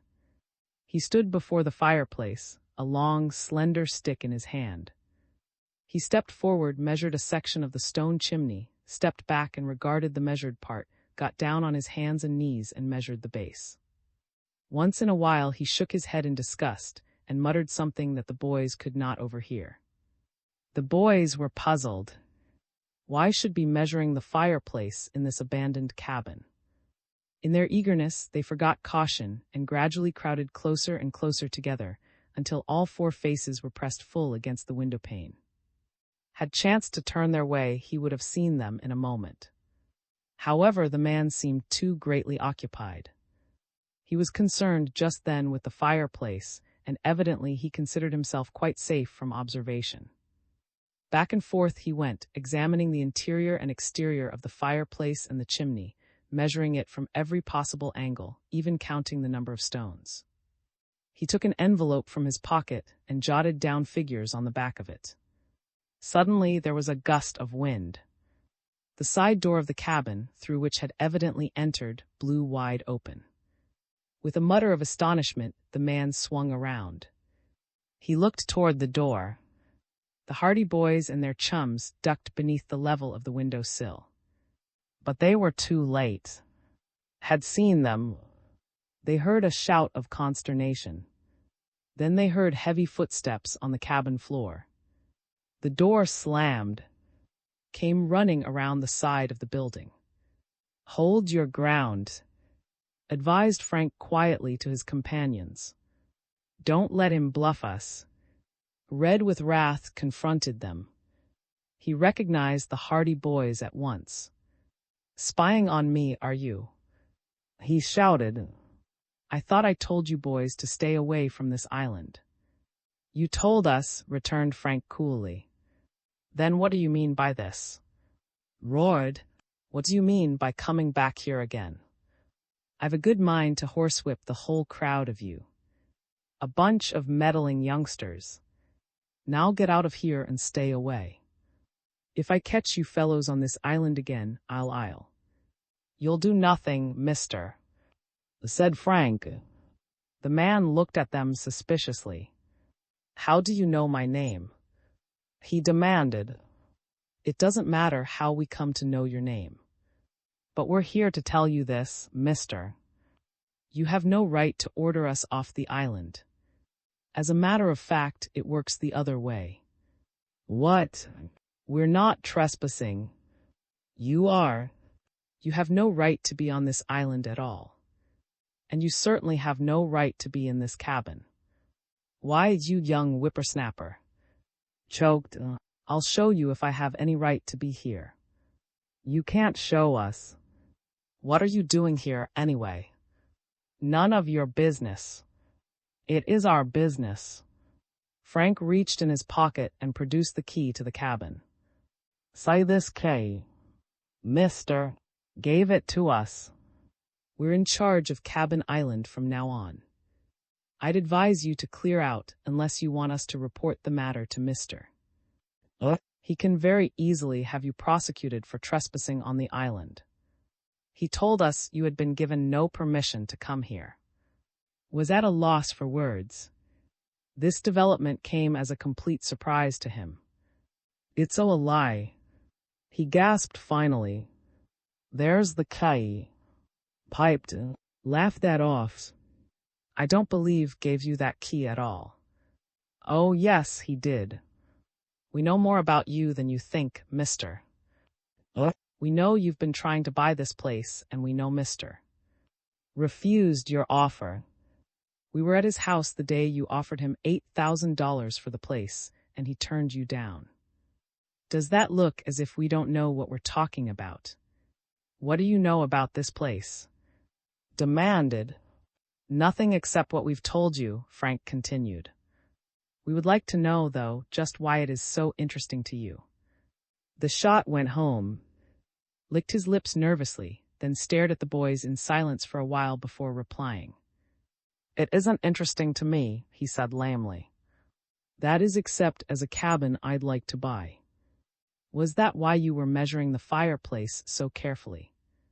Put in Biff dryly. I'm not going to argue about it. I'm going back to town and taking up this matter with. He gave me to understand that he wanted to sell the island, but he wants too much money for it.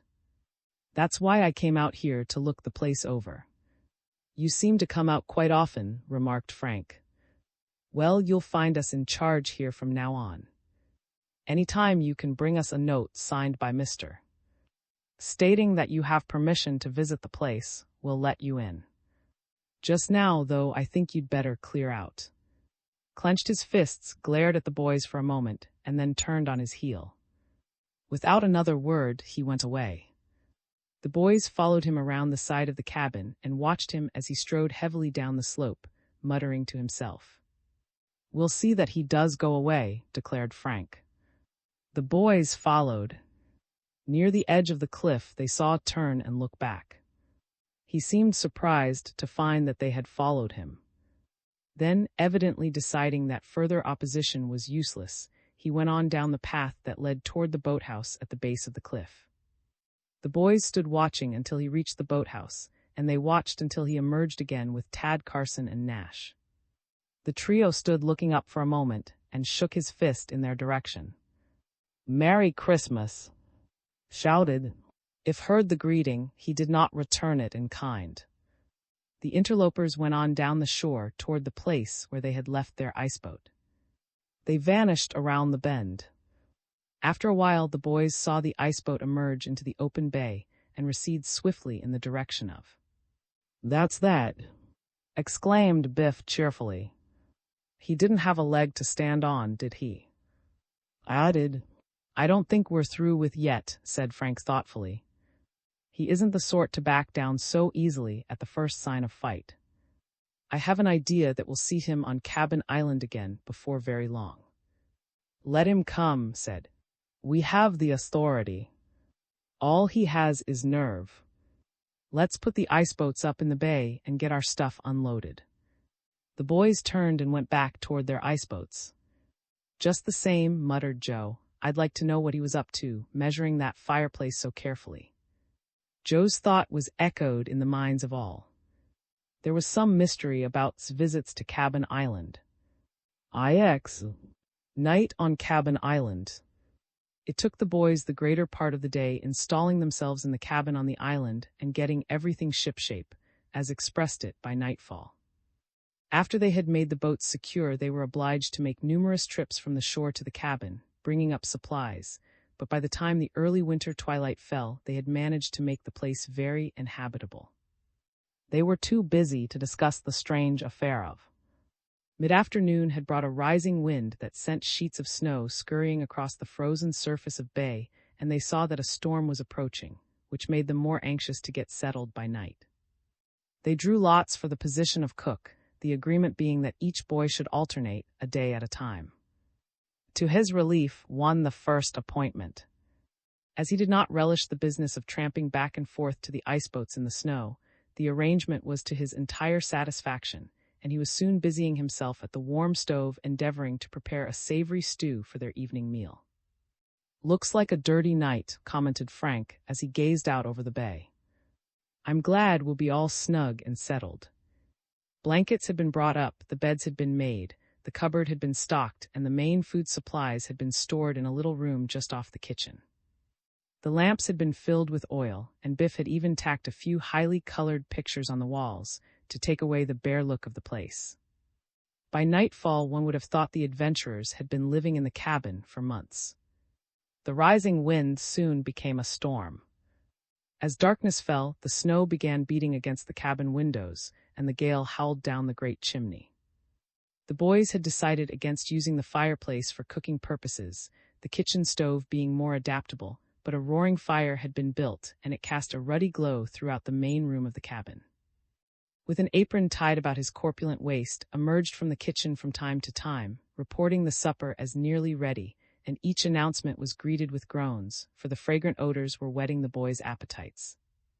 At last, however, the table was laid, the steaming plates of stew were brought forth, and the boys fell to. Second helpings were in order, for the stew was excellent and the lads were hungry. Bread and butter, canned peas and corn, an immense mince pie and tin cups of hot coffee went the way of the stew, and in due time the boys sat back, sighing that they could not manage another bite.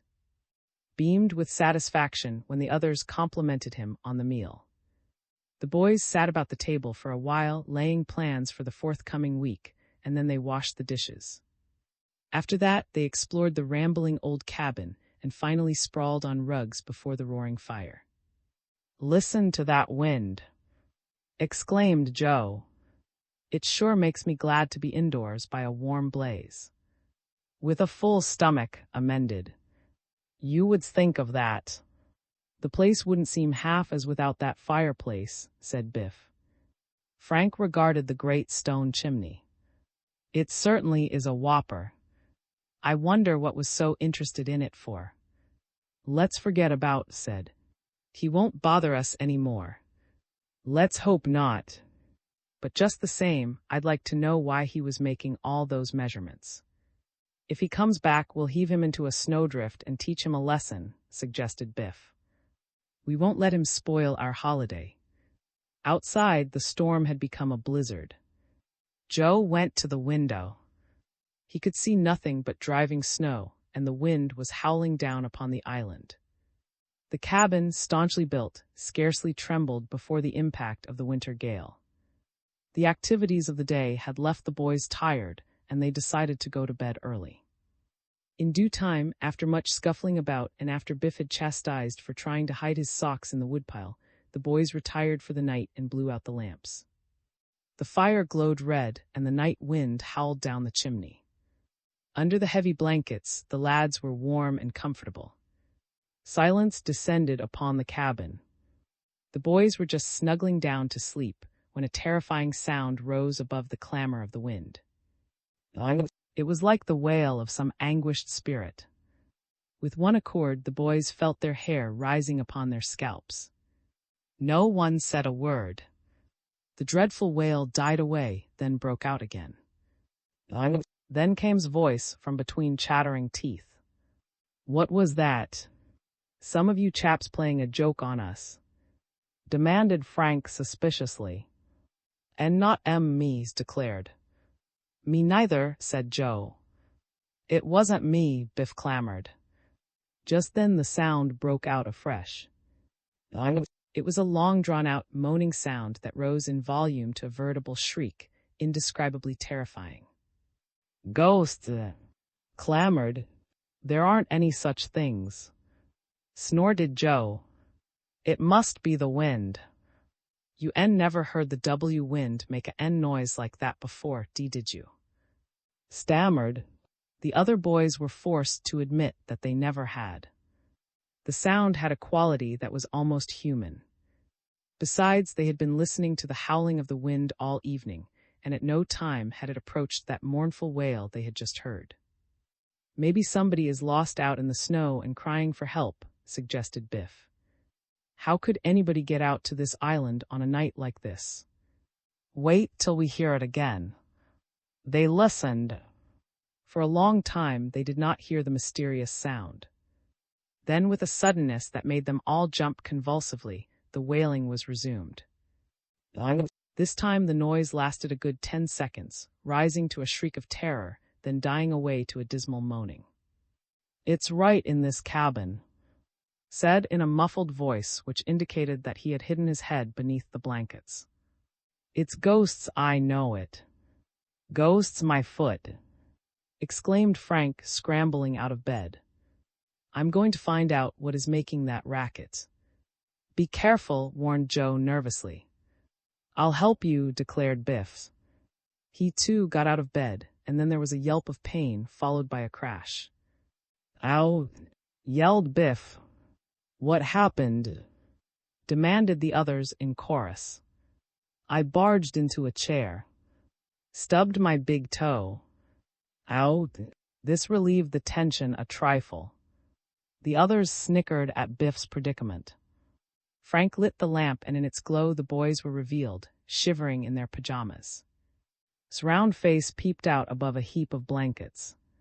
The dreadful sound broke out again. "Dived beneath the blankets." "That's the queerest howl I ever heard," declared Biff, rubbing his injured toe. "It certainly isn't the wind." "It certainly isn't a human being," said Frank. "It can't be a dog," volunteered Joe. "Nor a cat." "Then what is it?" "Ghost!" bellowed from beneath the blankets. "Put out that lamp." Frank, however, raised the lamp on high and began to prowl about the cabin. "The noise seemed to come from over this way," he said, moving toward one of the big windows near the front. Even as he spoke, the sound broke out afresh, immediately above his head. Frank looked up. He could see nothing, yet that mournful wailing continued, and at last died away again. "There's certainly nothing up there," he announced, peering into the shadows. "There must be," exclaimed Biff, close at his heels. "Hold the lamp. I'll soon find out." Biff took the lamp, and Frank dragged a chair over to the wall. He stood on the chair and began examining the surface of the logs. At last, just when the sound broke out again, he gave vent to a howl of laughter. "I've found it." "What was it?" Biff raised the lamp. "Here's your ghost. Come and see it." "A glass ghost." Frank was pointing to an object embedded between two logs. His fears laid at rest, emerged from beneath the blankets and came over. There was a small hole between the logs where the plaster had fallen away. Someone, for some unknown reason, had placed the neck of a bottle in this hole in order to plug it up. On the floor below lay the cork, which had somehow worked its way loose from the bottle neck. The wind, whistling through the glass tube, had created the doleful, fearful sounds the boys had heard. "Ghost!" said Frank significantly as he stepped down, picked up the cork, and replaced it in the neck of the bottle. "I didn't really think it was a ghost," murmured lamely. Then the boys began to laugh. Although they had refused to admit it, all had been puzzled and more or less frightened by the uncanny wailings, and their relief was now expended in shrieks of laughter at their own expense. But the brave, who had even refused to search for the cause of the sound, came in for his full share of ridicule. The ghost was not heard again that night. But it was another hour before the boys finally fell asleep, snickering to themselves.